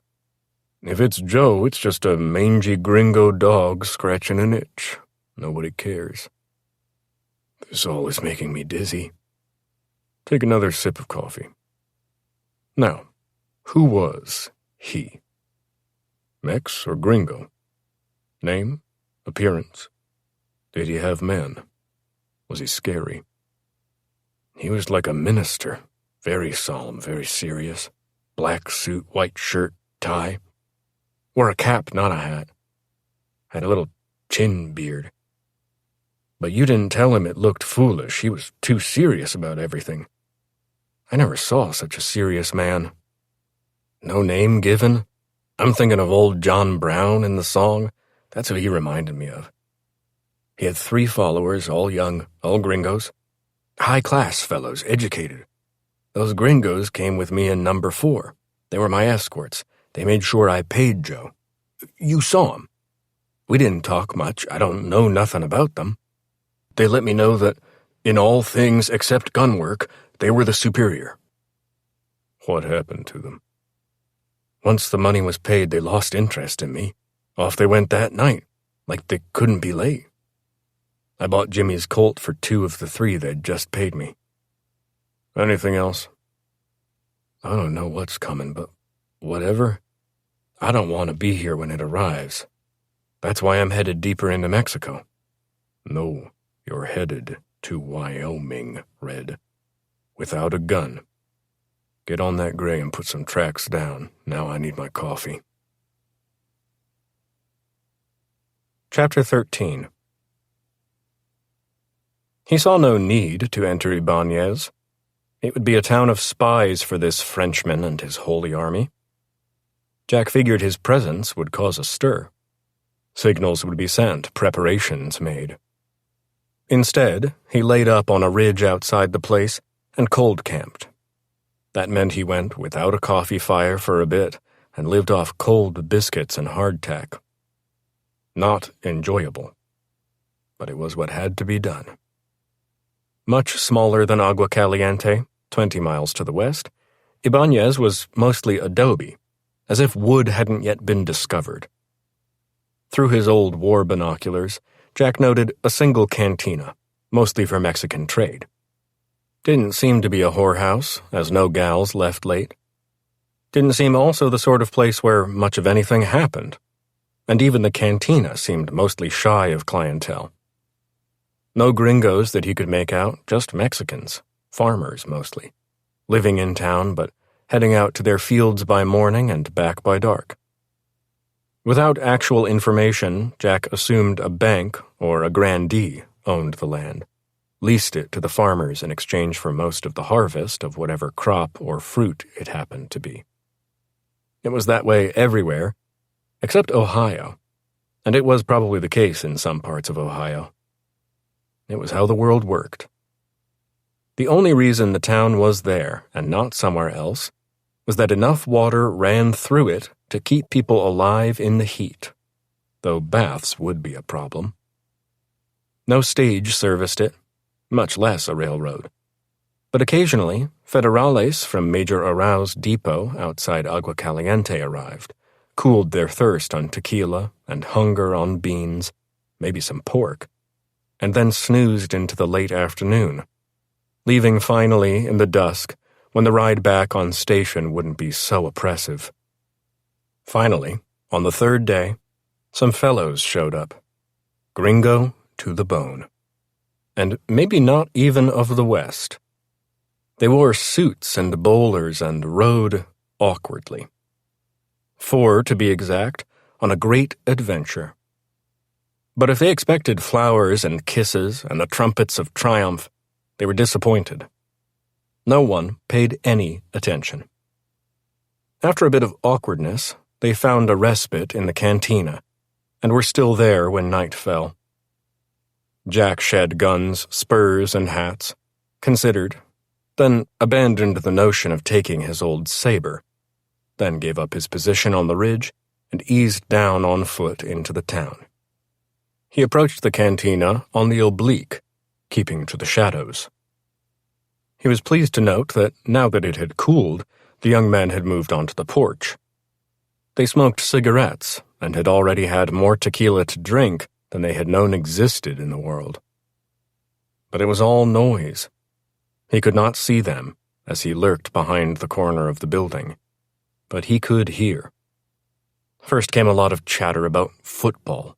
Would Harvard beat Princeton the upcoming fall, now that Linkletter had graduated and was selling bonds on Wall Street? Clearly no victory against Yale was possible, absent Linkletter, and was not even discussed.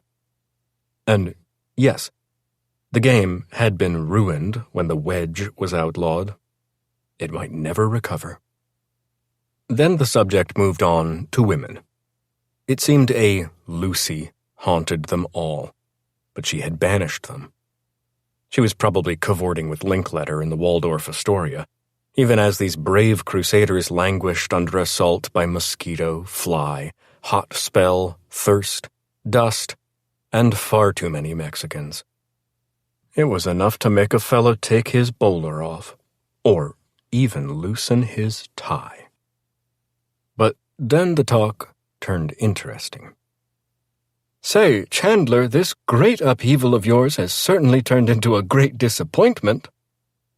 "They will know we are here." "How could this be known? I've seen nothing but these peasants since we left Texas 3 days ago." "He will have set up security and intelligence. The man is no fool. That is why he will succeed where the others will be compromised by secret police and sent to Devil's Island." "Wrong continent, old man." "I was speaking metaphorically. I need to point out, for the last time, he is a former officer in the French army. Hence, he is well versed in military necessities, including, as I say, security and intelligence. He will proceed at his own rate and not be rushed into a hasty decision. This is far too important on the world historical stage to rush." "So said the chaps at Haymarket, and look what happened to them. Hung by the neck until dead." "Jimmy, nobody is going to hang a Worthington." "Not so. True of Worthington the First, my grandfather, who made all that filthy money, and even my father, the second, who quite decently only spent half of it. But poor Jimmy is but the third, and has already frittered away the remaining half at the age of 21, so perhaps the magic has worn off." "Fiddlesticks. Certain verities will never perish. At most, you will get a severe reprimand from your father and be back in Cambridge on time for the Princeton game." "All right, everybody," said the beleaguered Chandler. "Let's all calm down and find a place to sleep. I'm sure the contact will come tomorrow and we will need our rest. He is making sure we are not Pinkerton, that is all." "Hear, hear, old man," said one of them, and they rose and shuffled off. It didn't come the next day, as Chandler had promised. and Jack wondered if the whole parade had been called off, as he guessed Chandler did also. Jack imagined that Chandler received a great deal in the way of collegiate sarcasm as the day dragged on. His fellow soldiers for the future could stand everything except being ignored. This would drive them insane. Oh, the woe, the calumny, the aggravation. It was so wrong. But on the day after, it all changed. Another young man arrived, and through his binoculars, Jack saw that it was that other Jimmy, who had backed up Red in number 4. It was Jimmy's gun that Jack had used to shoot the backstrap off Red's pistol, and it was Jimmy's gun that was currently nested in the small of Jack's back. Still a chock with 45 Colt cartridges, each the size of a robin's egg, dipped nose first in molten lead. The 5 evidently talked at length in the cantina, proving that whatever outfit the second Jimmy represented, they felt confident enough in their security to meet with folks in the wide open. In time, all 5 came out. The collegiates moseyed down to the stable, paid up fees, saddled animals, and came riding back to Jimmy. Jack wondered how the group would handle the 2 Jimmy mix-up. He didn't see Jimmy Worthington III giving up his name. Nor did he think the lanky Jimmy, whose horsemanship was superb and spoke of much experience on the plains, would do so. Maybe Jimmy III would go to James, or even Jim. Sometimes sacrifice is necessary. Then, in the cool of the late afternoon, they formed a single-file line and headed out. Jack would be number 6 in that line, but always 500 yards behind. He didn't think either Jimmy would notice. It was not an easy path, and given the somewhat amateur horse management by the collegiates, it took even longer. Up they went into the Sonora Mountains, the low, rocky maze of fissures, stone peaks, arroyos, switchbacks, and boulders that lay across this part of the world, paying no attention to the boundary between Mexico and the United States. You'd have been hard-pressed to know which of the 2 nations you occupied, and in another mile or so, that might change. Meanwhile, above, on day 113 of the drought, the sun burned as usual like some industrial mechanism for melting battleship hulls, and it fiercely drove all moisture from the air and all breeze back to its place of origin.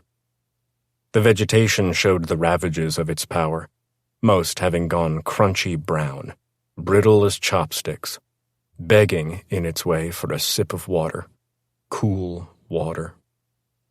Jack was careful. When he came to an open track, he halted and gave it another few minutes, as when in the open he'd be vulnerable to binoculars himself, or telescopes more likely. Once he was sure the young men were lost in the maze ahead, he caught up swiftly, as the roan was superb, as was his own mastery of it. One of these days he was going to have to give it a name. At a certain point, something occurred to him, and he pulled off the track into an arroyo that offered both shade and concealment. It had just struck him that there had to be another, easier way up. How else would they get the stolen supplies they needed to sustain themselves through such a rocky incline? Therefore, this approach had to be the secure route, and it would be the way to bring new recruits up. Sooner rather than later, they would be subject to scrutiny by a guard force, perhaps armed with Winchester 94s pumped full of the speedy, smokeless powder cartridges. Their job was to make sure that the new recruits weren't agents, secretly leading an army of enemies along to finish off the Frenchmen's crusade against capital by cruel midnight massacre, with a portable gallows along just for him. But who would such an enemy army be? The Mexicans. That would be, essentially, Major Arau and his Hungarian-Mexican hussars in creamy tunics, had already made a financial connection with the Frenchmen, as the phone train robbery indicated. And the Americans, as usual, were too focused on getting and protecting their own capital to pay any attention. And there was no American army installation within 150 miles. But then he realized that Though the idea of enemy agents was silly, it still represented the way someone like this Frenchman would think. Crusaders had need to believe that all were their enemies. And betrayal lurked in every bar room and bunkhouse. Jack had seen it all over the West, and even been party to range wars, in which such suspicions were the only justifications for the carnage. He proceeded sideways around the mountain, looking for a highway in the stone. When he found it, he had to acknowledge that it was artfully hidden. Somebody had high battlecraft and knew the secrets of camouflage and subterfuge. Rather than cover the road with felled vegetation, which would brown and turn to kindling rapidly in the heat, the author of this masterpiece of deceit had already stripped the leaves and hung the snarly branches with hundreds of pieces of greenish, brownish silk, which undulated in the wind and from afar gave much the idea of a living thing, a wall of scrub forest. Yet it was instead a gate, light but well constructed, which could be pivoted open without difficulty, yielding a broad sweep of packed dirt that switchbacked upward discreetly, easy passage for wagons laden with supplies and machine guns. No road led directly to the hidden gate, as that would be too obvious. Instead, however, the land was open, and since it was only rarely used, the wagoneers could vary their approach, wearing no tracks or ruts into the earth.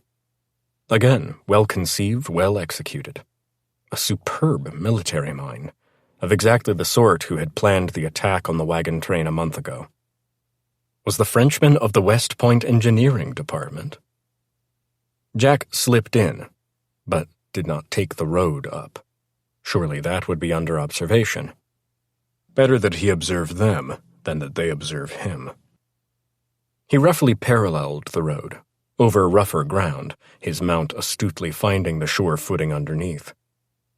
Ahead, a summit rose, and in time he heard the clatter of rifle shots, though by the peculiarities of the sound, he identified the arms involved as black powder, single-shot rifles, surely the ancient Remington .43 caliber rolling blocks that had served the Mexican army for decades, during which, if he was not mistaken, the army had not won a single battle against a foreign enemy since the Alamo in 1836.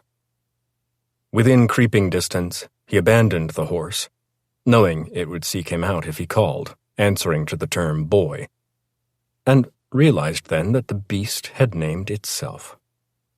Smart animal. Up he went, through dry, brittle grass, dust, around humps of rock, clusters of wiry greenery still hanging on despite the plague heat. The sound of the firing was steady, regulated. At last he reached the crest and slithered to it, binoculars out. Interesting. It was clearly some kind of military-inspired improvisation, but to his eyes there was something off, though he could not quite identify the discordance. It lay in what had been a meadow, but was now dry acres of dust, under the bulk of the rest of the mountain, a field of perhaps a quarter mile by a quarter mile. At the distant end, a rifle range had been set up, and perhaps 60 men were in the prone position, shooting at large bullseyes 100 yards farther out, against the wall of the mountain. White smoke rose and drifted from the black powder of the 43s, as did dust from the bullet strikes behind the targets against the stone. Someone busily supervised, rushing from man to man, kicking them into better positions, merciless in his upbraiding and insistence. Pure NCO, as Jack recognized the style, having exemplified it for 3 years back in the war.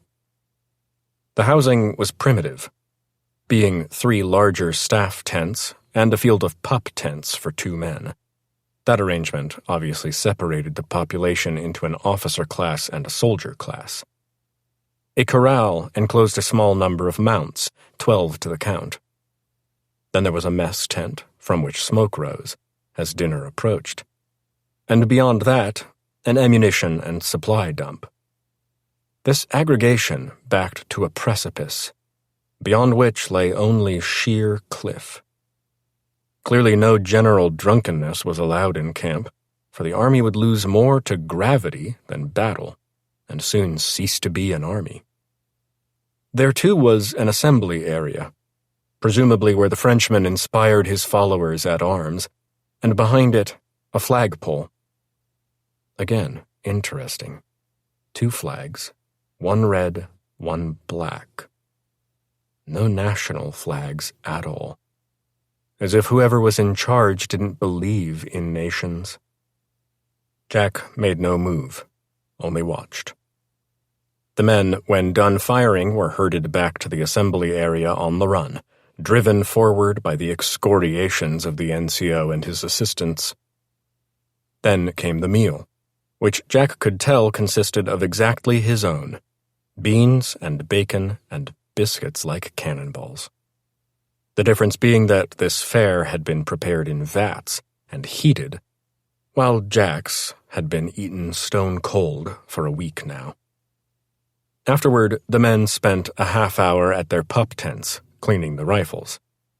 Then they were allowed to lounge and smoke and gossip for a bit, before it was back to the assembly area, where at last, the Frenchman made his appearance. He was tall, rail-thin, decisive in movement, precise in posture, dressed in khaki jodhpurs and boots. He wore round spectacles, his top button was buttoned, the shirt itself creased sharply, the boots shiny. Around his waist he wore a revolver in a Mexican holster. He had a livid scar, as if someone had thought his face was a piece of cheese and decided to take a slice. It ran between the corner of his eye across a sharp cheekbone. He also talked too much. Such men often did. Tonight he gave a lecture, and Jack was out of hearing range. But it seemed somewhat overlong and technical, and the fellow delivered it without flourish or excitation. He clearly had determined that the text of his oration was powerful in its own right and had no need of theatrics or wit for its impact. As he spoke, the NCOs, or whatever rank he had assigned them, walked among the men with riding crops, snapping sleepers sharply across the back to awaken them. Names were taken, perhaps for tomorrow's staff of kitchen police. On and on it went. Jack could see the soldiers melting into the ground as the Frenchman continued, as if their fatigue were pulling them toward the earth itself.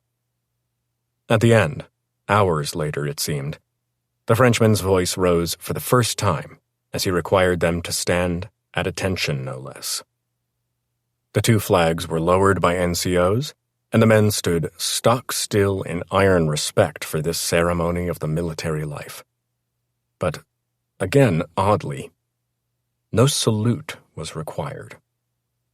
When they were released, the Frenchman and his staff retreated, and the soldiers got another half hour of knock-around time, which they clearly needed. Lights out was called, although technically the camp had no lights to put out, as electricity had not reached this part of the world yet, and torches, though presumably on site, had not been lit. Whatever, other than the patrolling guards at the perimeter, the men settled down. Jack was also tired. He slithered off the crest and eased down the slope. The horse awaited him patiently. He stripped his saddlebags and saw that he was running low on beans and biscuits. That meant he had to make a move soon or fall back for replenishment, which he did not want to do, since the long trek off the mountain would be arduous, as would the climb back up after resupply. In the next second, it occurred to him that the same issue must have faced the Frenchman and his men or boys. They could only stay until resupply. And since the only resupply was by raid, and the last raid had been foiled by himself, they would have to raid again soon. But raids were troublesome to organize and dangerous to execute, and in their chaos was the perfect chance for the less committed of the young men to slip away and return to their own less adventurous, if less idealistic, lives. The loss of men could not be a pleasing development, and since only 4 had joined in the last week, it appeared that perhaps the novelty, as well as the nobility of the enterprise, had worn off somewhat. All these signs pointed in one direction. Whatever campaign the Frenchman was planning, he had to launch it soon. Chapter 14. As do all army mornings, no matter the army, this one began before dawn. Aroused by NCOs and hounded by them, the soldiers performed hygiene, then ran to the mess hall for what appeared to be boiled oats and coffee, mainly coffee. Then to drill. Drill? Who would have thought such a thing? Obviously, the Frenchman, who watched with satisfaction as the troop was divided into 3 platoons, and the platoons taken through rigorous maneuvers. Forward, harch. To the left, harch. To the right, harch. Right oblique, harch. And through all the harches in the book. Ridiculous, yes, but in the long run it made sense, as armies had known since the Sumerians against the Assyrians 4,000 years ago. Drill in any army was not about marching, but synchronous obedience. It was where teamwork was injected into the blank boy mind, and the boy learned to obey without thought, but in rhythm with the others. It was, in the end, and not guaranteed, how most wars were won, and how smaller units could defeat larger ones.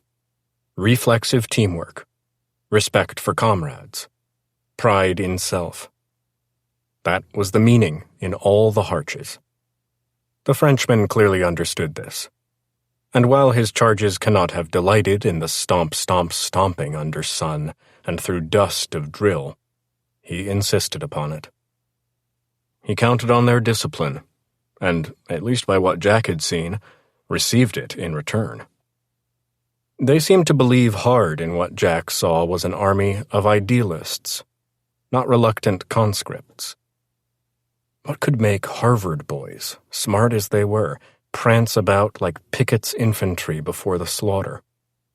Surely they would see through it, and once ridicule began, it would soon evolve into sarcasm, then satire, then sullenness, and finally desertion. That was another process Jack had seen much of in the war. The next exercise, however, was more practical in the immediate sense. From the depot tent, a squad of ne'er-do-wells lugged out a series of barely portable stage props, or so they appeared. Rocks of papier-mâché, tree trunks of similar composition, piles of mock rubble, brick-like walls. It was a pretend battlefield, Jack realized, just as he realized no officer in the Confederate Army had come up with such a good idea. The obstacles were distributed randomly across the field, and first individually, then in squads, and finally in platoon strength, the boys were loosed to get through them, taking cover, shooting their empty rifles over and around the impediments, then racing forward to a new position. It was exhausting. But, as it engaged the imagination, most of the soldiers gave it their best. But not all. "Quite ridiculous as is this whole episode," said Jimmy the Third, now called Jim, to Chandler as they hunched, soaked in sweat, attended by clouds of flies and mosquitoes, all Mexican and thus far more carnivorous than their American counterparts. They were behind a faux wall that could have easily served in the annual Hasty Pudding show. "I mean, it's all pretend, everything, but the sweat and boredom and flies are quite real." "This is the hard part," said Chandler. "After this, the actual battle, if it comes, will seem easy." "Except for the other lads picking us off like flies by the swatter." Jim, it is all for something. You wanted something other than clipping coupons and having Congress with debutantes in your Newport summer cottage. I could use a debutante right now. Of Congress, we will get our fair share once the campaign is underway, and it is recognized what we stand for. It is a style young women adore. Right now, I would adore something quite alcoholic and some actual meat. And after that, I would settle for Congress with one of those jiggly Mexican thunder waifs of the demi-monde. You may be a revolutionary, but you must remain a gentleman. Your parents and ancestors would forgive the insurrection, but never the whore. Suddenly, a blast shattered the air, destroying their spirit but hurting their ears more. No one had ever told the collegiates that guns were so loud and would leave their ears ringing forever. When their bodies had returned to their skin, they looked to see the uncouth Senior Corporal Lutek, the arch-enemy of all their comforts, looming angrily over them. He looked like an especially depraved Boston Harbor thug, and had the same face, all tic-tac-toed with scar tissue that spoke of a life neither Chandler nor Jim, could comprehend. He had just discharged his revolver into the ground between them, raising a squall of powdered dust and stinging stone fragments. Up, you fucking bastards! Your comrades are dying ahead, and you sit fucking tweeting like little vivis! He spoke through an otherwise unidentifiable European-esque accent that mutilated syllables and consonants equally as it filtered them through a coagulation of phlegm, tobacco shreds, and teeth of pewter coated in algae. Chandler shot Jim a look that indicated that even he, the most devout of the 4 Harvard revolutionaries, was not pleased at the senior corporal's remonstrations. Really, so unnecessary. Yet neither could he resist, much less disobey them.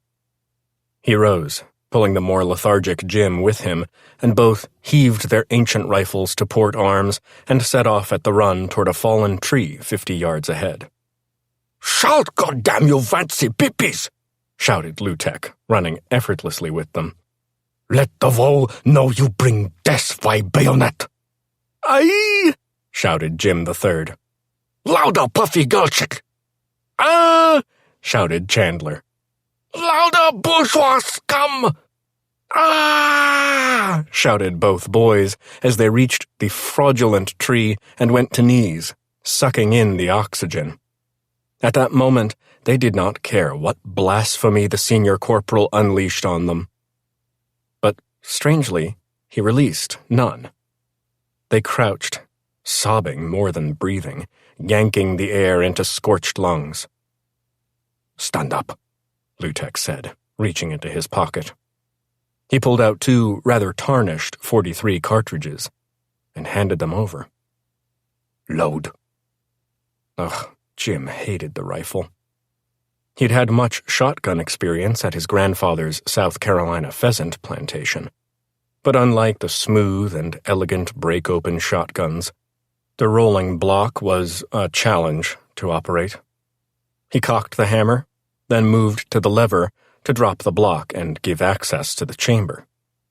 Though drenched in gun oil, the lever had always proved stubborn, but eventually it dropped open. He slid the cartridge in, then shoved the lever to raise the block and seal the thing into the little tube where it would go bang. Fully loaded, of course, the Remington scared him, so he threw it to his shoulder. "Port arms, idiot," said the senior corporal. Both boys complied. "Fall in behind me. Now!" They did so, and followed him as he abruptly turned and led them back across the assembly area and toward the gate. There, on horseback, was a tall, bearded man in a gray hat, black bib shirt, red bandana, scuffed boots, and tight jeans much beaten by the elements. He rode magnificently, almost a part of his animal, itself magnificent, as if he'd been born not to it, but upon it.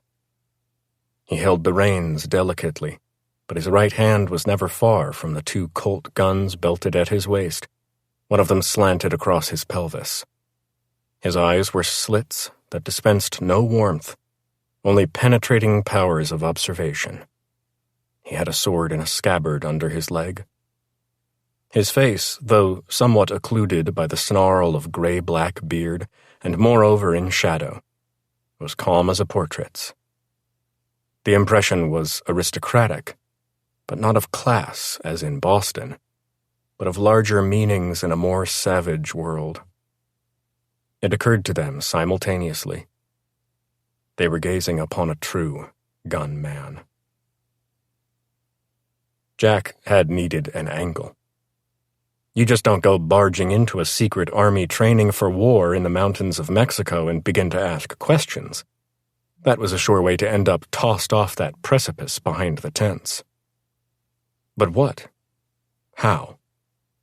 He had to ease his way in, make them acknowledge his gifts, and use that for leverage in his hunt for the information that brought him here. He watched and thought from his prone position on the ridge.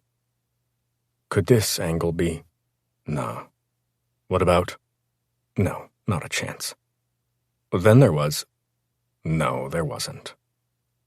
He tried to separate the phenomenon before him into sectors, thinking that one might yield a possibility. Horses? Did they need a wrangler? Didn't appear as such. They were a marching army, not a cavalry. Tactics? Nobody knew more than he did.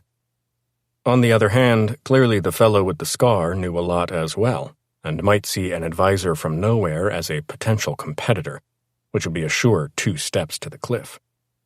Not promising. What about politics?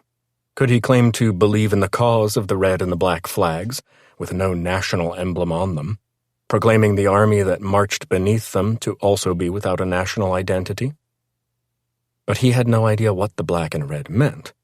And besides, he had paid no mind to politics over his years and could not speak the language. That left only one thing, maybe his best: the guns. What did he know about guns that would make him valuable to the people down below? With the 43s, the guy in charge wasn't invested heavily in marksmanship. This was not to be an army of long-range sharpshooters.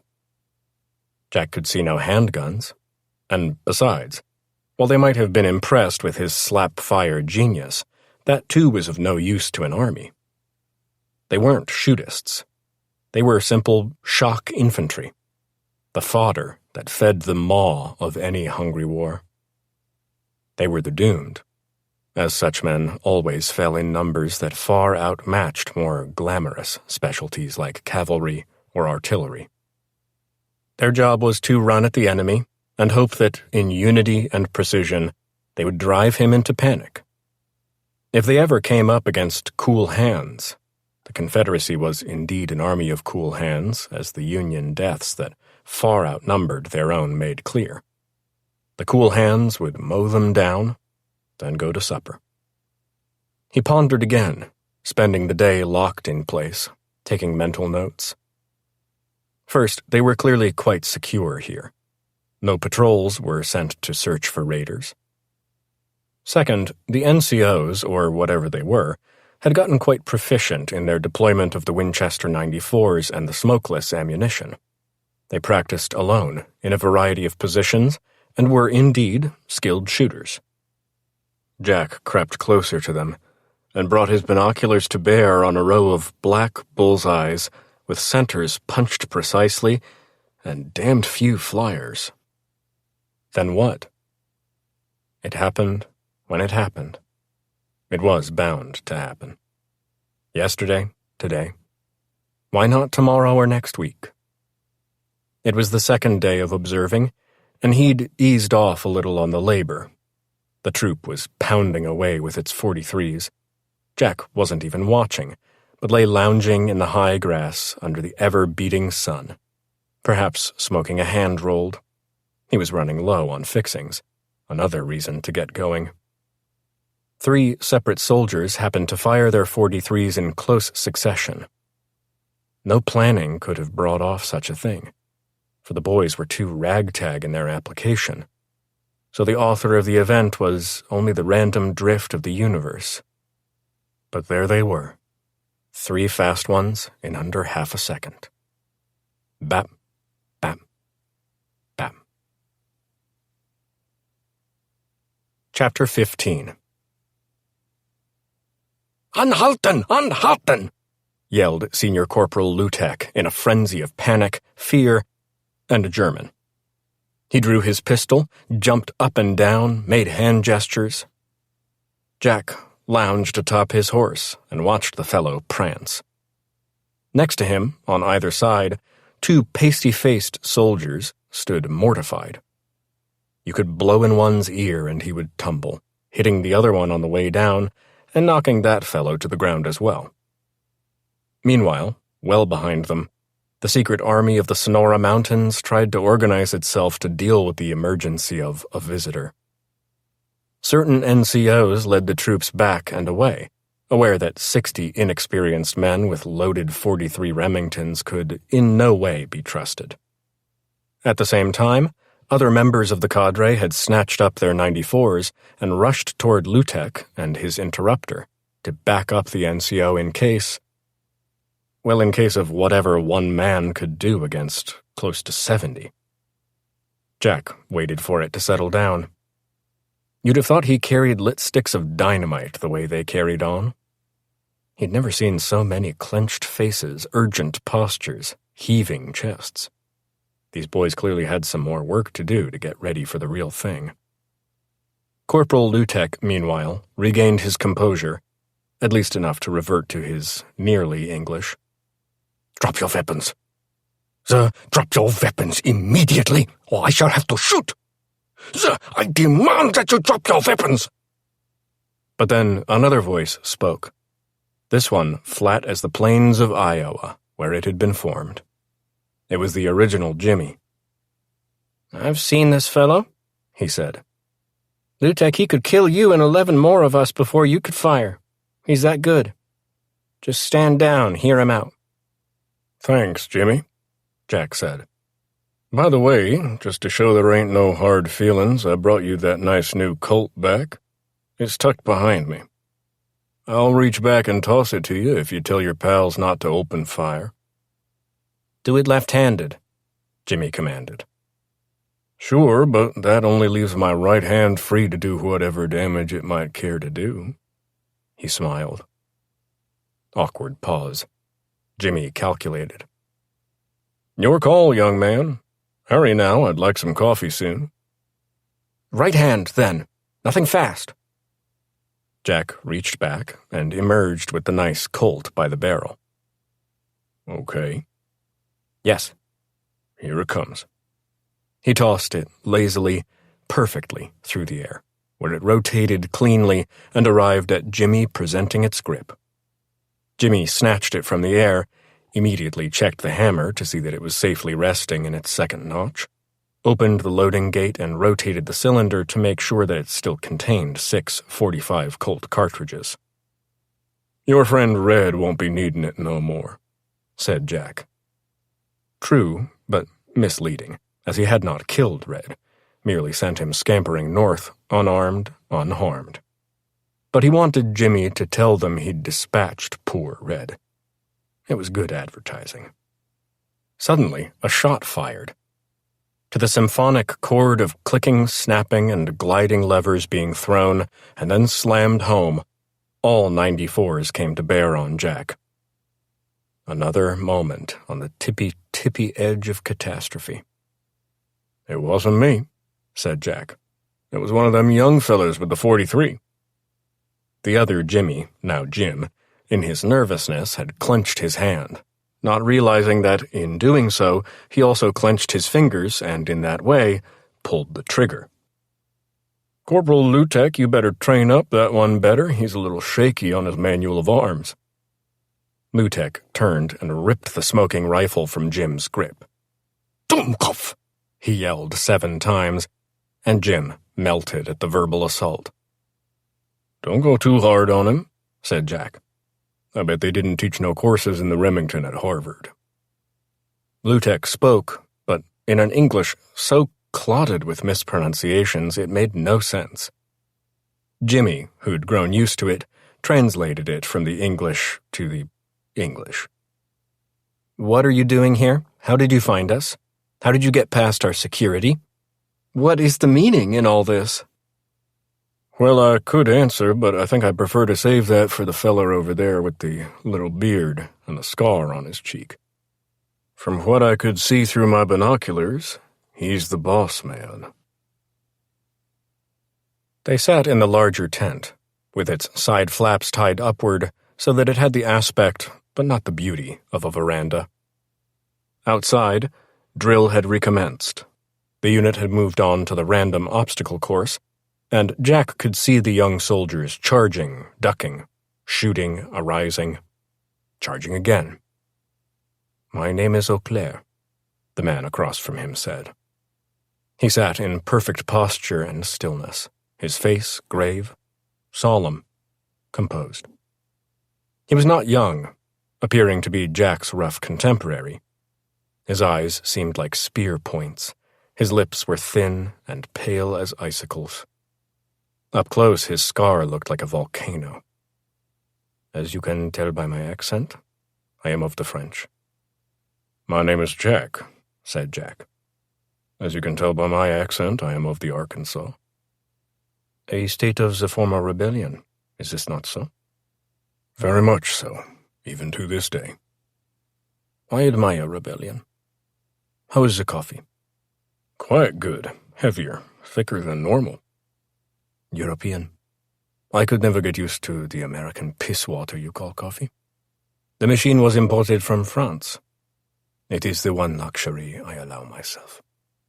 Well chosen, then. I salute the decision. Tell me now, sir, why I should have this chat with you, taking time from my responsibilities. Not to discuss coffee, I presume. No. I am told you are a superb practitioner of the pistol. A dangerous man indeed. Yet, if it's employment of some sort you seek, as you can see, we have no interest in dueling, either of European heritage or the draw-and-shoot style favored over here. I have no pistol expertise for sale. I thought, first off, we might connect on the basis of our membership in a club hard to get into. And that would be? No official name. Maybe called the Club of Those Who Survived the Saber. Not many do. I can tell from the depth and shape of the scar that it was a saber, not a knife. Not a bayonet. Not a skinny little dueling weapon. Rapier. Rapier. But a cavalry saber, wielded at killing speed. Jack rolled up his left sleeve. He turned his forearm backside and displayed a near-perfect copy of the distinguishing lividity on the Frenchman's face. Pine Bluff, he said. 1863. A Yankee captain. He rode hard into my blind side, blade at full ready. I didn't see him, but my horse sensed him. That was a great animal. And sidestepped. I turned, seen the blade coming. If the horse hadn't moved, he'd have cut me wide open, chin to gut. But I caught the blade on the arm and with the other hand put a .36 Colt ball into him. He didn't like that a bit. Melee, said the Frenchman. It's the most primitive form of battle, the most difficult, the fastest, the most intimate, the most demanding of bravery and talent, and perhaps the most important for the day, since battles turn on the skill of those who flourish in the melee. Please continue. I rode back to the aid station. No thread left for all the sewing they'd done that day. They just wrapped it in linen, which is why the scar is so pink to this day. Then I rode back to the company. 3rd Arkansas Cavalry. Danley's Rangers, by the way. I am convinced. You are an impressive man. You must be listened to. Since we're trading war stories, you perhaps could tell me yours. I have been at war, actually for 30 years. But in an army only once. The French army. I fought in and barely survived the Battle of Sedan in 1870, then moved on to the Siege of Paris. The war was over in January, but the intelligence staff, keen on my intellect and aggression, asked me to go in mufti and keep an eye on our defeated, embittered men, whom they did not trust. I saw what happened in the early spring of 1871, but that is of no interest now. The scar? It was at Sedan? Not, actually. In the French army, dueling is a serious occupation, as young men seek out tests to demonstrate their courage. With the heavy cavalry saber, it is the most destructive form of the duel. I received this in 1869 at a special military school at Saint-Cyr. It was administered by a lieutenant named Jacques Saint-Étienne. He died at Sedan, poor bastard. But he had 2 dueling scars, as administered by yours truly, while I entertained his edge only once. I suppose that means he won in the end. I only remember immense amounts of blood and somehow finding the ability to continue the fight. Of course, I would not let them stitch. No one did. Impressive, too, I would then say. We are both warriors. We can talk. You tell me what you have on offer and what you wish to trade for it. Tell me, please, as well, how you got into our camp of a sudden. Neatly done. Ranger work, I suppose. Yes, sir. I had much experience in stealth during the war. And believe it or not, in some smaller wars here in the West. We call them range wars, over water rights, possible passage to railhead, stolen cows. Many men died and were buried without grave markers on the prairie. You were an assassin? Never.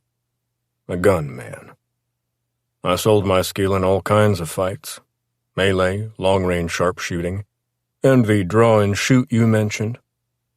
I never shot a man in the back, or an unarmed man. I never shot one not trying to kill me. I was above that. Again, a serious man, a man of much experience. But what is that to do with us? Being, then, of a violent world, I hear things from the violent world. I heard that in Mexico, south of Nogales, maybe 100 miles due east of here, a train was robbed. Besides much in the way of food and supplies, a crate of the new Winchester 94s was stolen. They were headed for President Diaz's palace guard. We will put them to better use. I am sure you will. As for how I knew you were here, from a mile out I heard your shooting exercises. To my ear, it was easy to tell the old 43 black powder rounds of the soldier from the sharper, harsher, smokeless powder report of the 1894 your cadre carries. Thus, I knew where the guns had gone. Sound analysis. But I also knew that a Maxim automatic machine gun was in the loot, along with the English Army cartridge, 303 British, it's called. Lots of ammunition. Yet I did not hear the sound of that particular gun. The Frenchman looked steadily at him. His eyes were blinkless, intense. Jack had at last impressed him. More coffee, then. Indeed. The Frenchman signaled to a Mexican, standing ramrod straight at a tent pole. That fellow disappeared, returned with 2 more cups of the steamy black. Jack savored it. These people knew their coffee. Please, continue. In my war, the automatic gun was the Gatling. You are familiar with it, I expect. 6 barrels, each single shot, on an axle, rotated by a crank, and reloaded mechanically in the rotation. I had seen, both in my army and among Federal troops, that young soldiers are fascinated by the concept of the automatic gun. They love to shoot it. They can't get their hands off it. They'll stand in line just for a chance to crank out a line of bullets just to see the dirt fly." "This is true," said the Frenchman. I concluded, if this gun is not being shot, it is because they do not know how to do so. The Frenchman said nothing. It works by a different principle than the Gatling. For the Maxim, when the trigger is pressed, the first shot is fired mechanically. The energy of the fired cartridge is harvested to operate the mechanism and advance, then fire the next cartridge, and on, and on, and on, as the belt of cartridges is pulled through the breech. If the trigger is engaged, the gun fires. It can probably fire 600 rounds a minute, off the pressure of a finger on a lever. That being the case, it would be an instrument of some complexity. "You then are familiar with these guns? I had heard they were only used in Africa by colonial armies against the dark people. Never seen one in my life, but I'm a man of the gun. As I said, family disposition from God knows where. We understand them. Not just the shooting, but all the mechanics, operation and maintenance. I can say, give me a day alone with the Maxim, and on the next, I can teach your collegiate idiots how to defeat an army or destroy a city." "How many thousands in payment?" "Not a penny. What I want from you is information that I can only get from you. You hold the answer, believe it or not, to the question that has brought me here today. And the journey has been more fraught than you can imagine. I am at the end of a long trail." "Then you shall make me happy, and I shall make you the same. We of the Brotherhood of the Saber Survivor deserve such entitlements." Chapter 16. It was late. Dark. He was tired and facing many problems, so it did not matter that Mr. Bozeman pointed it out to him. "Sir," said Bozeman, "there is a piece of mail there I expect you to find especially interesting. I know I did." "You did, Bozeman? I take that as quite a recommendation, as you are so normally restrained in your observations, a trait I appreciate." "Only trying to do my job to your standards, sir." "Excellent. You are dismissed, then. But do first refill my whiskey glass, if you don't mind." As if it were at all conceivable that Mr. Bozeman could mind.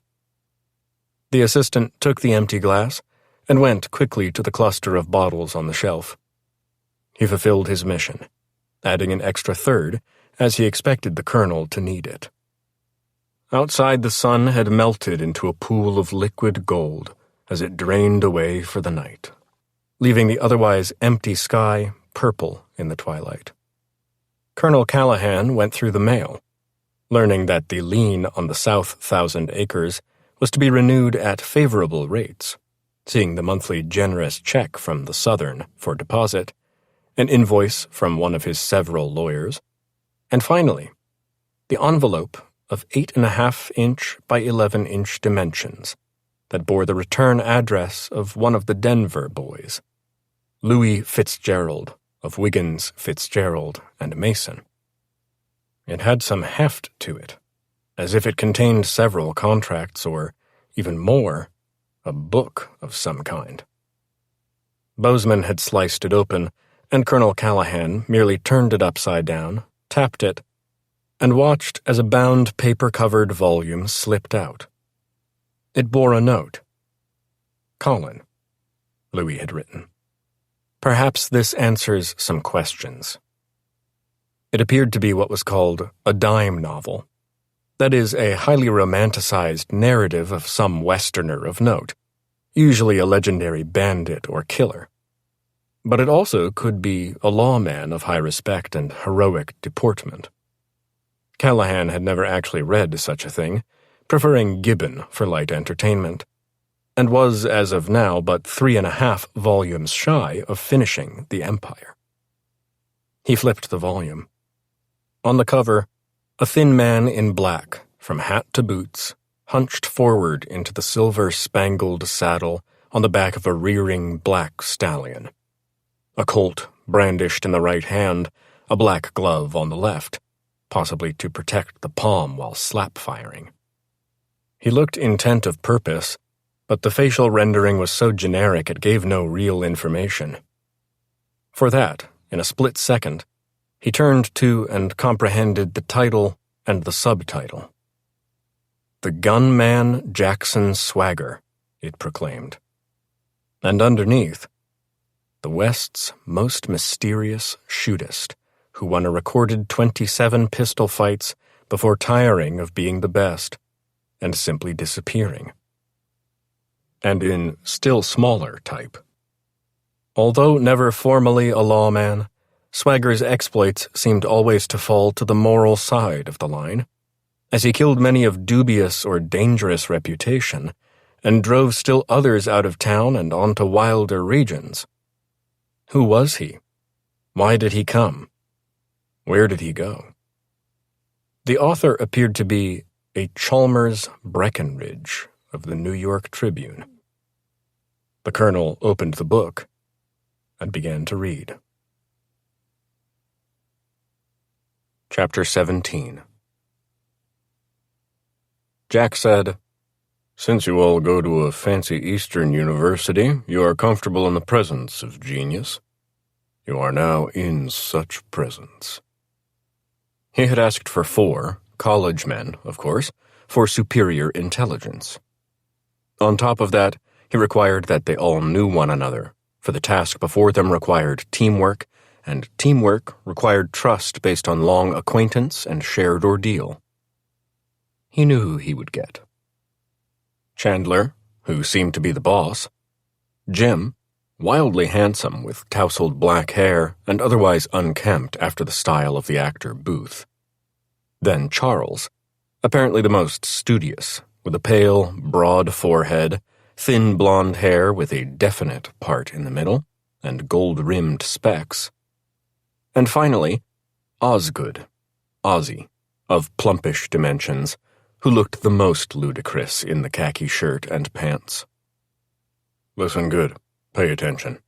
You will memorize fast, I know, but it has to be faster than fast. It must be flash fast, meaning it happens without thought, especially when people are shooting at you, and they will be."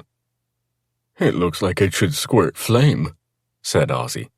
"It doesn't look like a gun at all." "It looks like something in some kind of factory, you know, with pumps and steam and small fires," said Charles. "That is so vague," said Jim. "It is quite useless." "It is not useless," said Charles. "What, you're going to say it looks like a green dragon swooping down on a castle? That would be useless." "It looks like something to help you start an automobile." "How would you know? You've never even seen an automobile." "Yes, I have. My uncle actually—" "Knock it off now," said Jack sternly. They quieted down in a split second. No Harvard professor had spoken to them in such seriousness. But then no Harvard professor carried 2 Colt revolvers and had the eyes of a hawk hunting breakfast. "In here, I talk. You listen. In here, family, money, how many books you've read, or how much you love Lucy don't matter a damn. If you have questions, you ask. I answer. Then we practice, we practice, we practice, we practice. I want to see blisters on fingers before I let you do it for real." "Sir, I think you misunderstand," said Charles. "Miss Lucy is actually Lucy Parsons, a radical compatriot of Emma Goldman, whom we—" Jack didn't give a rabbit's crap. "This thing is a Maxim machine gun," he said, obliterating Charles. I drop the word automatic because it just gets in the way. It may also be called a Maxim gun without penalty. Understood? 4 yes, sirs, of varying sincerity came to him. They were at least out of the blowtorch sun, and the scirocco of dust that jointly hammered the parade ground where the others toiled to learn something of the business of war. It was merely 98 here. The air hadn't moved in a month. It smelled like canvas, gun lubricant, and sweat. What sat before them really did have no antecedent in the imagination. Fundamentally, it was a rectangular construct of steel, sporting a crank along its side. At one end were two spade grips, on the other, an elongated cylinder of smooth steel with plugs in it to suggest its purpose was to carry water. At the end, low off the face of the cylinder, a nozzle had been attached, new to the firearms design tradition. The complete apparatus was mounted on a three-legged contrivance with dials and cranks governing the aim of the gun. It was gunmetal gray because it was gunmetal. Period. It was about 4 feet in length and 3 feet off the ground. At the lower part of the leg, behind the handle on the gun, a ludicrous little seat had been welded for the bottom of the gunner. Such a domestic touch, they thought. This thing doesn't just boast a single invention, Jack preached to his acolytes. Mr. Maxim had to come up with at least 4 inventions, and all those had to be combined in such a way to work together. Otherwise, it was just a pile of junk. It shoots a cartridge called the 303 British, which is the standard English military cartridge, with the newest, smokeless propellant. The cartridges are pulled smoothly into the gun by a canvas belt. It fires at a rate of 600 rounds per minute. The Brits have used it to mow down Africans in the hundreds. No one has yet noticed that it'll work just as well against white people. You may be the boys who put that information before the world. The concept of death somewhat alarmed them. Yes, the stupid army marching. Yes, the imbecilic crawling, hiding, jumping, running, and yelling. Yes, the ludicrous old Remington single-shot 43s with their vast sheets of white smoke. But each of those was a discrete ordeal, connected to nothing. They all had vague ideas of marching triumphantly through Boston as the focus of intense adoration, much of it female, for they had brought justice and freedom to America.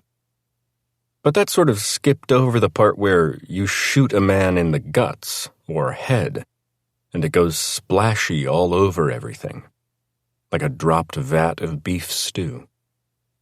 Now, however, before them was the killing machine that brought modern efficiency to the battlefield and destroyed human life and property on a scale yet unimagined.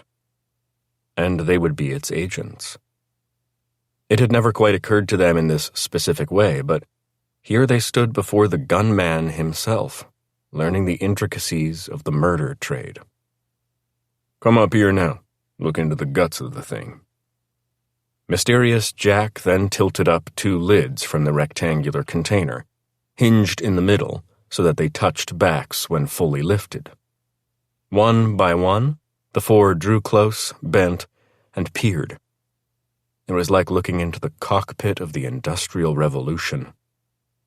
You have to have some idea of how it works if you're the one who has to use it. Most important invention is the overall concept. This machine uses the principle of recoil. That is, the energy released by the firing of the bullet sends that bullet on its way forward, but in so doing, it launches a great deal of motion backwards. And that energy moves the belt, advances another cartridge, and fires it. As long as the trigger is down, that keeps happening. 10 times a second. He let them contemplate the awe of it, and the horror. 10 times a second. Your 50-man army couldn't fire half that many rounds in a minute. He felt their awe and fear. He touched a box wedged into the rectangular unit, up near the belt end. I call this the magic box. All the mechanics happen here. It's the heart or brain of the machine. Pull it out and you've got a pile of junk. Sir, asked Charles, the rumor was nobody could figure out how to work it. It ain't the simplest thing in the world. I can see how it baffled them. This crank on the side, which runs the whole operation, you think you pull it and release it and it'll fire. No, you have to pull it and release it twice in order to get that first cartridge into the feed block, then down into the chamber. And then the killing starts. Now, let's get on with your education. Jack hated speeches, and the men who gave them.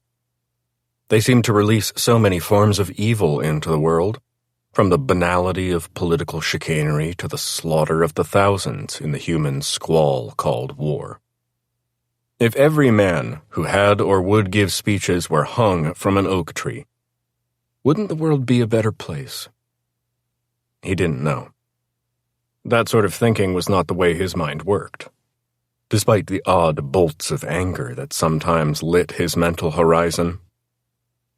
But here he was, about to be victimized by another speech. The Frenchman stood before his men on a platform. On the same platform sat Jack, the Harvard machine gun crew, and the Maxim gun, threaded with a belt of .303 British, pointed safely downrange. "Soon, very soon," proclaimed the Frenchman in his soupy French voice. "Soon, very soon. We will strike a blow for the freedom of all mankind. It will be violent, yes, but all change must begin in violence, or it fails to get the attention of the world, and it fails to inspire the imaginations of those who must heed and apply its inspiration. You have performed magnificently, young men of the army of the Red Youth, and in the years that come your memories will be hallowed. You have worked and sweated and yielded to the discipline of a revolutionary army. You have trusted and given loyalty, and soon you will both shed and give blood. You understand that death may be a price that you pay, and you are willing to die to make the world a better place, and will no longer be owned by the wealthy, who steal from all and are administered by the governments that protect them from justice in exchange for a share of the plunder. Yet your lives must not simply be squandered. I do not believe in martyrdom. No. You must be given any military unit's fair chance at survival. That is how I differ from my intellectual compatriots. They understand in principle, but they lack the military will to organize, train, and execute efficiently. It is the soldier in me, learned at the great École Militaire at Saint-Cyr, while they were all fools who learned their lessons from Marx's great book, which unfortunately did not include instruction in the assembly and operation of the Maxim automatic machine gun. I have introduced Comrade Marx to Mr. Maxim, and the world will be shocked at the result. For the first time in history, to quote a British poet, we have got the Maxim gun, and they have not. Without the gun and the discipline, we are rabble. I know. I have been rabble. As some know, I was in Chicago in 1888 at Haymarket Square, among the rabble who brought their anger to bear against the McCormick Harvesting Machine Company. Our anger was just. Our cause was righteous. Our intention was noble. Yet it turned to chaos and slaughter, and the ultimate execution of the innocent. Of the 4 men hung, I knew them all. 3 were not even present, and the 4th was well back in the crowd, far from a leadership position.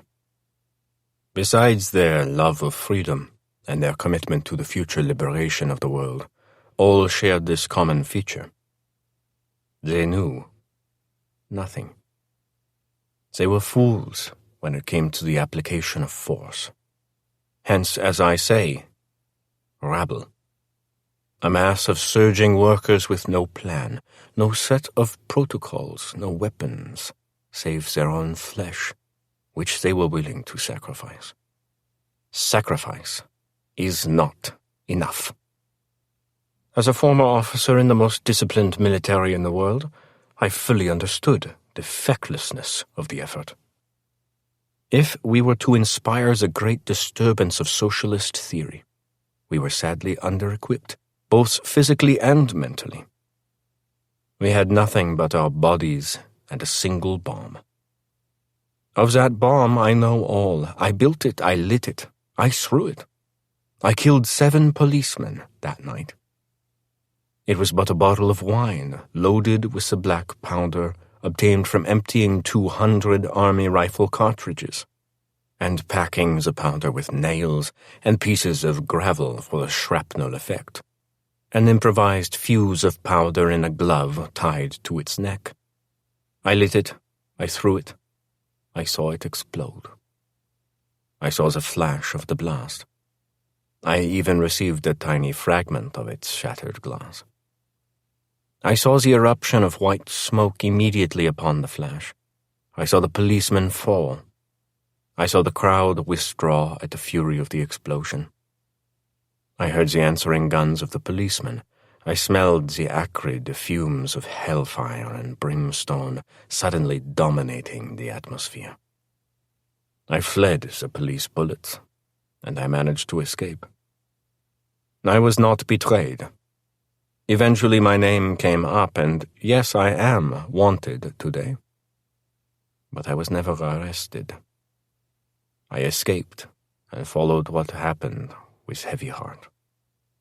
Most important, I learned the lessons.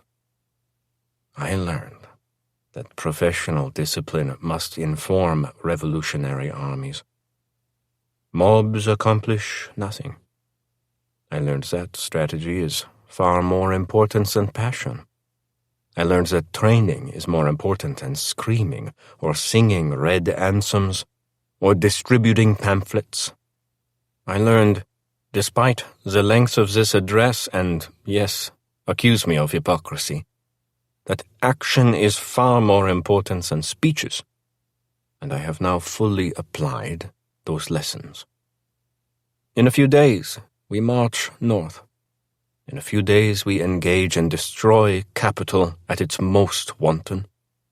In a few days we shall unleash the miracle of steel and chemistry and genius-level capitalist engineering. They gave us the rope we will use to hang them. He turned to the gun crew. Gentlemen? Chandler, the most passionate, was the gunner. Ozzy, still quite strong though plump, the assistant gunner. Jim, the spotter, locating targets, guiding Chandler. Charles, the water expert, making sure the guns stayed cool with buckets each time the nozzle at the base of the muzzle ceased to yield steam. In an orchestration of focused precision, each did his job.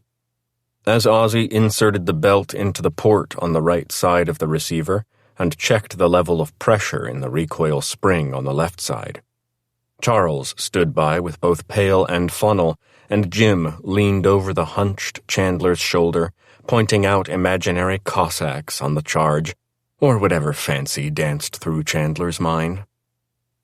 Chandler cranked the operating handle on the right side, and the sound of clanking and grating announced the gun's administration. Then he cranked it the second time, to similar acoustic result. He grasped the double spade grips at the rear, which provided the leverage to guide the weapon to its target on the fulcrum of the tripod. He looked to Jack, who nodded. His thumbs then pressed the butterfly trigger between them. Alarums and excursions. Thunder and lightning. Bang, bang, and bang. There arose such a clatter. From the thing itself, the sound of the rapid fire of the .303 British cartridges was a lion roar from the war god Ares, a cascade of percussion so industrially fast no individual shot could be discerned. At the muzzle, the snout emerging from the circle of the water case, dragon's breath spit into the atmosphere. A leap of pure, incandescent flame, again sustained by the rapidity of the discharge, so that the behavior of no individual cartridge could be isolated.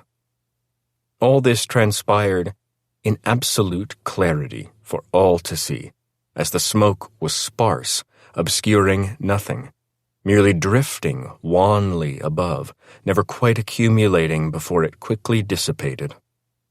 In perfect focus, all could see a spew of ejected shell casings whizzing out of the gun, and the cocking handle rotating back and forth on the whiz like a half-propeller on a high-speed gasoline boat. Vibration filled the air, moved the earth, assailed the ear.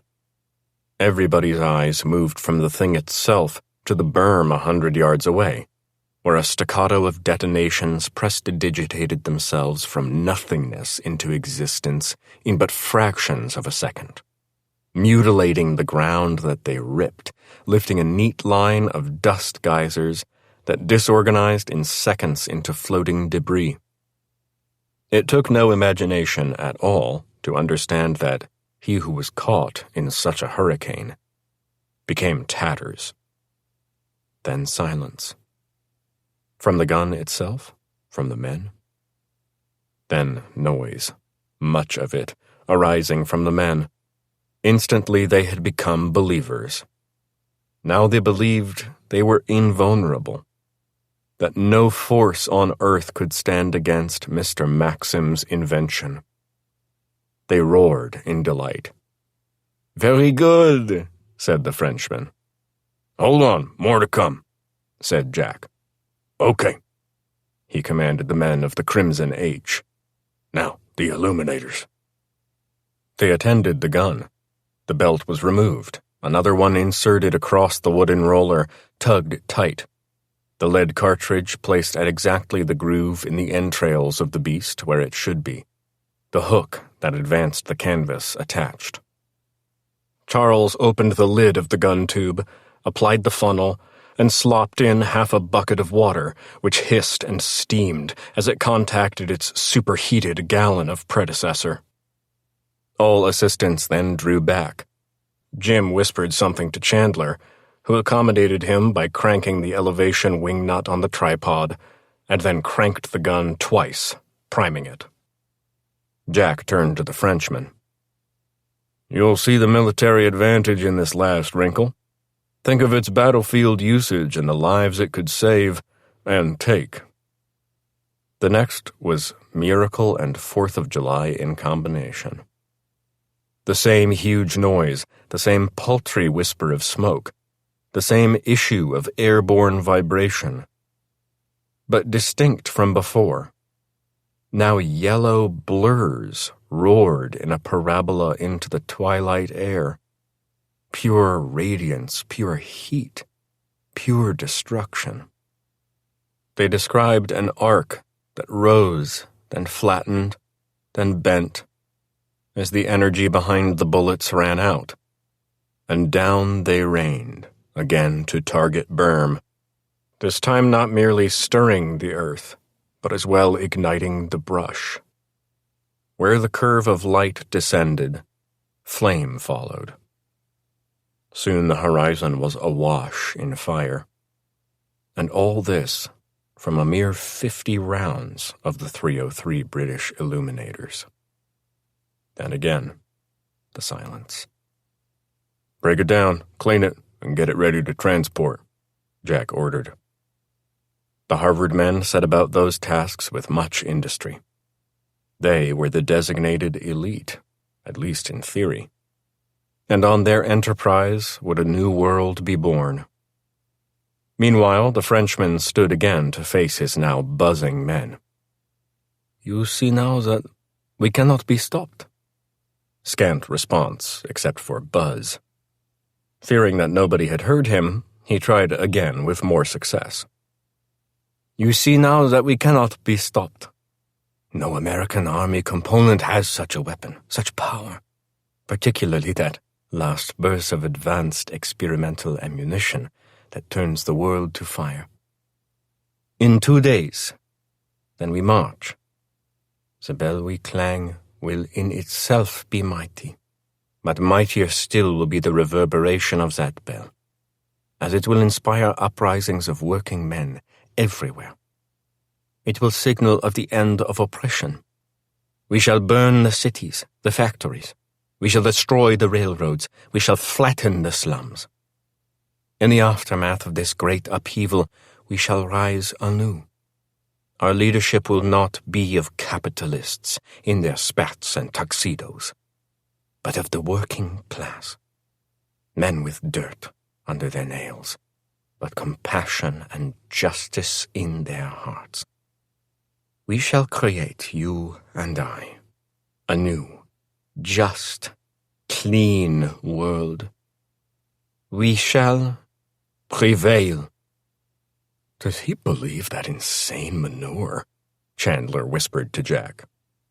Who knows what that frog nutcake believes? Jack whispered back. Now, you and the boys get ready to do what I told you. Chapter 18. Mr. Bozeman fetched Voth and disappeared into the shadows. Voth sat where he had sat before and accepted, as he had before, both a cigar and a whiskey. You had said, Mr. Voth, said the colonel, that you might some day tell me how you got in this business. I think I would like to hear of it. You mentioned prison guard as part of your background. Interesting. Yes, sir, said Voth. Ain't much I care to recollect, but since you're paying the bills, what you want I deliver. I worked at Yuma 10 years. I was an orphan. They was hiring. And so I signed on at the age of 18, actually being 16. No other place to go. I don't know if you've ever been in a prison, sir. In the war, ages ago, I passed several stockades for enemy prisoners. God-awful places in the memory. Bad as that was, Yuma was worse, by a long ways, I'd bet. No queerness goes unpracticed in a place where you got 300 men locked up. That goes for prisoner and guard alike. As in truth, both is prisoners. And the guards are just barely able to keep the lid on the place. It's a battle every day. Until it blew. We had a riot. Off of nothing. Bugs in the beans, something like that. It went south fast, to the most sickening kind of violence you'd ever care to see. Most of the boys had shivs stuck up their assholes. And when time come, out they's pulled, and every grudge is settled in blood and torture. And speedy, too. So speedy it's on you before you notice it. It sounds quite primal, then. Not sure what primal means, sir. Primitive. Yes, sir, primitive. Anyhow, I found myself and 2 other screws alone in the West Tower, and a pack of berserkers, all head up on the blood they'd done already spilled, howling for our meat. I do believe they would have eaten us. It might have been the best meat they had since they got there. Anyhow, we only had one weapon, a .73 Winchester, and the other screws was so scared they couldn't stop shaking enough to handle it. Not me, I picked it up and opened fire.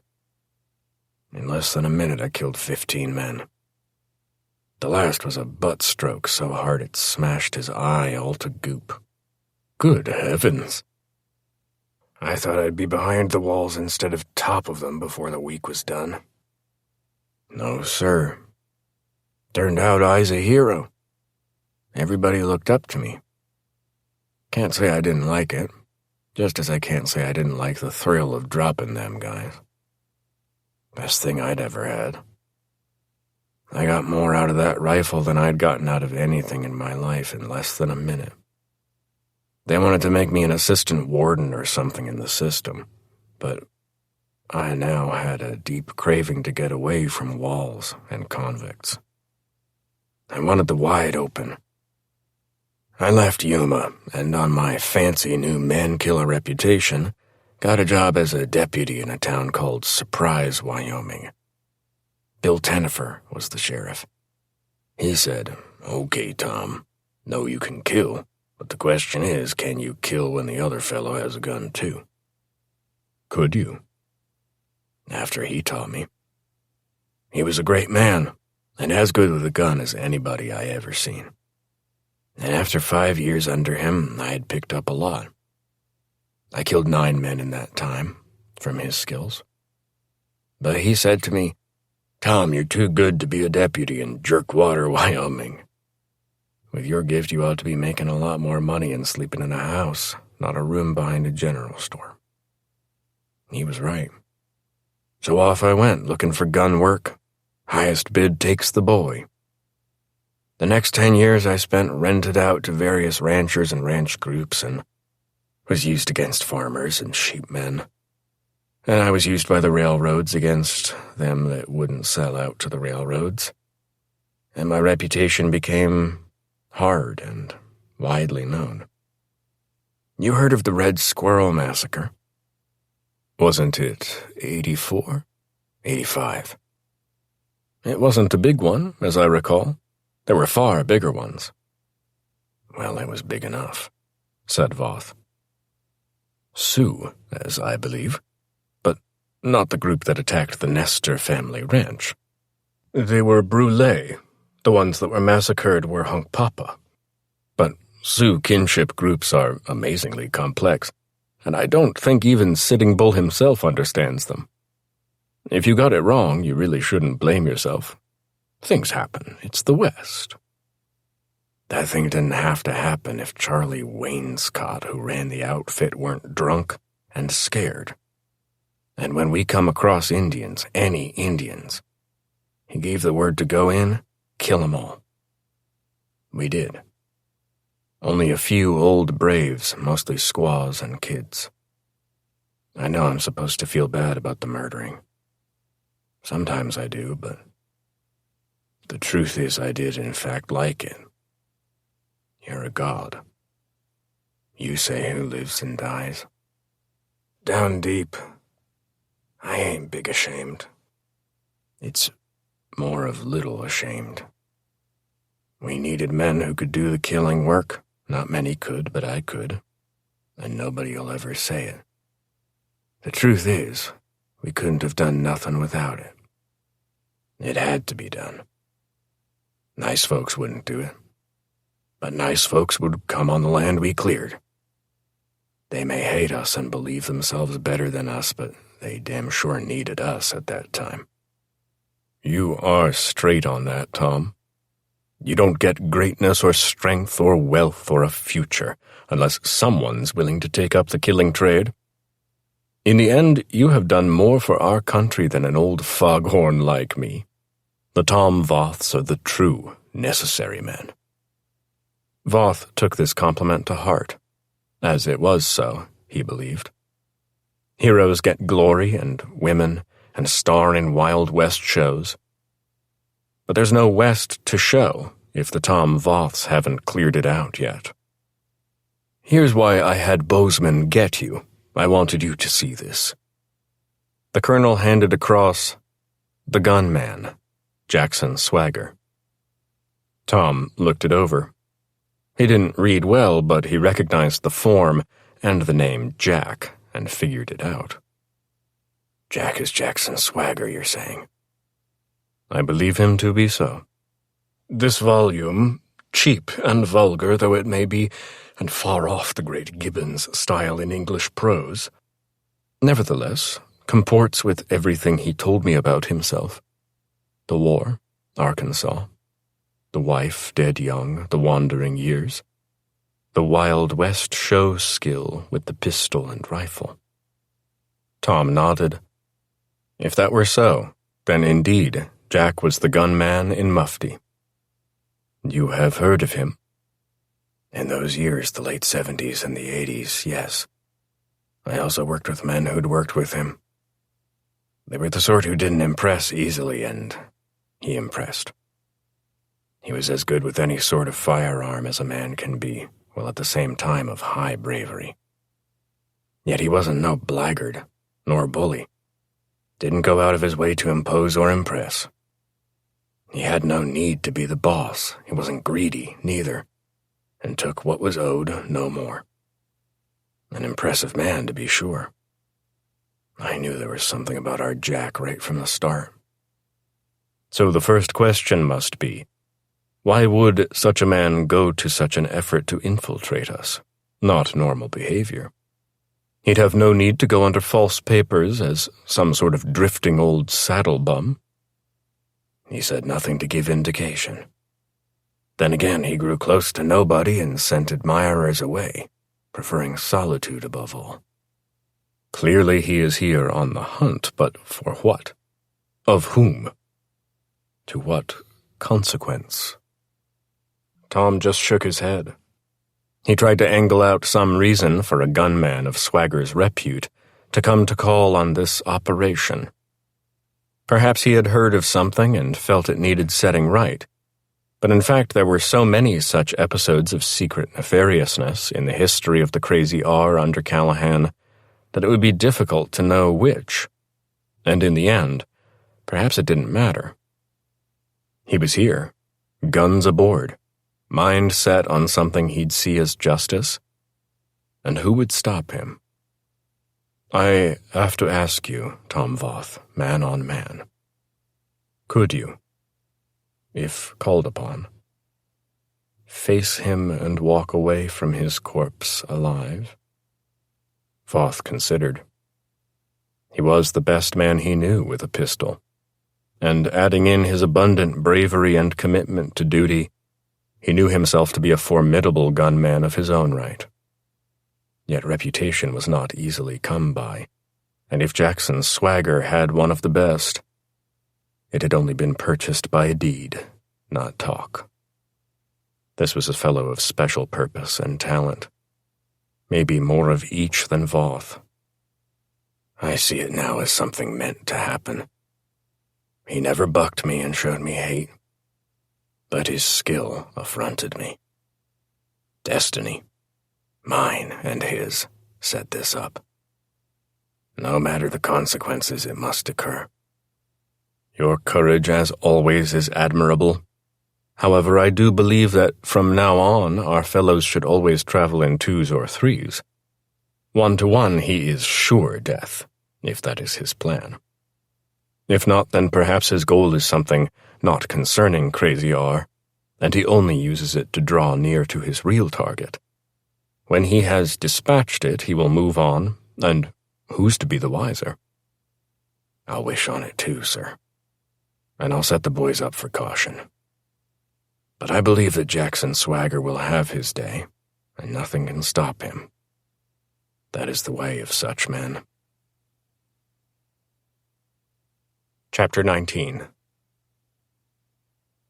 You will have dinner in my quarters, said the Frenchman. You have a question to ask, and I shall endeavor an answer as to the best of my knowledge. I will do that. Now, sir, see to your men. Make certain of powder stowage, and we will strike camp tomorrow and move toward our objective, the 29th of August, for arrival the 1st of September. You may choose to join us, and would be welcome. You may head to the many brothels of Mexico, as you prefer. Jack nodded, and went to check as his Harvard crew more or less expertly deconstructed the Maxim, then emplaced the major parts into an interesting canvas saddle contrivance, meant to distribute its 136 pounds evenly over horse or mule. The boys worked well and hard. It befit their high valuation of themselves to be special, as Jack had known it would. Do you think... You clamp it down now, Chandler, said Jack. Leave it be where it now is. No chatter, no palaver, no debate exercises. That time has passed. You'll only confuse matters and yourself as well. Doubts?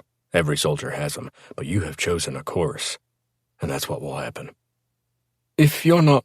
Clamp it down as well, Charles. Things will happen as they happen. Don't think otherwise. You'll just be stirring up your mind. That said, he left them in silence, his and their own. He went to his own tent and there fetched the small kit with his belongings. Inside it, he found his white silk scarf, usually wrapped 3 times around his neck. This time, he wrapped it 3 times around his chest. Then he buttoned up his black bib shirt. Then finally, he put on his black silk vest, a gunman's ceremonial vanity, and buttoned it tight. He then plumped the red bandana around his neck, not quite into the array of a tie, but at least giving what he wore something more of the ceremonial. Then he unstrapped his guns. The orderly, one of the several uplifted Mexicans promoted to trusted positions, leaned in, announced to the Frenchman the arrival of his guest, and ushered Jack in. The Frenchman entered shortly, having changed shirt and into formal, shined boots, but still clearly a high officer of an army in tropical khaki. His shirt immaculately starched and buttoned to the top. He now wore a pair of wire-frame glasses, and his goatee, freshly bathed and waxed, yielded a precise point. "Do sit down." They ate in affable silence. No dried-out army food in the commander's tent. Beef in red wine sauce, grilled Mexican corn, tortillas in herbal butter. The wine, red as well, was perfect. The plates cleared, the man gestured, and the Mexican put a well-made leather-tooled box on the table before him. A pistol case of some sort, it seemed. "Before we begin, I thought this might interest you, as a man conversant with weaponry. You have mastered the machine gun, but the whole world of firearms design is exploding. Not just on Maxim and his machine gun and the other machine guns now in manufacture, but on the naval cannon, the field artillery, and finally, the automatic pistol." He slid the case over. Jack opened it. Yes, it interested him. Large for a handgun, yet small for a carbine. It appeared to Jack as some kind of hybrid of locomotive and broom. "May I?" he asked, and got an affirmative nod. He removed it from the security of its red velvet lining and brought it close to eye. Its barrel was rapier-thin, yielding to an ejection port and a skyline of impressive machine work along the top of the frame, comprising a folding sight and various elevations, all fitted into detailed steel fretwork of mysterious purpose. Seen casually, it resembled the vista of an industrial northern city. For a grip, however, it did not look into the future, but into the past, as it took the configuration of pure wood handle, an elongated teardrop of proportion exactly to the hand. The trigger guard was round as a coin, encompassing a trigger in exact parallel to the circularity. Then it altered significantly in design influence, embracing the modern again in the precision of a steel rectangular box, clearly the storage unit for the cartridges of apposite caliber. Obviously, it would contain 10 or even 15. "I assume it works by the same principle as the Maxim?" Jack said. "The energy generated by the first shot cycles the inner machinery into action, so that a shell is ejected, a new one inserted into the chamber for firing upon only the pull of the trigger. The shooter just works the trigger to achieve his end, no cocking, no cranking, no resetting." "That is correct," said the Frenchman. "The C-96 Mauser, 7.63 caliber, high velocity, ejecting a shell at each shot, locking open when depleted, the bolt head in place of the chamber. At that point, one inserts another clip of cartridges and forces them downward by thumb and into position. The bolt is automatically released to fly forward, and in 1 second the pistol is loaded and primed. 10 more pulls and 10 more shots, and on and on. Quite neat and efficient. And looks well engineered and machined." In these matters, the Germans lead the world. A gift for raiders. Indeed. Wish we'd had these at Chickamauga, said Jack, enjoying the fluency of the piece, its natural hunger for targets. It would be the crown prince of melee. In the war, I'd carry 5, sometimes 6 or 7 revolvers if heavy engagement was on the menu. Easier to grab a new pistol than reload an old one. This would seem to have anticipated that issue. You have connections in order to receive this from the Prussian military? Jack asked. I do. We have followers everywhere. We are an international brotherhood, agents of no nation, beholden to no one. That is why I see a red dawn ahead, and enjoy the reality that our cause is ordained. But enough of this. We must address my obligation to you. Now having earned the information you desire, it is on me to pay in full. Please, proceed. Oh, wait. Manuel, chartreuse. The Mexican orderly snapped to, disappeared a second, and returned with 2 liqueur glasses, topped with green fluid. After dinner liqueur. At the end of every duty day, as you please. Jack threw his down. Too sweet for his tastes, yet not without its slap. The occasional civilized pleasure makes the rigor of war bearable, does it not? It does. Now, sir, onward. Though I don't know your campaign or its objective, I realize that, given the number of men it requires, you must provide logistics. You have to feed and house and train a company in scorching weather without much water. You must feed your soldiers, most of all. You have horses as well. I know that one source of supply is a large ranch in Estados, which has a deal for steady stolen supply off the Mexican war effort, foodstuffs and material, particularly with the connivance of a Major Arrau, a cavalry fanatic who has named his supply depot soldiers the 14th Hussars Squadron. A man of great usefulness, though of course despicable. He has fingers in all pies and can obtain most of what anybody needs on demand. Such corruption as you have never seen. He sells to a Colonel Callahan of the Crazy R, which provides heavy security for the Arizona Southern's westward adventure. Yet I believe one of his men works for you, a gunman named Joe Pye. I'm betting Pye reports to you on shipment en route. You attack, making sure to avoid massacre, but taking just enough to operate for another month. Both you and Colonel Callahan pay this Pye. That explains many oddities to these events. Very clever on your part. Then it follows that you were the chap who outfigured me on our last attempt. Yes, sir. Nothing personal, you understand. Of course. C'est la guerre. But do go on. Yes. Then let's focus on one such. I have traveled far and endured much for this intelligence. 3 months ago you attacked a wagon train and made off with 3 contrivances of goods. You also exploded a wagon with bullets and powder for the colonel's operation. A man was killed. I need the story of that day. There was no explosion. Jack nodded. I had suspicions. The story is that a bullet hit a keg of black powder, exploding it.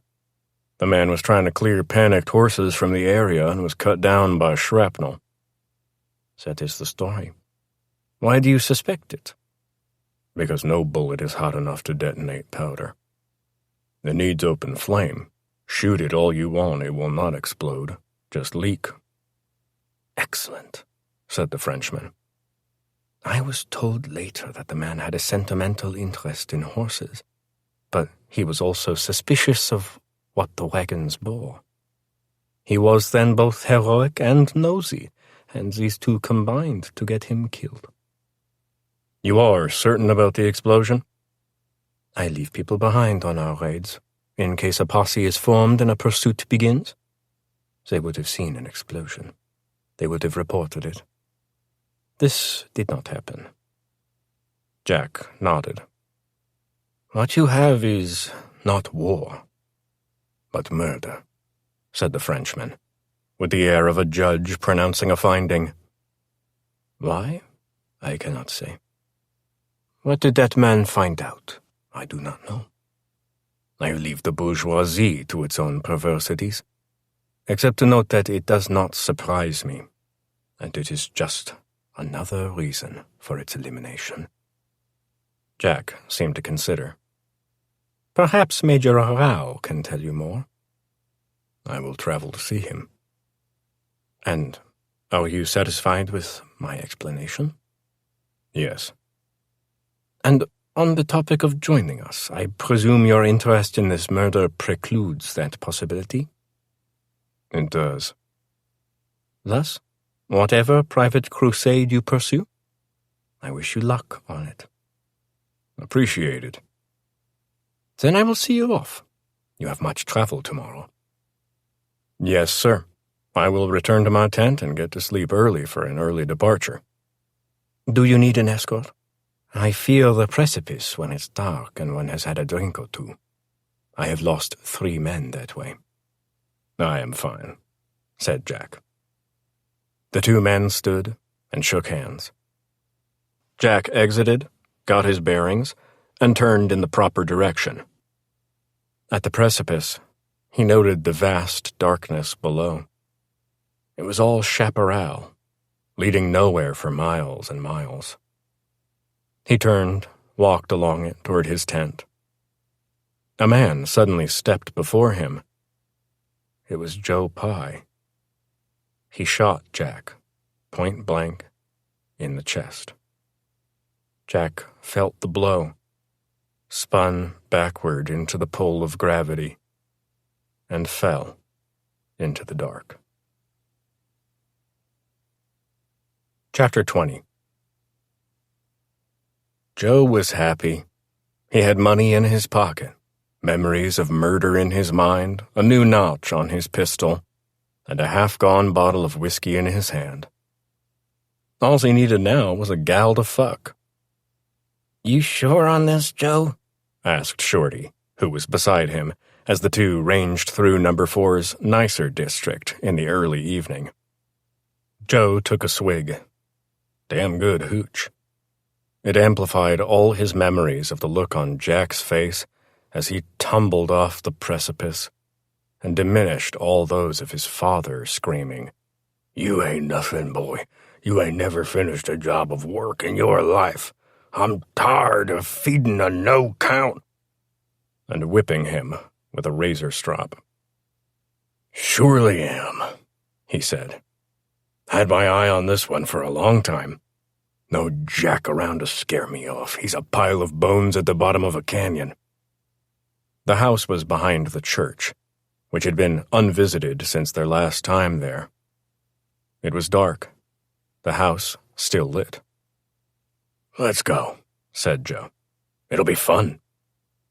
They dismounted, tied up, and went to the front door and kicked it open. The pretty gal was spoon-feeding her husband. His face was still wrapped because his jaw was bad broken. The meal, then, was oatmeal. He sat erect in a chair, his multiply broken ribs demanding a wrap around his torso, chest to hip. One leg was straight out on account of the cast, and his dead white toes showed. The other leg had wrappings tight about the knee. "Well, damn, ain't this a sight," said Joe. Everything happened fast. The injured man began to make sounds of distress, not quite a scream. The scream was handled by the missus.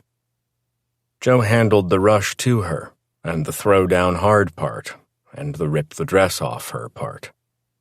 Shorty watched. He seemed to enjoy it. "Why?" she screamed. "Lord God, why?" "Ain't no why, lady, it just is, 'cause I's me, and you's you, and here's here." He went about his business, and it was clear he was something of an expert. Still, Shorty complained. "Hurry up, Joe, I want some too." Joe completed with a spasm of something wild beyond joy, pulled out, and rolled off her. "She's all yours," he said. "Too late," said Shorty. "Watching you got me jacked up and I already damn finished. Maybe I'll get me a damn whore later." "Hope so," said Joe. "'Cause I got me a feeling ain't gonna be no whores left after tonight." The injured man tried to launch himself at Joe. Even if he had made it, what could he have done? "Damn," said Joe, laughing. "That ain't polite." He shot the wounded man in the head. Then he walked to the fallen woman and shot her too. "I've had better," he said. Chapter 21. On this day, Major Arau chose his gray, his most powerful animal and his most obedient. He rode, as do most drawn to cavalry, with both grace and fury, becoming one with the animal. He loved the feel of its muscularity beneath him, the sense of its need to satisfy him, the wonder of its grace. The animals had been central to his family for 400 years, and to this day, his serious engagement with them was one of his most essential rituals. It was yet early, and the night cool lingered, and no wind had yet arisen to sweep the desert's sand and grit into the air, as well as blur everything in that thickness. Therefore, clarity. More wind would produce more dust, and clarity would be diminished. He rode at a strict cavalry canter, not a gallop. His head was high. His gray's head was high. The animal's ceremonial step, refined and exquisite, yielded an image of man on horseback, master and hero, noble and wise. An image that would frighten the enemy, dissuade the peasantry, and inspire his own men. It also had a noticeable effect on the female of the breed. He looked forward so to these excursions. He was, as usual, immaculately dressed, the boots shiny, the spurs a jingle. The crop held precisely under his arm, the saber a dangle from his hip, glinting in the sun. The cap square on his head. Indeed, he looked the complete hussar, ready to lead his light brigade against the Russian guns at the end of the valley. He took the horse through its exercises, from prance to leap to diametrical advance, to the final thunder of the gallop. He hoped that someday the opportunity would arrive, and he would lead the men against others of the cavalry inclination, perhaps the French, still said to possess the finest light horse in the world. Or, yes, even the English, renowned for their courage and the pure effort they applied, even though subject to withering fire. Half a league onward rode the 600. Was there a man dismayed? Not though the soldier knew someone had blundered. It was the blunder that conferred the glory of sacrifice on the 600, pounded by the Russian cannonade from the heights on both sides of the valley of Balaklava. Onward they rode, noble 600. Major Arau tried to imagine the percussion of the exploding shells, the whistle of the screaming shrapnel, the superheated gas at play across the battlefield. He tried to imagine himself in the center of it. He tried to imagine the grip of his saber, its hunger for flesh, the impact of collision with the other side, the bite of edge through flesh, the screams of the cut, the graceless topple of the slain enemy to the raw earth below, his own energy at full expression as he slashed his way through the living ranks. It was magnificent. It wasn't war, but still, it was magnificent. He yearned for the charge. Soon, the charge would have vanished from the battlefield, as new weapons that fired faster and more devastatingly took it over. The result would not be the glory of the charge, the nobility of duty done to the death, the memory of survivors, the respect of the historians. All that was vanishing. The next phase would be purely the destruction of human meat, on a vast scale, and to no purpose. No Nolan, no Cardigan, no Blenheim, no charge of the French hussars at Friedland, no Mongolian horsemen with their Buryat bow. Cavalry had slain the mighty Crassus, whom not even Spartacus could bring down. The Sassanid Persians destroyed all the Romans in their time and fashion. After the reign of Christ, mounted warfare came to Europe, where for 1900 years the battle between dismounted, densely packed masses of rankers and scampering elite formations on horseback, which charged in hopes of breaking them, raged across nations, tribes, empires, any political unit at all. Depending on the war and the century and the length of the pike, it varied who ended up dead. But in the end, it seemed the infantry had the upper hand, as the horsemen were too often brought down out of range by the ever-increasing accuracy of the infantry rifle and artillery shell. The last act, which was merely waiting for enough machine guns and a big enough war, was gathering in the wings. It would eventually play out, leaving millions slaughtered by machine gun, and the world would go on without the cavalry, and without the arouse. It must be. It would be. He reached the end of the field and halted, dismounting. Again, bright, not yet hot, the sky a cavalry blue for his squadron of one. He imagined pennants and flags and lines of horsemen. He heard the shuffle of the breathing. He smelled the ordure of the digestion. He felt the impatience of the horse. Almost finished, he thought. Then he saw the man. Chapter 22. For an outfit calling itself the Army of the Red Youth, it was rather small. 5 men on horses, 2 wagons, and 2 platoons of 30 infantrymen, and a small squad of hangers-on, that is, Mexican servants, cooks, latrine diggers, and others in service to the idea of military operations. It raised little dust even in the drought, and little in the way of tracks that the wind didn't quickly diminish and then blow away completely. So little footprint for an entity that meant to change the world. The Frenchman was in front on his horse, and behind him, also mounted, were his 4 NCOs. They would occasionally peel around to the rear and patrol among the infantrymen, exhorting them to keep up the pace and their spirits. "Onward, boys, onward! Not far now! Then we'll leave the world a better place!" The pace was not strenuous, the distance not vast, and the chaparral, though inhospitable by appearance with its rills of rock and hill, its arroyos and clumps of brush, its cacti and other desert vegetation, proved not to be arduous.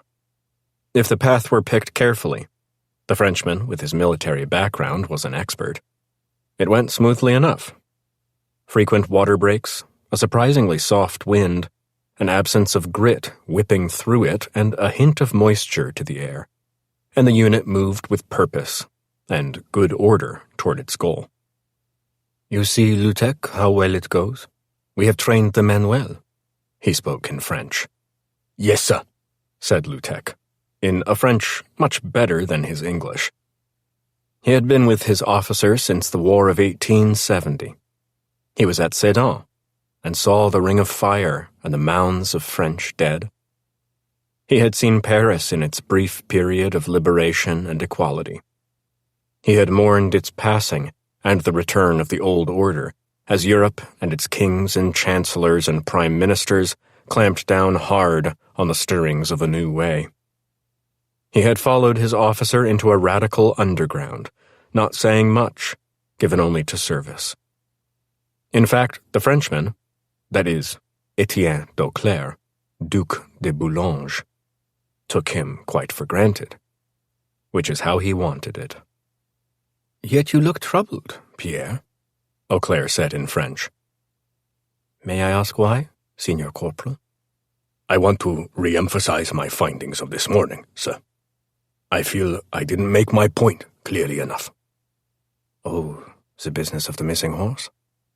"And guns, sir." "Yes, I believe them to be meaningless. I was following at 20 paces, and I saw Pai shoot him directly in the chest. I saw him spin, stricken, and fall over the precipice, already dead. Gravity took him, gravity smashed him. Gravity killed him a second time. The horse has no meaning. The guns have no meaning." "But both were gone when I checked. Why would that be?" "I know he meant for an early departure. He dressed for dinner, then packed his kit and saddled his horse. He would then not have to do such a thing in the dark at 5 a.m. The intention was to give himself 5 hours in the cool air before the heat grew difficult around 10. Then he would stop and rest in the shade until 2 and get in another few hours after that. It's simply how a man travels in filthy hot weather." "Yes, sir. But then, why was the horse not in the corral overnight? Why was it missing, as were his 2 revolvers?" "Horses have perceptions we lack. The horse must have sensed his death, saw little future in the army of the Red Youth and its war on capitalism, and taken off." Lutek said nothing, but simply looked grumpy. 2 Prussian hussars had sabered up his face in 1870 until he killed them both with a needle gun bayonet. He had been grumpy ever since. "You will see, Signor Corporal. Tonight we shall have chartreuse while railhead number 4 and America burn." Chapter 23. It was another horseman, in black, fully aglow in the brushwork of the sun. And as had Arau, this chap showed exuberance. He was of the horse. He intended to die on horseback, and when didn't matter much. He approached, the chestnut roan eating up the distance, then pulled aside 20 yards off. "Rodrigo," the major signaled. Rodrigo, his aide-de-camp and bodyguard, had already noted the intruder and was hard on the approach. "See what this fellow wants," said the major. Rodrigo cantered to the man. "Senor," he said, "this is a private area. You are not permitted." The 2 horsemen now faced each other at arm's length, since Rodrigo, to show his seriousness of purpose, had advanced beyond normal rules of horseback etiquette. "I have business with the major." "You may enter the depot in town and request an appointment." "Have a feeling I'd wait a long time," said the man. "Just thought he and I could finish it up here." "You are not understanding," said Rodrigo. "It is forbidden." "Sir," said the man, "it is you who are not understanding." Drawing a saber from under his left leg with a speed and precision born of experience, he cut off Rodrigo's head in one fluid motion. The body remained on the horse for several seconds. A few arteries pulsed a spray of droplets into the air. Then the body twisted, fell from balance, and toppled into the dust. The major, a few steps back, understood instantly the skill of the man. Not only acuity of aim and strength and speed of cut, but the way the man's body remained still despite the physical demands of the transaction, so that all strength was focused on the blow. It betrayed hands and wrists, as well as forearms, of great strength, as well as much experience. The man turned to face him. "Out for a ride, Major?" the man called, and Arau recognized him as the very capable fellow allied with Voth in the employ of Colonel Callahan. He recalled that Voth had said of this one that he'd been Confederate cavalry in the war. "That was a nice cut." "You are the former cavalryman who rode with Voth, is that not correct?" "It is. Today Voth is not here. I am on my own. I hope you don't take offense, but that seemed the fastest way to get your attention. I hesitate to kill without formal declaration of contest, but I presumed, as your aide-de-camp, this fellow had a hand in many of your crimes, so his punishment was just in the eyes of everybody. We are all sinners, are we not?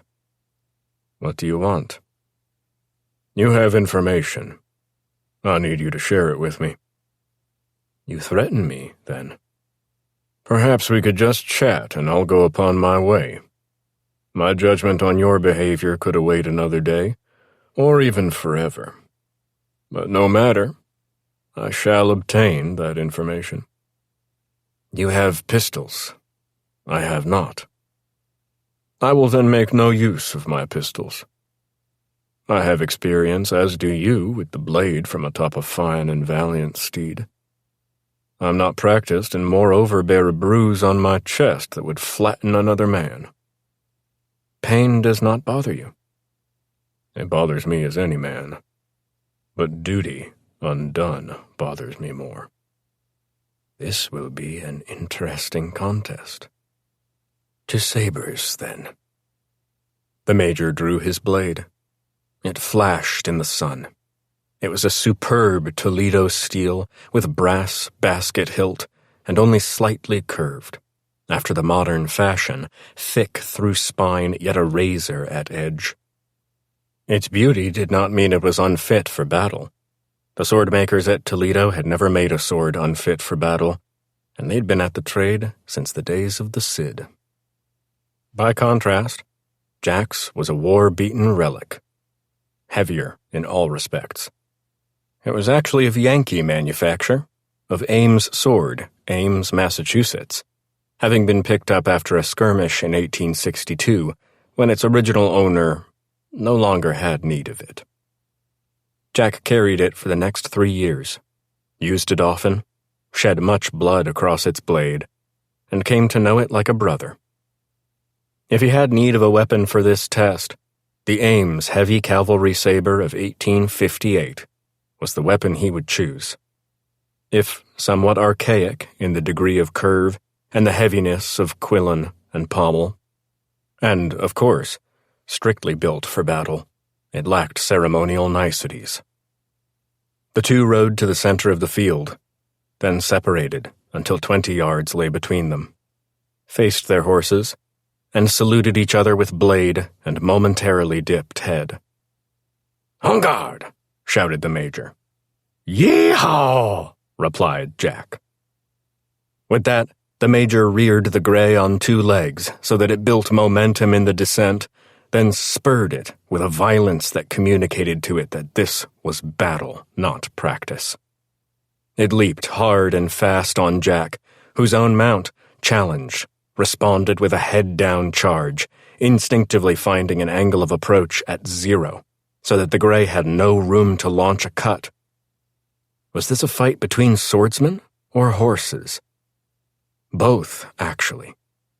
The animals understood that survival lay in angles, and the horse who closed on the small portion of his enemy's perimeter that could not be guarded by saber would prevail. They banged and thudded against each other, whipping up the Mexican dust, each angling to break into the geometrical space from which the death strike could be launched, each failing. In fact, what they produced was as much of sound as fury, or rather the sound of fury. As they maneuvered, they closed and struck or guarded, and the 2 edges banged hard against each other, absorbed the blow, and skidded down the edge to each other's brass quillon. there catching for an extra spurt of strength. At this point, it became a new game, as the blades rolled about each other, each aspiring to slide off the other at a point close enough to become an instantly applied thrust meant to find home in deepest torso. But again, despite the energy invested by both horses and men and the urgency of the struggle, no fatal penetration could be engineered.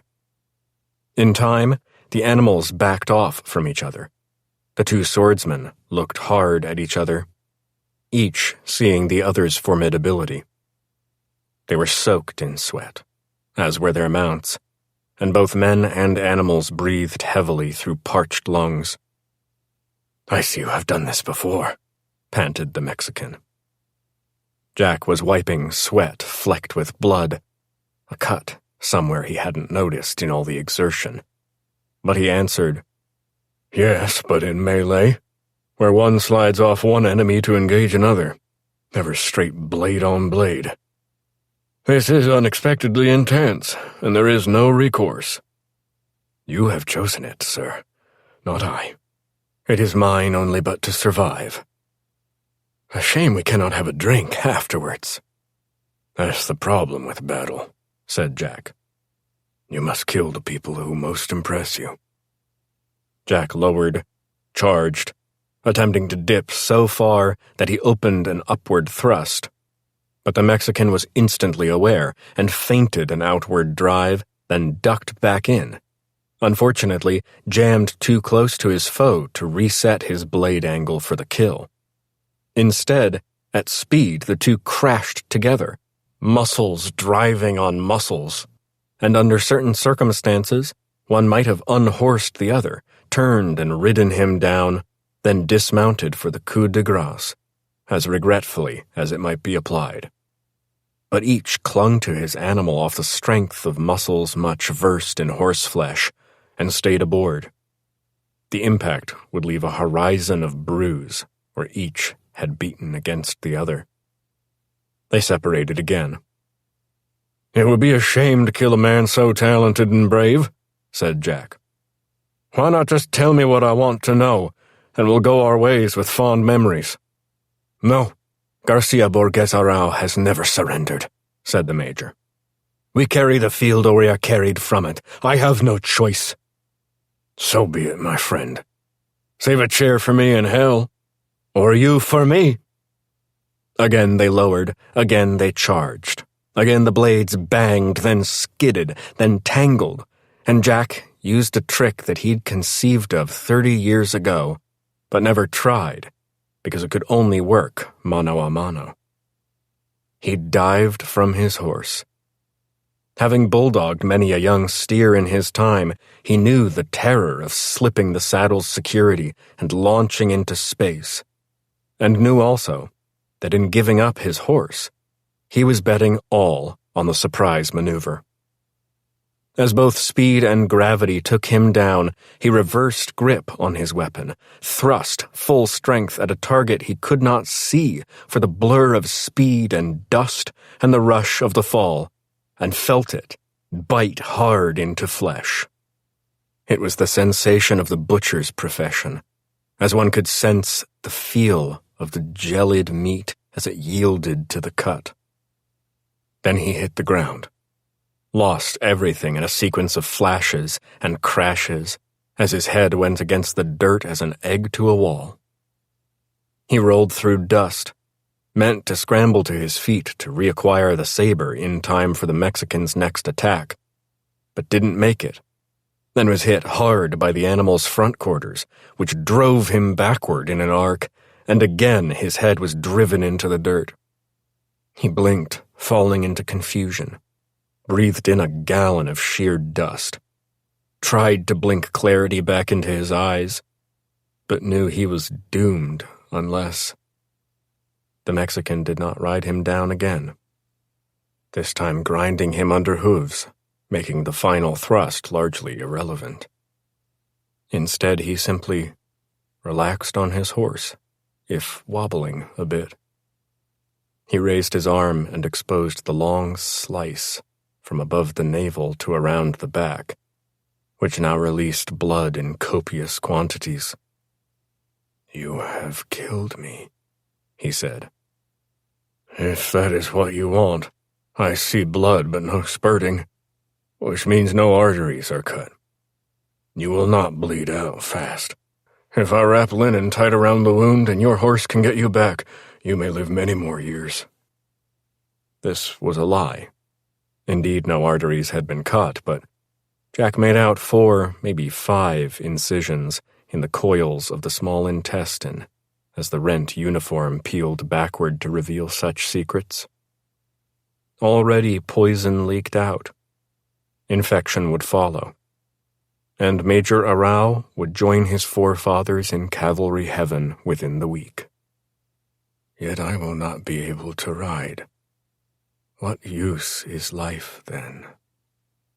Find a woman, then find 6 more. Have many children. Show them your scars to scare them away from an army life. Drink much wine." The man said nothing, but slid off his horse. Jack got the linen wrap from his saddlebag and commenced to seal the draining blood in. Major Arau's horse, knowing it was needed, immediately approached. Jack helped the wounded man aboard. "You take but then restore life. What a queer chap. I am in your debt. What information do you need?" "I know you have a supply deal with Colonel Callahan.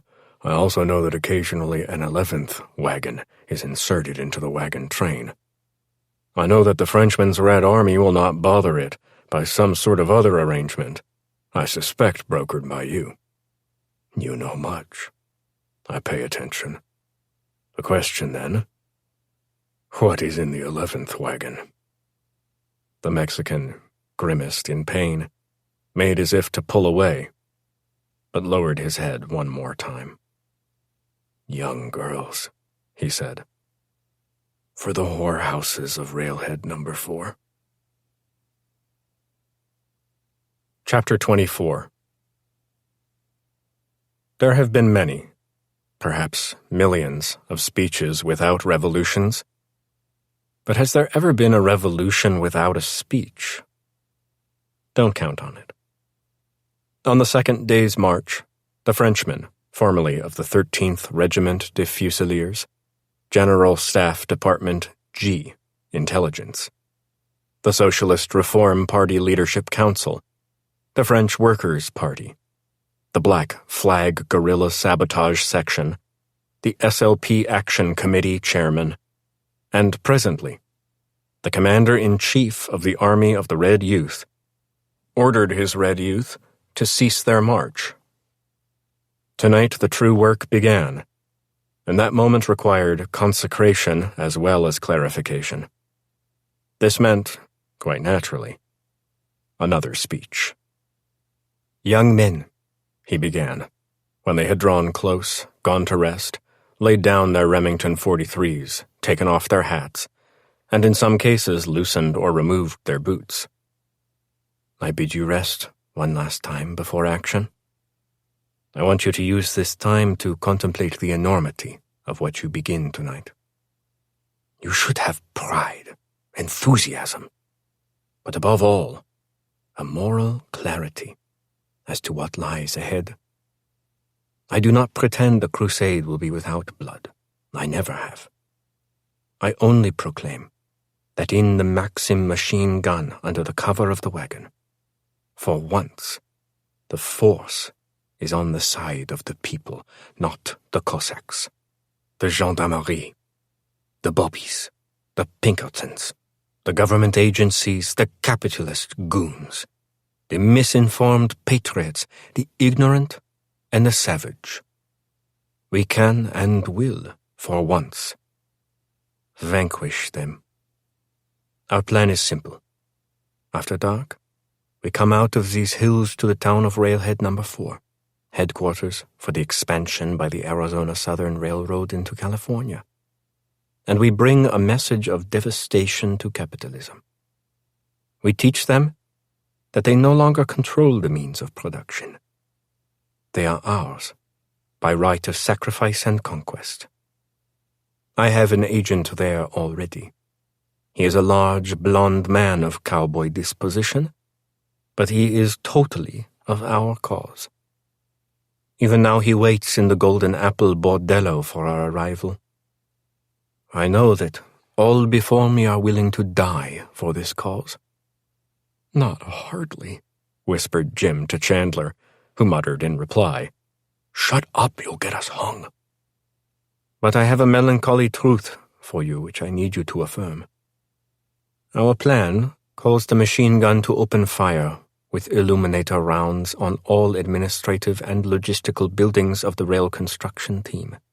Sheds, offices, warehouses, piles, the raw material of aggressive capitalism. These rounds will set them aflame. They will be gone in minutes. We will then dynamite the stockpiles of ties and rails, making splinters of them or steel pretzels. We shall turn then to the city of workers' tents. Most, we pray, will have fled. Some, however, in confusion, will stay and fight. This is where dying is not enough. Only killing is. You must understand the implication of your actions. You must destroy capital. No matter that its defenders fail to grasp the implications of their actions, they must be shot down. It is the price we pay, and they pay for a new world. No one ever said it would be easy. Then we move into the city proper. The executives and managers live in an area west of Main Street, in houses that in most countries would be called mansions. They must be set aflame, and those that flee must be shot down. Men, women, children, it makes no difference. They live off the blood of working people, and deserve to die, therefore, in the initial conflagration of their system. I urge upon you, be ruthless, be relentless. Show no mercy. Teach the world, for soon the world will be your audience, that to defend capital is to die.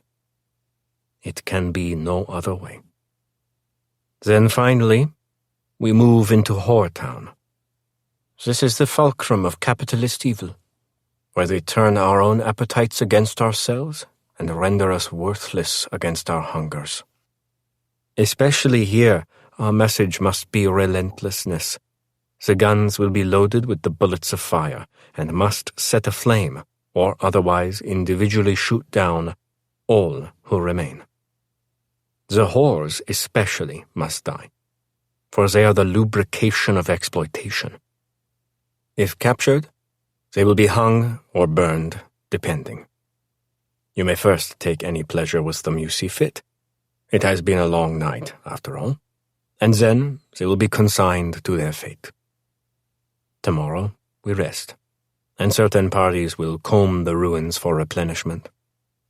Meanwhile, I will send out a communiqué proclaiming our victory, seizing the moment to inspire other insurrections nationwide, even worldwide, spontaneously, and our actions will be imitated.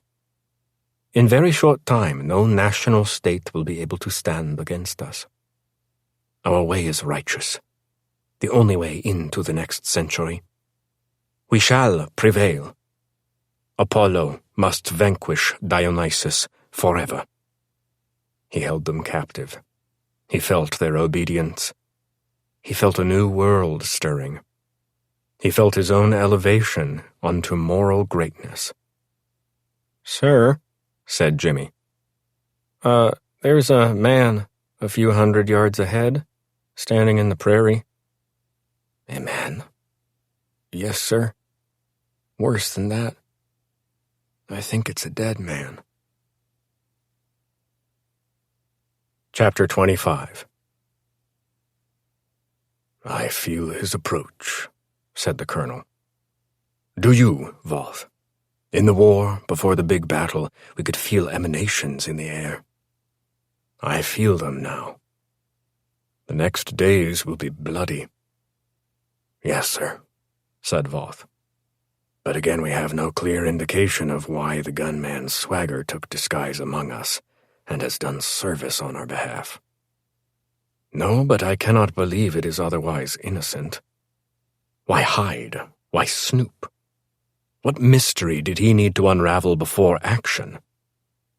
What will that action be?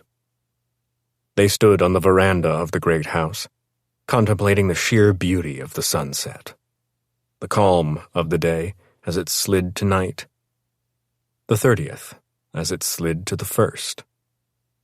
In the west, a great hemorrhage of cloud had formed, like a massive bruise bringing pain to a leg. It did not bode well, but the colonel kept that suspicion to himself. "Sir," said Voth, "perhaps I should head into town. He might go there directly. I could confront him with those questions. If he is hostile as we suspect, violence will occur. Perhaps I'll prevail, perhaps he will. Whatever, you'll have your answer." "Tom Voth, I do not deserve you. Not only brave, skilled, a natural leader, but a willing sacrifice on my behalf. You are Lancelot, to be sure. But I much prefer you here, commanding your dark riders so that our most skillful defense will be offered. After all, we are 20 to his 1. You dispatched the cowboys?" "Yes, sir, I doubted their loyalty. Many saw Jack as a hero. Worse, in a battle they would likely panic and run about, confusing the issue. Part of his plan may have been to use that confusion to advantage. Excellent, always 2 steps ahead, eh, Tom? 3 would be better. But I do what I can with what I've got. I would like to face the man alone when he first arrives. I feel that has been in the cards since we first laid eyes upon each other." "I would wish it not, preferring you with 20 guns in backup, but I know on this matter you must have your way. It is in your makeup." "Yes, sir." "No matter, Tom. You cannot let him destroy the ranch. Do you see? The ranch is America. It is what we fought the war for. It is large, splendid, and provides for the many. Indeed, some sins have been committed to keep it on keel. That is always so of large entities. Look carefully enough at any of them, from the British Empire to Mr. Carnegie's steel colossus, to the United States Army, to any top company on the New York Stock Exchange. Indeed, flaws, sins, mistakes, injustices will ultimately be revealed. It is the nature of the gigantic to be ruthless and sloppy at once. And people are crushed all the time. Yet all reformers, all revolutionaries, all do-gooders seek to destroy the thing itself, focused on its sins, blind to the work of sustenance, of best for most, of likewise stability, the mantle of protection, of hope for the future that justifies all the ugly little stains and random deaths it leaves in its wake, and which cannot be eliminated in any event.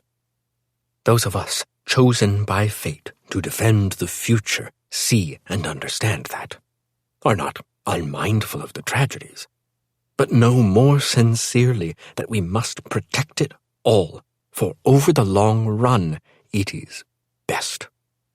Many fail to see this, or will not let themselves see this, feeling that their inadequacy is the fault of the system, not themselves. Why would a man like Swagger not see that? Voth had no idea what to say in response to this rant. He had never heard the colonel in such high agitation. "Perhaps he is just a natural outlaw, sir. I saw many at Yuma, some men of surprising ability, yet their personality drove them toward crime and, even more, destruction. Where it comes from, I have no idea. Perhaps they are born that way, perhaps some event turns them so. It is a great mystery." "So it is, Mr. Voth. You are wise in your observation. Well then, We shall just have to wait to see what this outlaw has in wait for us. We will stop him, sir. We must stop him, Mr. Vaughn. Chapter 26. I plotted cleverly to kill you, my friend Jack. How then is it that you face us now? Asked the Frenchman, quite convivially. Are you a ghost, sir? Or a creature of Nietzschean fantasy? Did Shaw invent you or Dostoevsky? None of those, even if I knew who they were. Actually, I stand before you on account of silk. The material. It can stop bullets. Not their impact, but their penetration. My chest where Pye's shot landed is the color of a purple fruit and sore as hell to boot. However, I was wrapped in several layers of silk, including a thick vest and white scarf, in the belief that your private assassin would do the trick. He would use his .38-40 Smith & Wesson as loaded with the reloads from Colonel Callahan's armory. To scrimp on money, the armorer scrimps on black powder. The bullet then travels much slower. A blanket head like Pye would know nothing of this. To him, a shot is a kill. It is not always so. But the fall... That cliff was thick with vegetation. Since I wasn't dead, I was able to slow my fall into more of a roll. Damn dizzy at the bottom, but by the time my horse found me, my head had cleared. Clever. Lucky, too. But then the clever are always lucky. What demand do you bring to my table?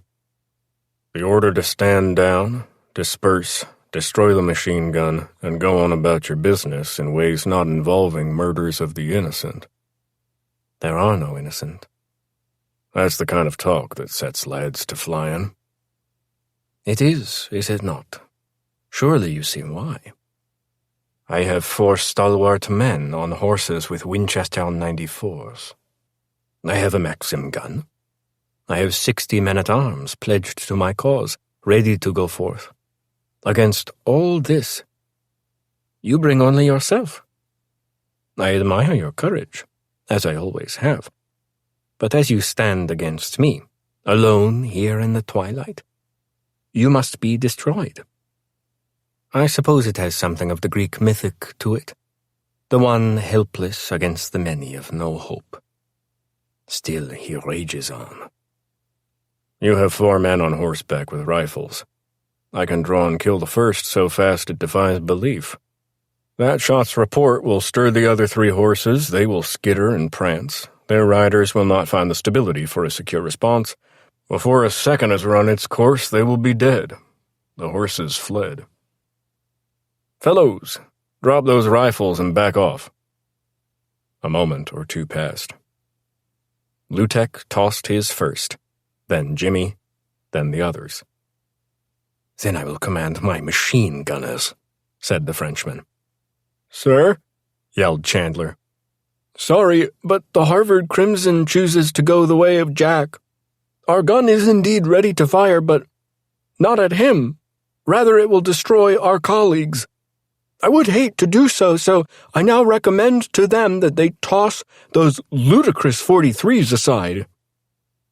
First one, then another, and then more, and finally all decided to disarm themselves.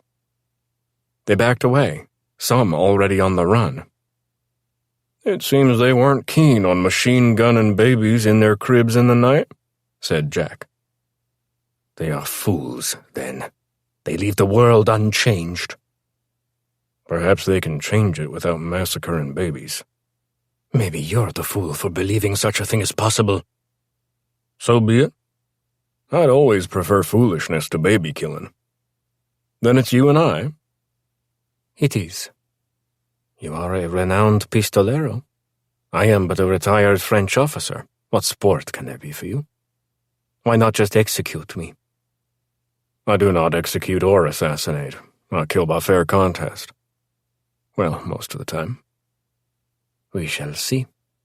I am experienced, as you know, in European dueling practices. The scar on my face so proclaims. I have indeed also dueled with pistols, after our fashion. My presence speaks of some skill at arms. Are you prepared for la duela? I wouldn't have it any other way. At 10 paces, then. On command, we turn, set, and aim. There can be no evasion. We are standing like men. On further command, we fire. No premium on speed, only on coolness and its result. Accuracy. Your Mauser being longer of barrel and more precisely sighted than my short-barreled smoke pole, the advantage goes to you. I believe you to be any man's equal in accuracy. But take away the advantage of speed, and we shall see, shall we not, what is to happen. Any more rules? 1 round per weapon. No holster. Pistol in hand. Hand at hip. Back to back. On command, each walks 10 paces. On further command, turn. On command, raise and aim. On command, fire. He who is standing, then, is the victor. If both are dead, so be it. If neither, then a reload and a ritual done again until one has fallen. As you say. Jack unstrapped his pistols, choosing the one in the left side holster, it being, in his judgment, a trice more accurate. He tilted it up, notched the hammer at the second stop to free the cylinder, opened the loading gate, and rotated. 1 by 1, 4 cartridges dropped out into his palm. He pocketed them. He set his cylinder so that the one remaining cartridge came up on cocking the hammer. Then he glanced, saw the Frenchman attending to his pistol by different protocols but to similar results. 9 times he pulled hard on the bolt that carried the cartridge to the chamber, and each time a cartridge, nabbed by an ejector hook, popped out. When one remained, he let the bolt slam forward, priming the pistol. Keeping his finger off the trigger, he turned to Jack and bowed slightly. I am ready. As am I. Let's dance, said Jack. They stood back to back, moving pistols to the half-salute. As by its nature my pistol is cocked, said the Frenchman, I encourage you to cock the Colt. That way I accrue no advantage. Cocking is part of my firing procedure, said Jack. To separate cocking and firing into different elements would feel strange. I will hold as is. By the way, said the Frenchman, it does not matter that you have stripped me of army and machine gun. The momentum of progress is on my side. You will not prevent the revolution, but, regardless of our outcome, merely postpone it. I am history. I'm just an old man with a gun, said Jack. Lutek, called the Frenchman. Yes, sir, said the non-com, taking over the ceremony as duel master. On my command, 10 paces. He paused a second. Monsieurs, he cried, and began to count. 1, 2, 3. And on, till the 10th step. Halto. Another second. You may turn. Jack pivoted. 20 yards away stood the Frenchman, ramrod straight and calm as death, the pistol at his hand. It was long-barreled and slim. Even in the dying light and the fall of dark, displaying its intricate engineering, its lines of the next century, not, as Jack's displayed, the last. A small audience observed. The army, such as it was, had melted and fled. Lutek stood between the opponents, and in front of the 4 men on horseback, and next to them, the 4 Harvards, Chandler behind the brutal snout of the Maxim, the other 3 in service positions, though no target lay before them. Take aim, proclaimed Lutek. The Mauser rose slowly and calmly, and behind its bore, Jack could make out the largely indifferent eyes of the Frenchman. He expressed neither passion nor fear. He was not a sweat or a tremble. The bore of the pistol did not shake. The second lasted an eternity. Generations came and went. Empires rose and fell. Masterpieces were painted. Statues sculpted. Revolutions started. Some finished. "Pfuh!" said Lutek. Both pistols barked, though in the emptiness of the prairie, the sounds dissipated. Jack slap-fired his Colt from the hip, a good 20th of a second before the Frenchman's finger lit off the automatic pistol and sent its cargo to the horizon. The Frenchman fell back, his hand flying to his face. He went to his knees. He examined the raised palm and saw it, rich in blood. He stood shakily, bereft of words. The blood formed a delta on his khaki shirt, issuing from a rent at the edge of his cheekbone, glistening in the last glow of the low light. "Now you have another dueling scar," said Jack. The Frenchman looked at him as if under some influence, then collapsed and went still. Lutek went to him, kneeled and felt for pulse. "Il est fini," he said. "I guess so," said Jack to Lutek. "That wasn't no old man's hand load. It was a full-bore Remington factory round. Same effect as an 8-pound sledge to the brain. Now, Lutek, you grab your boss's horse and ride hard to Guadalajara." Chapter 27. Mrs. Hanson was in a foul mood, because she was always in a foul mood, and tonight was a part of always. You would be too, if Indians had killed your husband when you were 22, burned your ranch and kidnapped your children, thus forcing you into a career in the whore trade. At least she had risen to the executive ranks of that profession, even if such success did little for her mood. The annoyance at present was the lateness of Mort, the driver of the whore express. The knock came a little late, 8:15 p.m. Mrs. Hanson peeked through the hole in the door and saw Mort dodge, scruffy and foul as he always was, a glowering frown on his ugly features. "About time," she said, opening. But it was not Mort. Mort was there, now on his knees, hands tied behind back. Instead, she faced a person she knew immediately to be the gunman Swagger, though she'd never seen him. But rumors were rife in Number 4, proclaiming the arrival of a specter from the past, tall and thin and hawkish, in rawhide duster, wide gray hat with soft rolls to the brim, 2 Colts in Mexican holsters, and a Mexican belt. She had no time to speak, for the man hit her with a gloved left hand, turning her nose to a smear and knocking out 3 teeth. "You turned out these girls," said the gunman, "for any scum with $1 in his pocket. You must have thought there'd never be no paying for it. Bad decision. I'm the bill collector." He picked her up by the scruff of the neck, threw her into the wall. Perhaps some bones broke. Her breath was driven from her body, and in general pain seized her, doubling her up. He seized her again. "Now, unlock all the doors upstairs. Come on, time's a-wastin'." They climbed the stairs, and one by one, the woman opened the doors. 2 by 2, the girls came out, bewildered. But all were dressed for another night of fucking, and painted up like the whores they were forced to be. Jack watched them go downstairs, and they gathered, confused, in the front room. "Anybody speak English?" A girl nodded. It was Yolanda, whom he'd spoken with before. "You tell him what I say."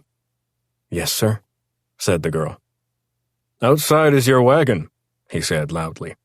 "But tonight it does not take you to Whoretown. In the company of some young cowboys from the Crazy R, it will take you back to Mexico, to the town of Ibanez. You will be released and given $50 to return to your homes." You need tell nobody how you were used. Your story is your property. And if you choose to keep it secret, that is your right. Why do you do this? Yolanda asked him. The men who run things will be very mad at you. They'll be too busy tonight to notice. It is the night of the great death, come as prophesied, though with different results.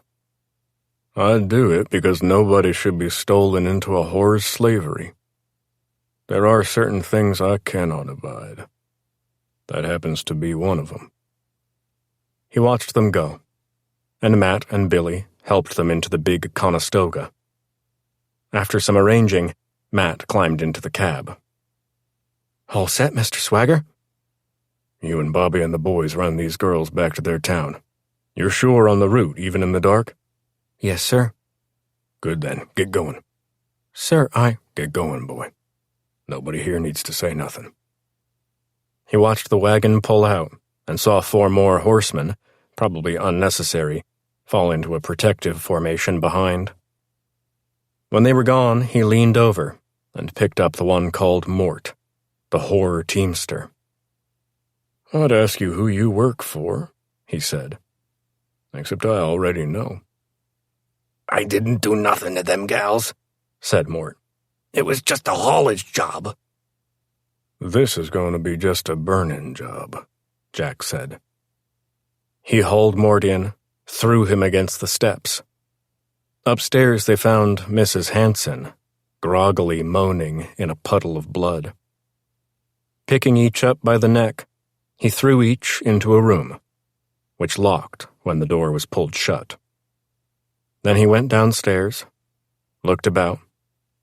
No lights had been lit because there was still half a sun up, smearing scarlet across the sky.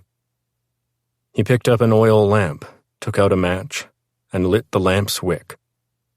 Then he threw the lamp hard against the wall, where it shattered, sloshing the oil everywhere in the fraction of a second before its wick ignited it, turning it into a splatter of flame. 3 more lamps, 3 more splatters. 1 big fire. He left, finding his horse waiting for him outside. Chapter 28. Where the goddamn whores? Yelled Shorty. God damn it, I want to get laid. Money's burning a hole in my pocket. Thought you was spent, said Joe Pye, sitting next to him. I got plenty left, don't you worry none, said Shorty. Joe and Shorty sat in the half-empty Golden Apple. It probably wouldn't get busy for another hour yet, but the whores were usually on station by 8:30, and it was almost 9. Ain't that the way, said Shorty. Whores but no money, or you got the money but there ain't no whores. And whores and money but no spunk 'cause you wasted it, said Joe. Anyway, I wanted to get me some more action in before the fun starts. Suddenly Luke was standing over them. Okay, boys, he said. Apologies on me. Don't know what's keeping Mort. Drinks on the house. He poured a half a shot of what was advertised as Pikesville rye into each glass. That shit ain't been 1,000 miles of Pikesville, Shorty snorted. Which is way east in Baltimore. That shit's from some squaw's bathtub, fresh from last night. You don't got a drink on the free, said Luke. He's only joking, said Pye. We'll take what we are offered and we thank you for it, brother. Amen, said Shorty. The rye, or whatever it was, hammered and lit up each man as it went down. It turned the large room momentarily to blur, but then everything snapped back to semi-clarity. The place was semi-filled with smoke, semi-loud, semi-busy. The semis would be removed from the calculation in an hour or so. The girls would work the room. The dealers would work the cowboys. It would be another grand night for Western civilization at the Golden Apple, leading bordello of Railhead No. 4 on the Southern's westward surge toward Los Angeles. Life was good for all involved. Except the whores, the workers, the Indians moved for the railroad, the small ranchers kicked out by the big ranchers, and so forth. Don't know where this French fella gets his dough, Joe said, but he's sure got enough to spread around. Bet he's got some big plans, said Shorty. Bet he does too, said Joe. Then we'd be smart to hitch on. And then, what did they say? Nothing. Without whores as a distraction, what were these two morons going to discuss over the next 3 hours until the fireworks started? Politics, history, popular culture, the game of baseball, currently the rage in the East. Which whore was better? That one actually worked. I ain't had that new young one, Shorty said. Nice little ditties on her. She just cries so damn much. Me, said Joe Pye. I like 'em big. That's why I always go with Lupita. Her balcony is crowded and she don't never cry. Now, I ain't saying she enjoys it, but at least she's used to it. Sort of. More each time. And that was it for conversation. Only another 2 hours and 58 minutes to go. They stared into space, nursing the rye. Shorty took out his makings and started putting a cigarette together. Joe yawned, caressed his beautiful pistol, and 6 things happened at once. The windows of the Golden Apple all blew in, spraying glass bits as they disintegrated. The chandelier above them shredded into a glass hurricane, showering crazily upon them. Flaming smears of hellfire streaked through the atmosphere, and wherever they landed and whatever they landed upon, they destroyed, including wood, glass, bottles of alcohol, mirrored surfaces, and the occasional man. Everybody became an instant Christian, beseeching God to let him survive. A sustained roar grew so loud it ripped eardrums and drowned out the praying. And finally, everything started to burn. God damn it, said Joe to Shorty, having found a new subject of conversation. Them dumb bastards are 3 hours early. This wasn't supposed to happen till after midnight when Whoretown was all jammed up. Both had made it to the floor, but were dejected that their rye had not. Maybe in the confusion they could creep over to the bar and... What the fuck have they got? Yelled Shorty on the verge of panic. Some kind of Gatling gun? No, it's a British thing for mowing down darkies in Africa. This French guy got a hold of one, and he's going to use it to conquer the world. Shorty said, He ain't going to have no problem with that thing. It was clear the machine gunners had moved on to other targets. Same shattering roar. Same scream of bullets tearing through wood and glass. Same odor of actual cordite. Same sense that the world had just turned on its axis. Most of the others took the opportunity to flee. They hit the double doors and scattered into a night illuminated by the flickering and flaring of burning buildings. No sense being among the first white people killed by a Maxim gun. In seconds, the place was empty, but for various sorts of smoke that drifted, mingling chemically through the atmosphere. Again, it occurred to Joe that, with Luke gone from behind the bar, they'd seen him dash out. They could crawl back there and help themselves to an evening's bounty of fine, bad whiskey. What are we going to do? Asked Shorty, trembling. Best thing is, said Joe, thinking more clearly, we just stay here inside. Fire's not roaring yet. It's mostly back in the bar and going up the stairs. We got some time before it forces us out. Then? Then we amble out like we own the place, and we do. They're looking for a big fellow with blonde hair to guide them. We'll take them into the mansions and set them ablaze, and then we'll do a job on the railroad yard, and then, my friend, we ride clear, our pockets full of hard cash. Fire and brimstone done come to the Sodom and Gomorrah of the Southwest Territory, and... But a voice interrupted his musing. Joe Pye, I am the gunman Jackson Swagger come to settle up. Get out here and face me like a man or burn in there black as the devil's piss. They got there around 8 p.m. No Jack. We wait, I guess, said Chandler.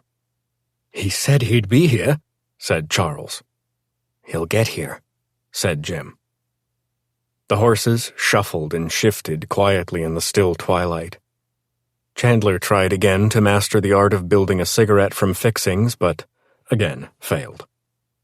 Ozzy and Jim squabbled about deeper meanings, and Charles simply watched the pool of light slowly drain out of the west, though he felt it a weaker show of color this time, and only now and then, and only briefly, did a ray of sun show itself. "What's going on with the weather?" he wondered aloud. Nobody answered. Nobody cared. Then Chandler took out his new toy. "You be careful with that thing," Ozzy warned. "Oh, Christ," Jim said. "Now he thinks he's a gunman." It was the late Frenchman's Mauser. Chandler had copped it from the grass when they were moving out. It fascinated him. "Think of the engineering," he said, fondling the intricacies of the weapon. "Think of the imagination. I mean, who on earth could have conceived a pistol in this shape? And yet it fits so smoothly into the hand. Just watch where you point it. You don't know anything about it." "I think I figured it out. I got the belt. In the pouches are these little clips. They hold 10 bullets. Cartridges, said Charles. At least get the nomenclature right. Yes, well, you pull back on the rod or bar or whatever here, and that moves back and opens the breech. Then you hook the tips of the clip into these notches here and force the cartridges down into the thing with your thumb." He did just that. The cartridges made a clickety-clicking sound as they rode the pressure into the magazine. Suddenly the magazine, emptied by its late owner before his duel, was full. Chandler released the rod to fly forward, move a cartridge into the chamber, and seal itself with a satisfying shudder. "I think I just loaded it." "Great, don't touch the trigger." I won't. "Chandler, throw it away. You have no use for it. You could hurt somebody." "I'll put it in the holster and I won't touch it unless we're attacked by Apaches." "You have to go to the reservation to be attacked by Apaches." At that point, a figure materialized out of the dark. Its first recognizable feature? The gray hat with soft rolls. "You boys okay? No problems?" the gunman asked. "Nothing," said Chandler. "It went just like you said. Say, you shaved your beard. Fellas, take a look." "Cork it, Chandler," snapped Jack. "Is that why you're late?" "No, big commotion in town. Somebody killed the minister and his wife." "Good God! Who would—" "I know who. He'll pay up soon enough." That quieted them. "Okay, you gather round. I'll tell you what happens now." They came close, all hunching in the lee of the wagon. "Real slow like," said Swagger. "With as little noise as possible. We're going to ease the wagon into Whoretown. Best place is in the street, between the Golden Apple and the Orient. Then you unhitch the team and fade back into town, maybe find an alley to come to rest in. Once you're gone, I'm going to climb into the wagon, unlimber the gun, and open fire. The theory I'm banking on is no whorehouses, no whores." "So, but what about the whores already in the houses?" asked Ozzy. "I mean, sure, my mother would consider them immoral, but to get machine-gunned in the night doesn't seem quite right. Ain't no whores in there tonight. That's already been taken care of. I'm going to fire those illuminator rounds, aiming high on the first floor and low on the second. I'm hoping not to kill anybody. The point is to burn the buildings down. Dry wood in this drought, rooms full of silk and cotton and flammable alcohol. They ought to go up fast and burn clean. As I say, no whorehouses, no place for whores, or at least not the kind of whores that work in number 4. You don't want us there in case... No, I don't want you there. You just get yourself killed. You let me do the killing or the getting killed. Anyhow, after a while, when I got all the buildings going hot and all the cowboys and railroad workers have long gone, I will have some business in the street. You'll hear some shots. Don't come running till that shooting's done. Then we have one more stop. Who is... You don't ask no questions. Just do what I say under the assumption I'm trying to get you out of here alive and frisky, and that maybe, in some way, you have helped out a lot. Helped who? Asked Chandler. You'd never get it, Chandler. Now let's go. They moved slowly through the night, coming onto Main Street, then edging down it, past shops and restaurants, and finally to the alley that marked the divide between halves of the town, the working half and the sinning half. The horses nickered and wheezed, and occasionally sneezed or coughed, but generally obeyed. Okay, unhitch the horses, Jack said. Jim, who had become an acceptable teamster, did so, and led them around and back. Okay, said Jack. Now you boys get out of here. When the shooting stops, you come on back, but even then, be careful. They nodded and faded back. Swagger took a deep breath. At any second, someone could come poking around.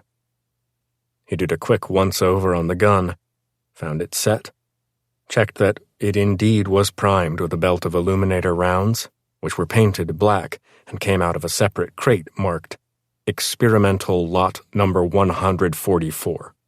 Illuminator 303, British Small Arms Company. Birmingham, Ing.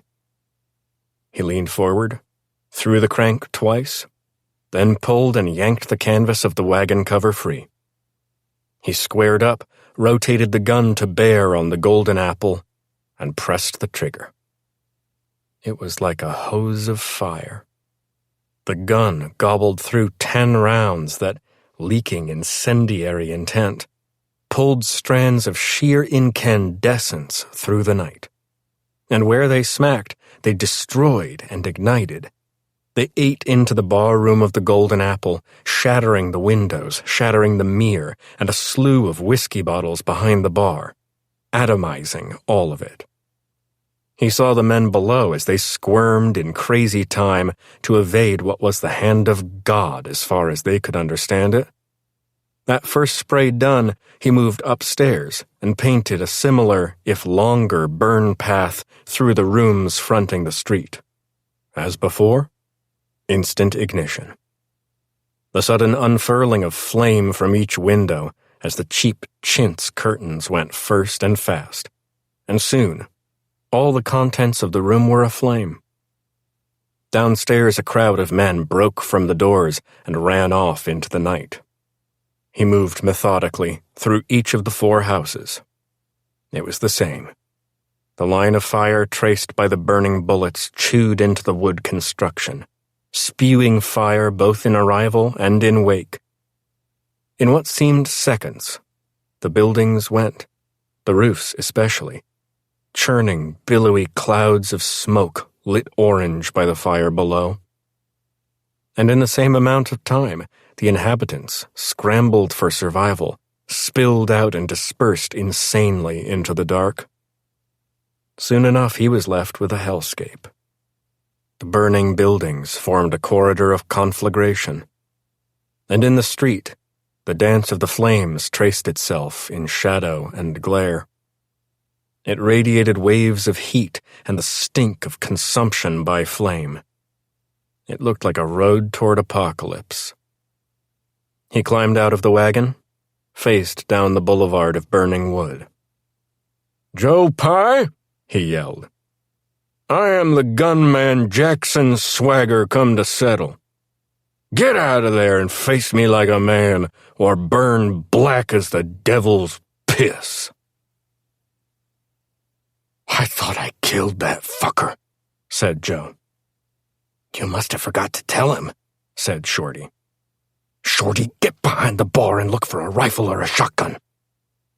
The bar's a wall of fire, Joe. I ain't going near it.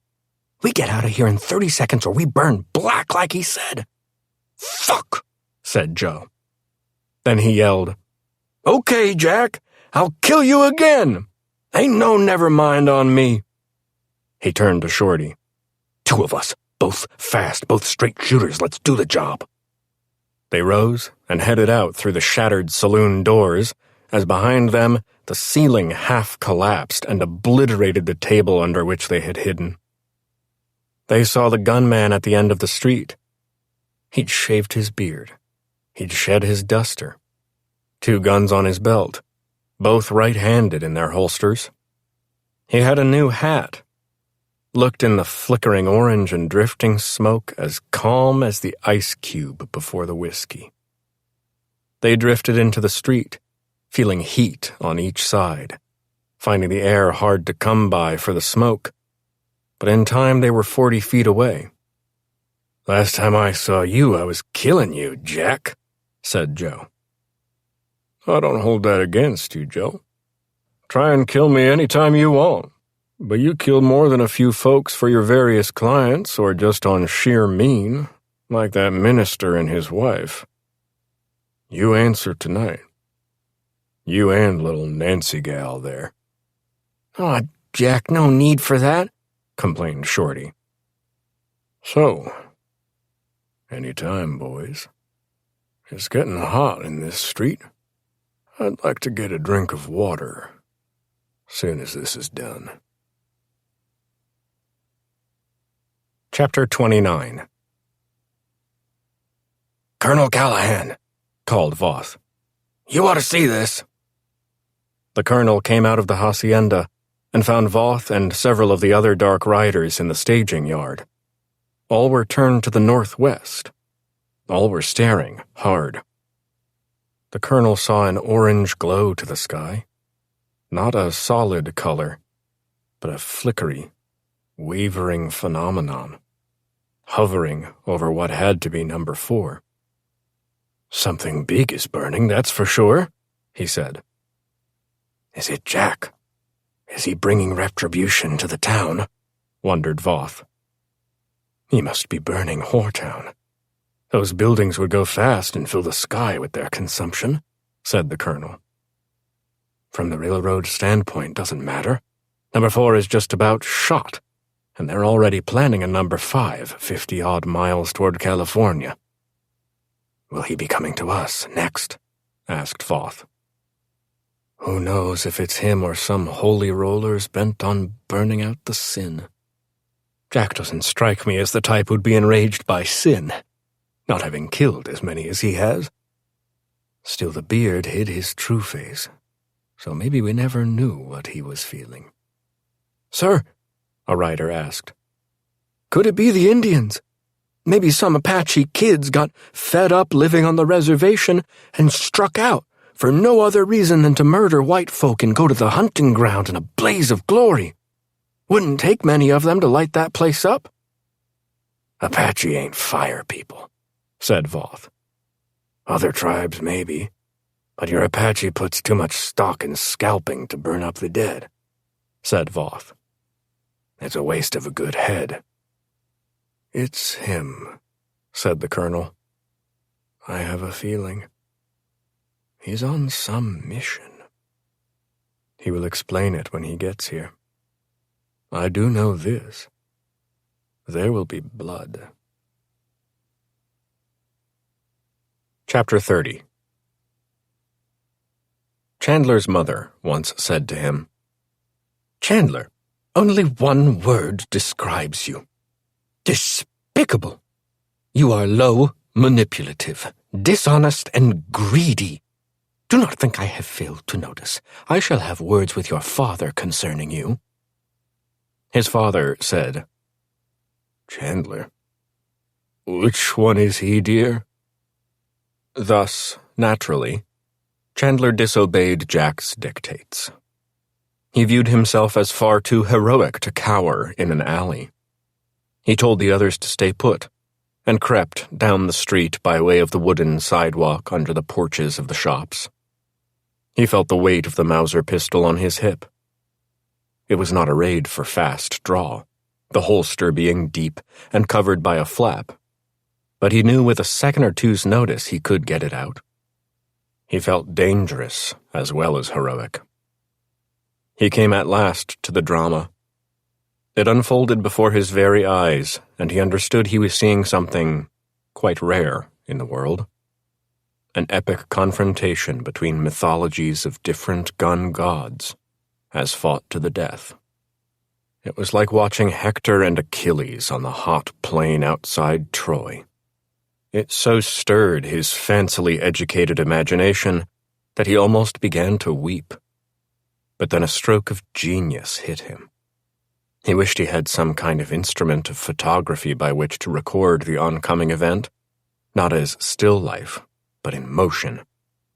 Such devices existed out of the Edison laboratory, but he himself had until now considered them too vulgar to be worth the penny entrance fee on the Coney Island boardwalk. Not this one. Any amount would be too little. He imagined it as if being photographed by a moving picture camera, and indeed, from his vantage point, he was appropriately set up for the proper angles.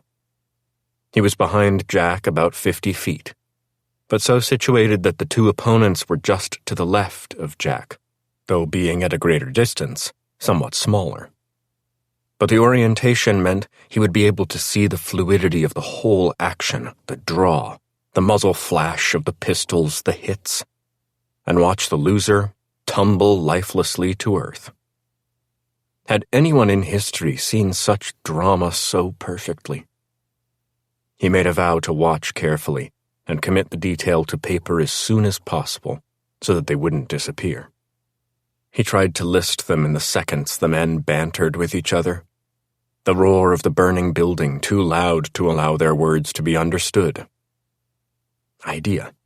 Some method of recording the words in syncopation with the action would bring a sense not only of realism, but more, especially if the words were clever, emotional intimacy to the event. In any case, those details. The setting. They were situated in a tunnel of flame. On either side, the fires lashed out and back, almost dancing, mesmerizing in their rhythm. Idea. Music to accompany the image and heighten the mood would most certainly be welcome. Other artistic touches. The color of the flames, the slow drift of smoke. Not enough to obscure, but just perfect to lend the scene a kind of theatrical aspect, carrying a double meaning. This was both real and heroic, but also had an otherworld quality to it, giving it the satisfaction of a story. The costumes. By accident or not, they were perfect, freighted with meaning themselves. Jack's slim figure, unperturbably calm, and representing the gunman at apex. Boots, tight jeans, the loop of a gun belt laden with pistols and spare cartridges which glittered in the fire's pulsations. Black bib shirt, red bandana around throat, and best of all, that gently rolled gray hat. Surely the best hat Chandler had seen in his adventure in the West. Thank God he had picked up that hat. It wouldn't be the same without that hat. And the final touch, so brilliant, so ready for the moving pictures. A black glove on his left hand. As for the two others, they were far shabbier, in well-lived-in clothes. Dark jeans, each with a light shirt and suspenders. Their hats less elegant, but no less Western. And of course, the guns that each wore, especially the blonde one, whose holster dipped low off his hip and held a gleaming silver pistol. Their faces gleamed as well in the light, and Chandler was close enough to read not fear, but ambition on them. They seemed happy to be here. This was the climax of their lives, and immortality would arrive in the next few seconds. The big one's hand drifted close to the grip of his revolver. He flexed his hand open and shut. He seemed to take a breath. Chandler joined him in the sudden need for lots of oxygen. And then his hand went to blur as it shot toward the grip. No hand could move so fast. Except Jack's. Chandler saw it all unreal before his amazed eyes. Jack's hand seemingly vaporized into invisibility, as if leaving the universe, then reappeared in instant time, just a tiny bit in front of his hip, as the black glove streaked across the top of his revolver. Chandler heard a single shot. His opponent staggered. One dropped his gun, stepped sideways, then toppled. Black liquid spewed from his chest. The other, the blonde, went to his knees, big silver pistol still in hand, still unfired, looked about in bewilderment, and seemed to then notice his own extreme leakage problems, as from inside, his cream-colored shirt darkened in vivid if utterly random shape, as the blood feeding it spread unstoppably in all directions. He fell like a tree, dropped expertly on Main Street.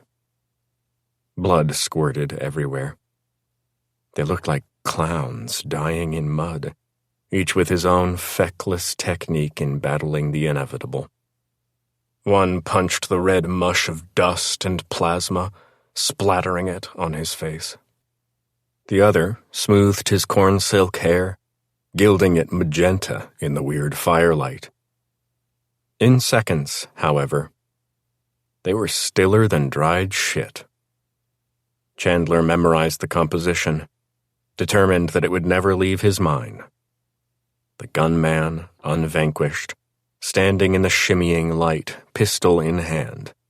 The two others, face down in the wetland.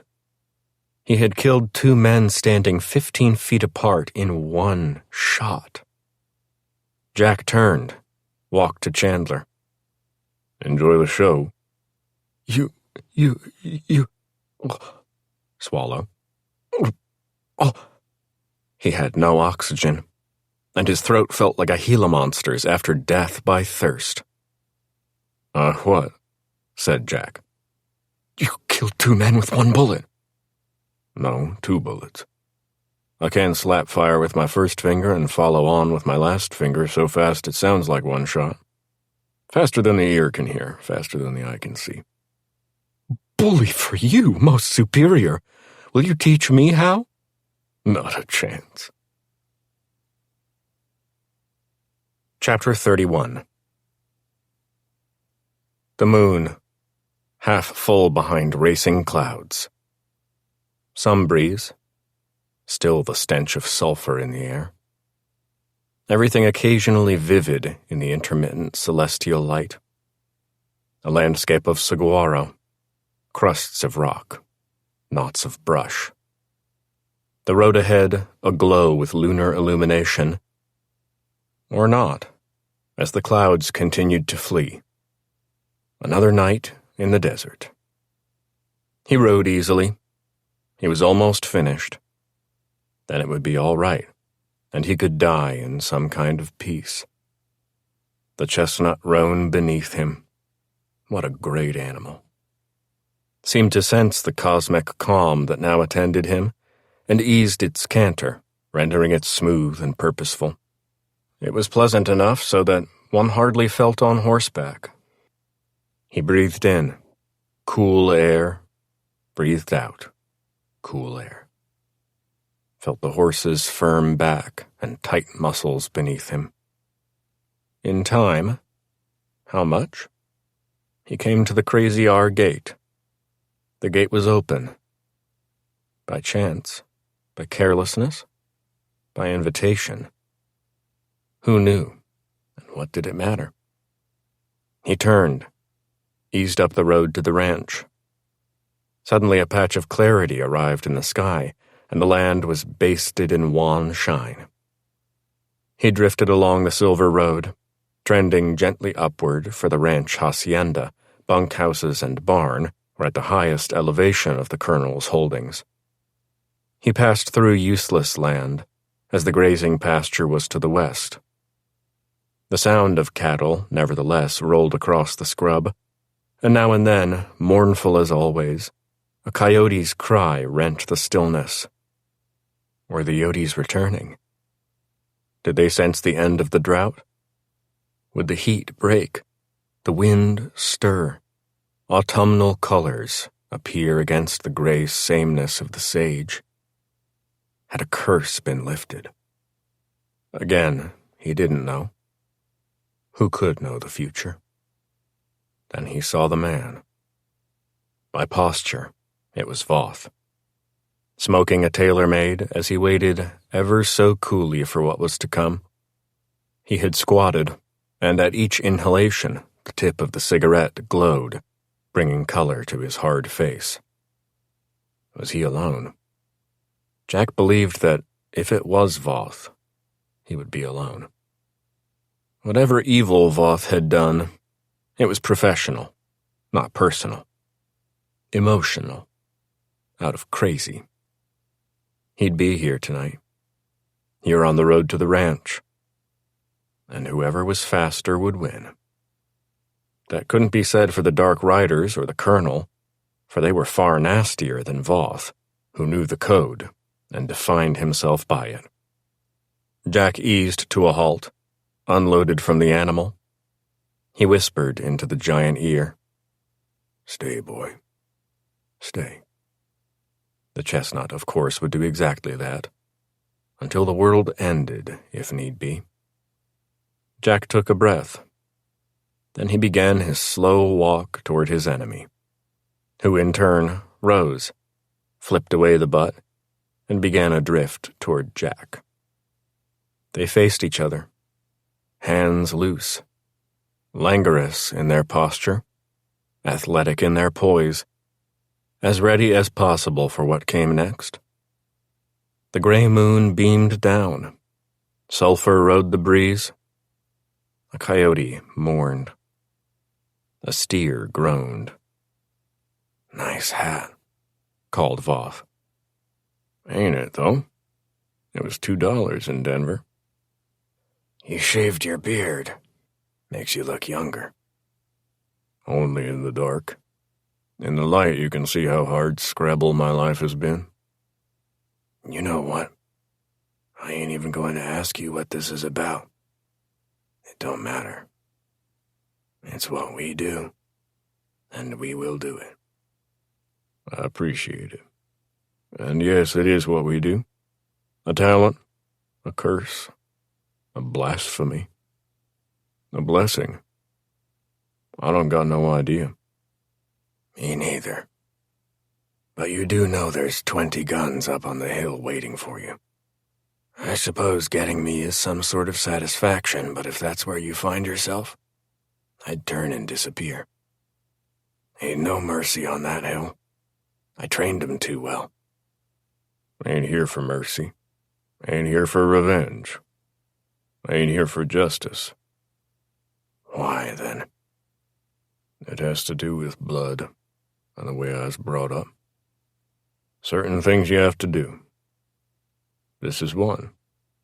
And life without it would turn me rancid and wasted. Not worth living. So let's get to it." "Yes, sir." Far off, a roll of thunder, then another one. A fork of lightning broke across the sky, bringing a quick spurt of bright that lit each tense face, each set jaw. "Next lightning." "Yes, sir." Seconds passed. Maybe 4. Maybe 4,000. Who was counting? Lightning cracked crookedly toward the earth, filling the world with its bone-cold glow. Both shooting hands flashed toward pistols, on the way to becoming blurs on the upward stroke. 2 muzzle flashes, 2 ear-busting reports, one hard on the other, 2 streamlined chunks of lead, passing each other in the moonlight. 2 meaty thumps as lead struck flesh. 2 men down. Only one stirred, shook pain out of his body, moved in a certain way to protect a wound, breathed heavy, understood that he had survived, and climbed, hard, slow, hurting, to his feet. Left arm, maybe 4 inches from the heart, outside the bone. That meant the other had been faster by a hair, but fired too soon, before the muzzle had quite come to bear on the center of the other. That hair later, Jack's slug had busted his heart. Jack holstered the Colt. Slowly then he walked to Voth. No last words. Nothing but still. Above, the moon glowed bright, then seemed to gasp as an edge of cloud leading a front came between it and the living and the dead on earth. Chapter 32. An hour before what would be a sunless dawn, Jack reached the plateau on the hill. Before him he could see the colonel's hacienda, the 2 bunkhouses, and farther off, the barn and the corral. No details were available as the dark obscured reality. Still, lightning split the sky, thunder rolled. A breeze pushed its way across the landscape, carrying a cargo of light dust. His wound hurt bad. It would need to be looked at soon, but not now. Peering into the thick gray of the air and light, Jack did see the glow of a cigar. It had to be the colonel. He walked slowly toward it, and the man came into focus. Elegant as usual, in his dark frock coat, white ruffled shirt, black tie. He sat cross-legged on a dining room chair someone had brought out. He appeared calm, rested, as ready for a liqueur as for a gunfight. "I thought it would be you," said the colonel. "He was the fastest I ever faced. He put one into me, but at the edge, mine went into him solid. I can at least say he died as he preferred, on duty as a professional. That was his character. His character was solid. I am sad that it came to what it came to. As I am over the unions my duty forced me to kill all them years ago. Be that as it may, Jack. Here we are at last, where you always wanted to be, and where you worked so hard to bring yourself. Why don't you tell me what this is about? I am now aware that you were a sort of secret agent on a kind of mission. You were hunting something, and not until you found it would you move. If you're to kill me, I do believe I am owed an explanation." "Yes, sir, I agree." "Please, proceed." "I suppose it begins with the 11th wagon. Not on every trip, but at least 3 or 4 times a year, it brought girls up for the whorehouses. Arau kidnapped them. He was paid. The Dark Riders transported them and probably raped more than a few on the way up. My guess is that you had a deal with the railroad. Them boys knew they had to have whores for the workers in a railhead town. They paid you to find and deliver the girls. You were paid a nice fee, for sure. And that, more than the cattle, kept the Crazy R alive." "The Crazy R is necessary to America. The railroad is necessary to America. A direct route between the East and Los Angeles is necessary to America." "Some might say. Not if it costs America its soul." Silence. "Anyhow, I never would have figured you as a reformer, riding and raiding after justice for a few poor girls you never knew, nor even thought of until this came. What was special about these girls in a frontier full of such girls?" "You told me yourself of the boy you called teacher. That is an apt description of him, as he was a stubborn fella, set in his beliefs, no matter how unpopular they would be and whatever they cost him. He was always in trouble on their account. So, you knew him? He was my son. The colonel merely stared at him. Of course we didn't know, he finally said. And if you did, it wouldn't have mattered. Your only boy. I have another. He remains raised by my sister, doing fine. When my first wife died, he was so young, a baby. I knew it was beyond me. I turned him over to her and come out here out of grief and pain. I married a strong Quaker woman, and like my first wife, she died young. To support the boy, I turned to the gun. He was raised Quaker in a town in Colorado, but I supported him, visited him 2 or 3 times a year, and loved him hard. He was all I had. I was proud of what he became. And I took that. You did, sir. I figure he found out about the girls. He had to be shot. That was the policy. There never was any explosion. I traveled long and hard to find the fellow who ran the bandits. He told me himself. I knew from the start it was a lie, because a bullet won't set off a keg of black powder. It ain't hot enough. It has to be a flame. But there was no fire near the powder, because Pye, who also worked for the bandit, told them which wagon carried it. But you had to know, for sure. In searching, I ended up in the mountain camp of that fellow, a French revolutionary who was all set to make war on America. He told me because he knew he'd have me killed by Pye. Instead, it's him whose plans got changed. You are a capable man. I do the necessary. And now you mean to face 20 of the fastest guns alive? 17. Shorty, Pye, and even Tom. Still, 17. The colonel raised his hand. A pity, he said.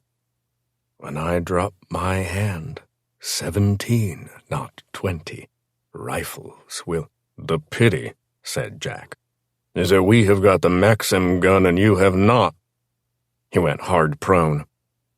The machine gun's crazed reports ripped across the ranch, so loud, so fast, so harsh, it would drive any unprepared man to insanity. The torrent of .303 British tore into and through the Dark Rider's bunkhouse. 250 of them. A full belt, splintering, shredding, penetrating, piercing, and atomizing all that came before them. Wood, glass, and other relics of civilization, including men, fell to the rush. The smell of cordite filled the air. Jack rolled, picked himself up, and ran low to the muzzle blast, arriving in seconds at the wagon in which the Harvard boys manned Mr. Maxim's massacre masterpiece. "Good shooting," he yelled at Chandler. "I couldn't see his hand raised, but I saw you hit the ground. That was perfect. Here, let me fire. Your war is finished." He jumped behind the gun as Chandler vacated and fell back to the other 3. Jack quickly reloaded, yanking the bolt handle twice, feeling the mechanics of the gun align into place. This time it was a belt of the experimental illuminators he gave to the weapon's maw.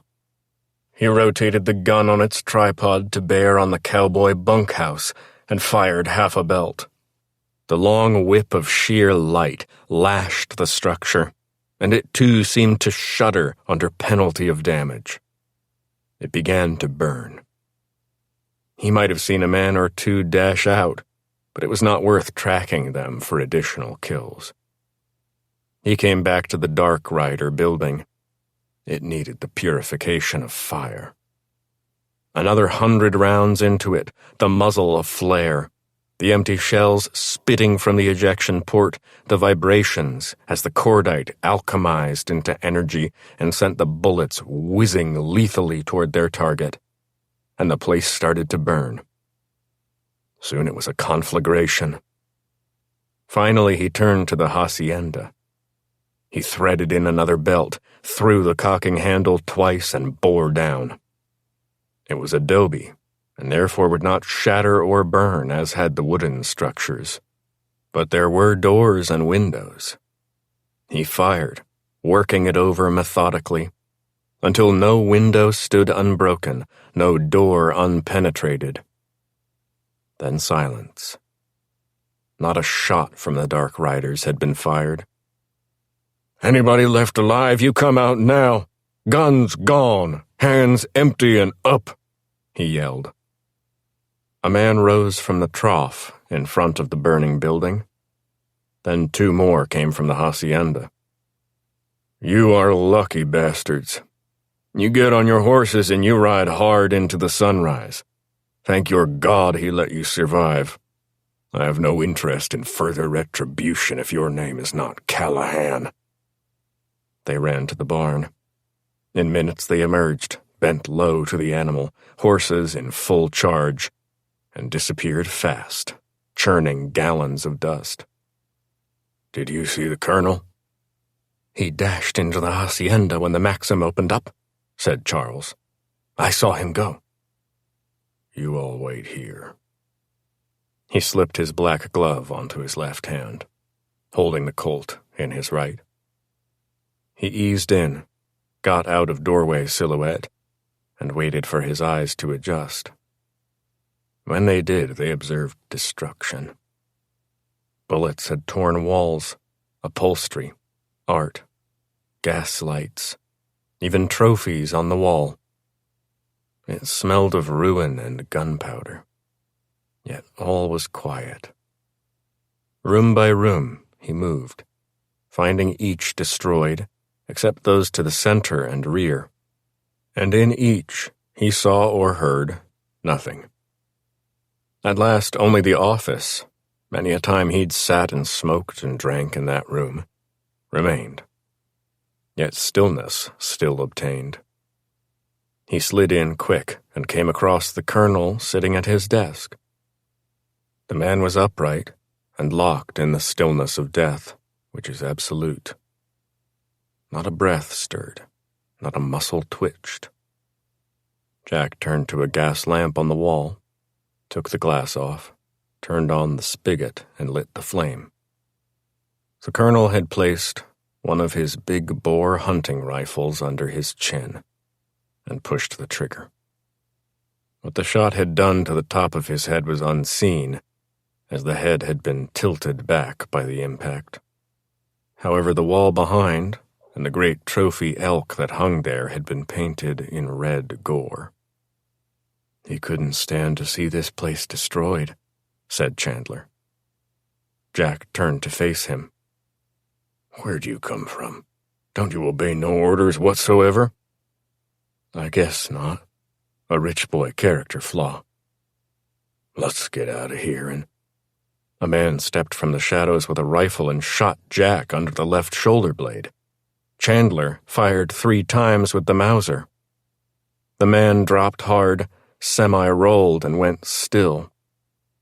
"Bozeman," said Jack. "I always knew it would be a titmouse." Chandler ran to him, found him infirm, about to fall. "Get me outside. I cannot abide the stink in here." Holding Jack up with an arm around the waist, he got the wounded man outside and to a chair on the veranda. "Get the wagon, fast," he yelled. "He's been hit bad. We need to get him." "No," said Jack. "The nearest doctor is at number 4, 12 miles of rough road away. I'd bleed out halfway." "Jack, you have to—" "Quiet, damn it," said Jack. "Now, you college boys, you ain't done yet." They were silent. "I don't have much time, so listen hard. No daydreaming, Chandler." "Yes, sir." "First thing is, You open up that Maxim gun. You take out the magic box and take it with you until you find deep black water, and you throw it in. That way no revolutionaries, Indian raiders, bank robbers, railroad men, or other desperados will use it. Pick up one shell from it, just one. You send it anonymously to the president of the Union Pacific Railroad in a fancy envelope with a typed letter. The letter, you fix it up college style, will say something like, "Dear Sir, you are aware of what happened at the Crazy R Ranch to your Arizona Southern employees, Colonel Callahan and the Dark Riders. We are the boys that did that. We have a Maxim machine gun, as this spent shell proves. You go ahead and build your railroad in your railhead towns, but from now on, the whores come and go as they please, and you make sure they are well paid, as it is upon their backs that you lay your tracks and the nation grows. We will be watching. Any more kidnapping of Mexican children, and we will show up at your building and with that gun clean house." From president on down to third assistant secretary in charge of purchasing paper for the toilets, blah, blah, and whatever. Got that? Yes, sir. Then you bring my chestnut roan to me. Let him see so he knows I'm gone and there's no point of waiting around. Take off the saddle and his halter and let him go. He's retired now. Let him spend the rest of his life on the free range. He earned it the hard way. Again, assent in chorus. Next, you bury me on the lone prairie. My pistol's with me so they don't become souvenirs for ghouls. You deserve a Viking funeral, Jack, with a chorus singing Wagner and 1,000 warriors with torches and all the royalty. Jim, he seemed to be crying. Nah, said Jack. Plain dirt's fine. I'll sleep well there. No marker. Let him wonder whatever happened to the gunman Jackson Swagger, and worry that he could come back still. I have to hurry now. My legs are numb and so are my arms. It's getting darker. Someone else started to cry. No tears, we ain't women. Next, you pull out of here. Head toward number 4. About 4 miles down the road on the right, you'll see the ruins of an adobe chapel. He coughed up blood. Then he coughed up more blood. Well, damn, look at that, he said. Anyway, go into the chapel, go to the altar. It's got a cabinet door. Open it. Pull out the debris and you'll find a strong box. Open it. Inside about $600 in cash, maybe $200 in gold double eagles. That'll get you home. Jack, I feel so tired now. You got one more thing to do. You write a letter to Mabel Louise Swagger, Blue Eye, Arkansas. You tell her brother Jackson has passed, but not to mourn, as he had a good life. Tell her the land I own there in Arkansas is now hers. Tell her I loved her to the end, and my boy, too. And if he has one, his boy, too. Tell her to sell the land if she wants and use it on a Harvard education or a trip to Paris or whatever. Got it? Yes. Dizzy. So damn to hell dizzy. Jack, only this. Yaw. His eyes closed, and the forever sleep took him. They followed, and would follow, his instructions to the letter. Now all that remained was the dreary wagon trip to number 4. and the beginning of the long trek home.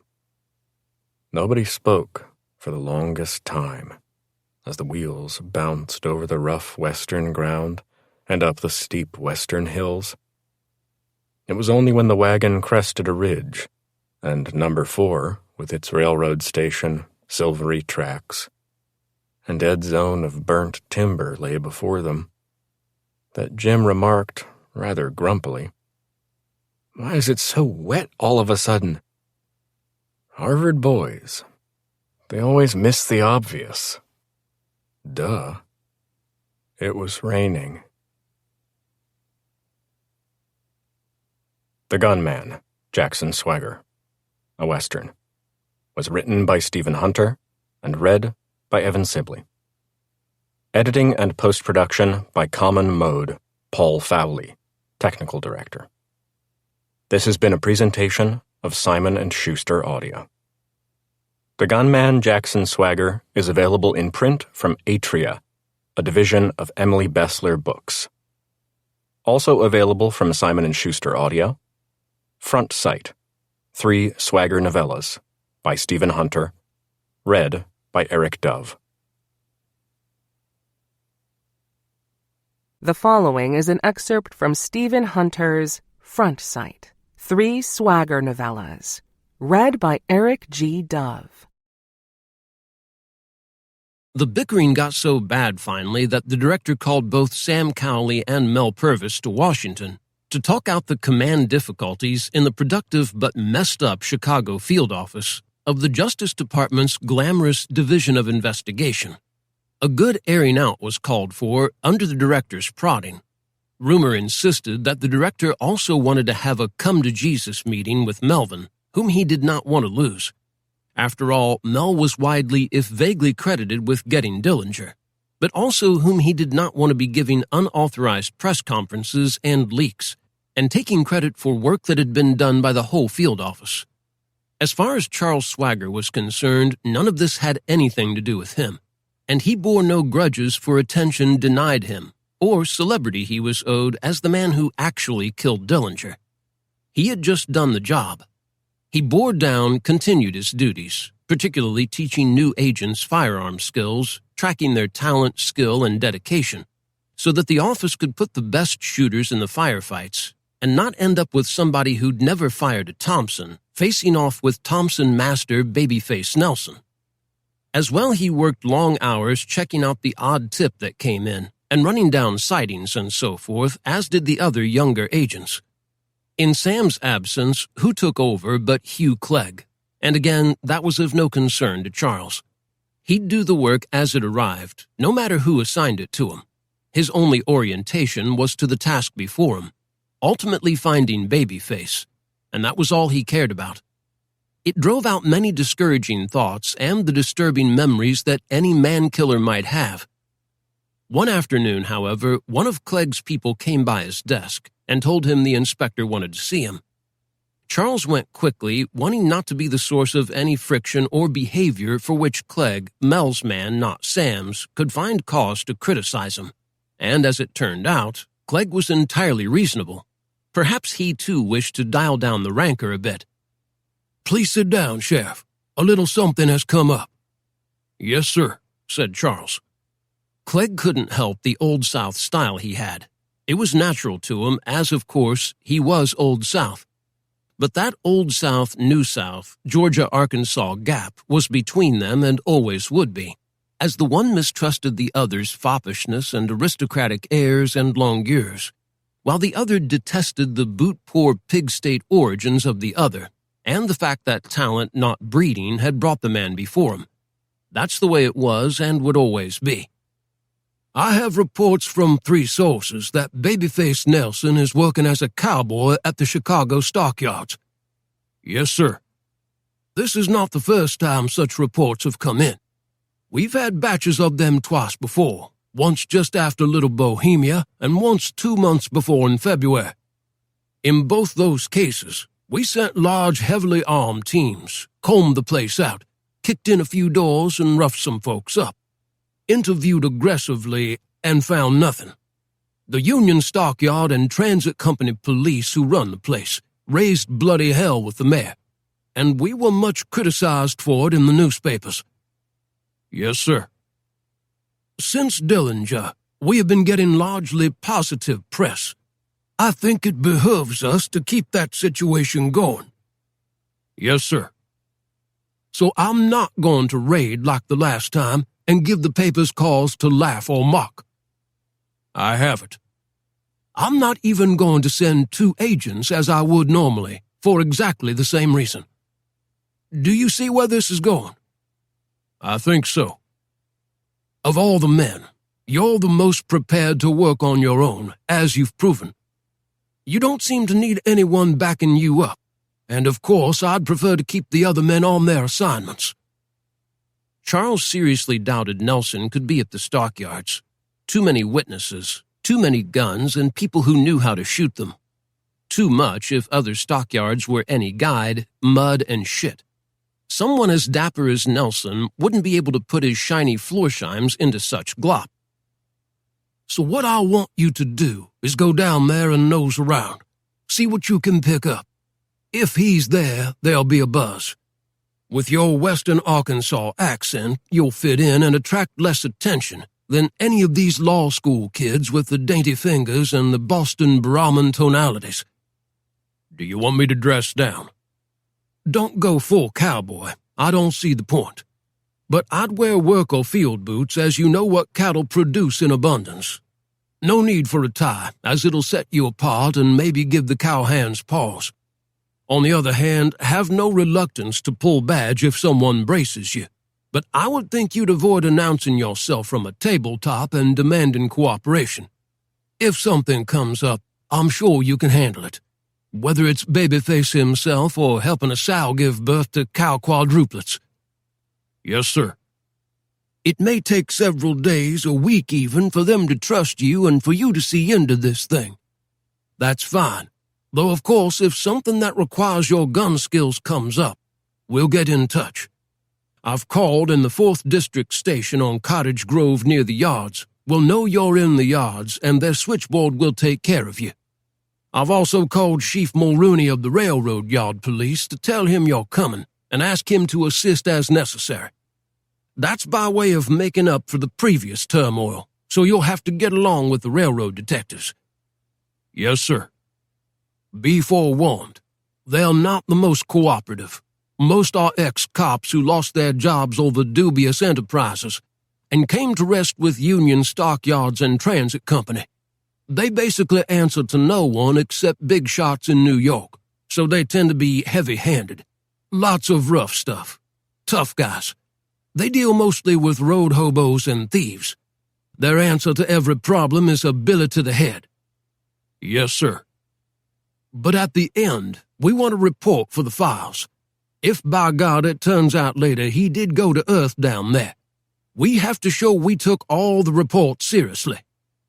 Yes, sir. And needless to say, if you strike gold, either kill the bastard or call up here for troops, so that the division gets the credit. Leave the Chicagos and the railroad detectives out of it. That was the division. Yes, solved the crime, but that was only the beginning. The next priority was winning the publicity contest.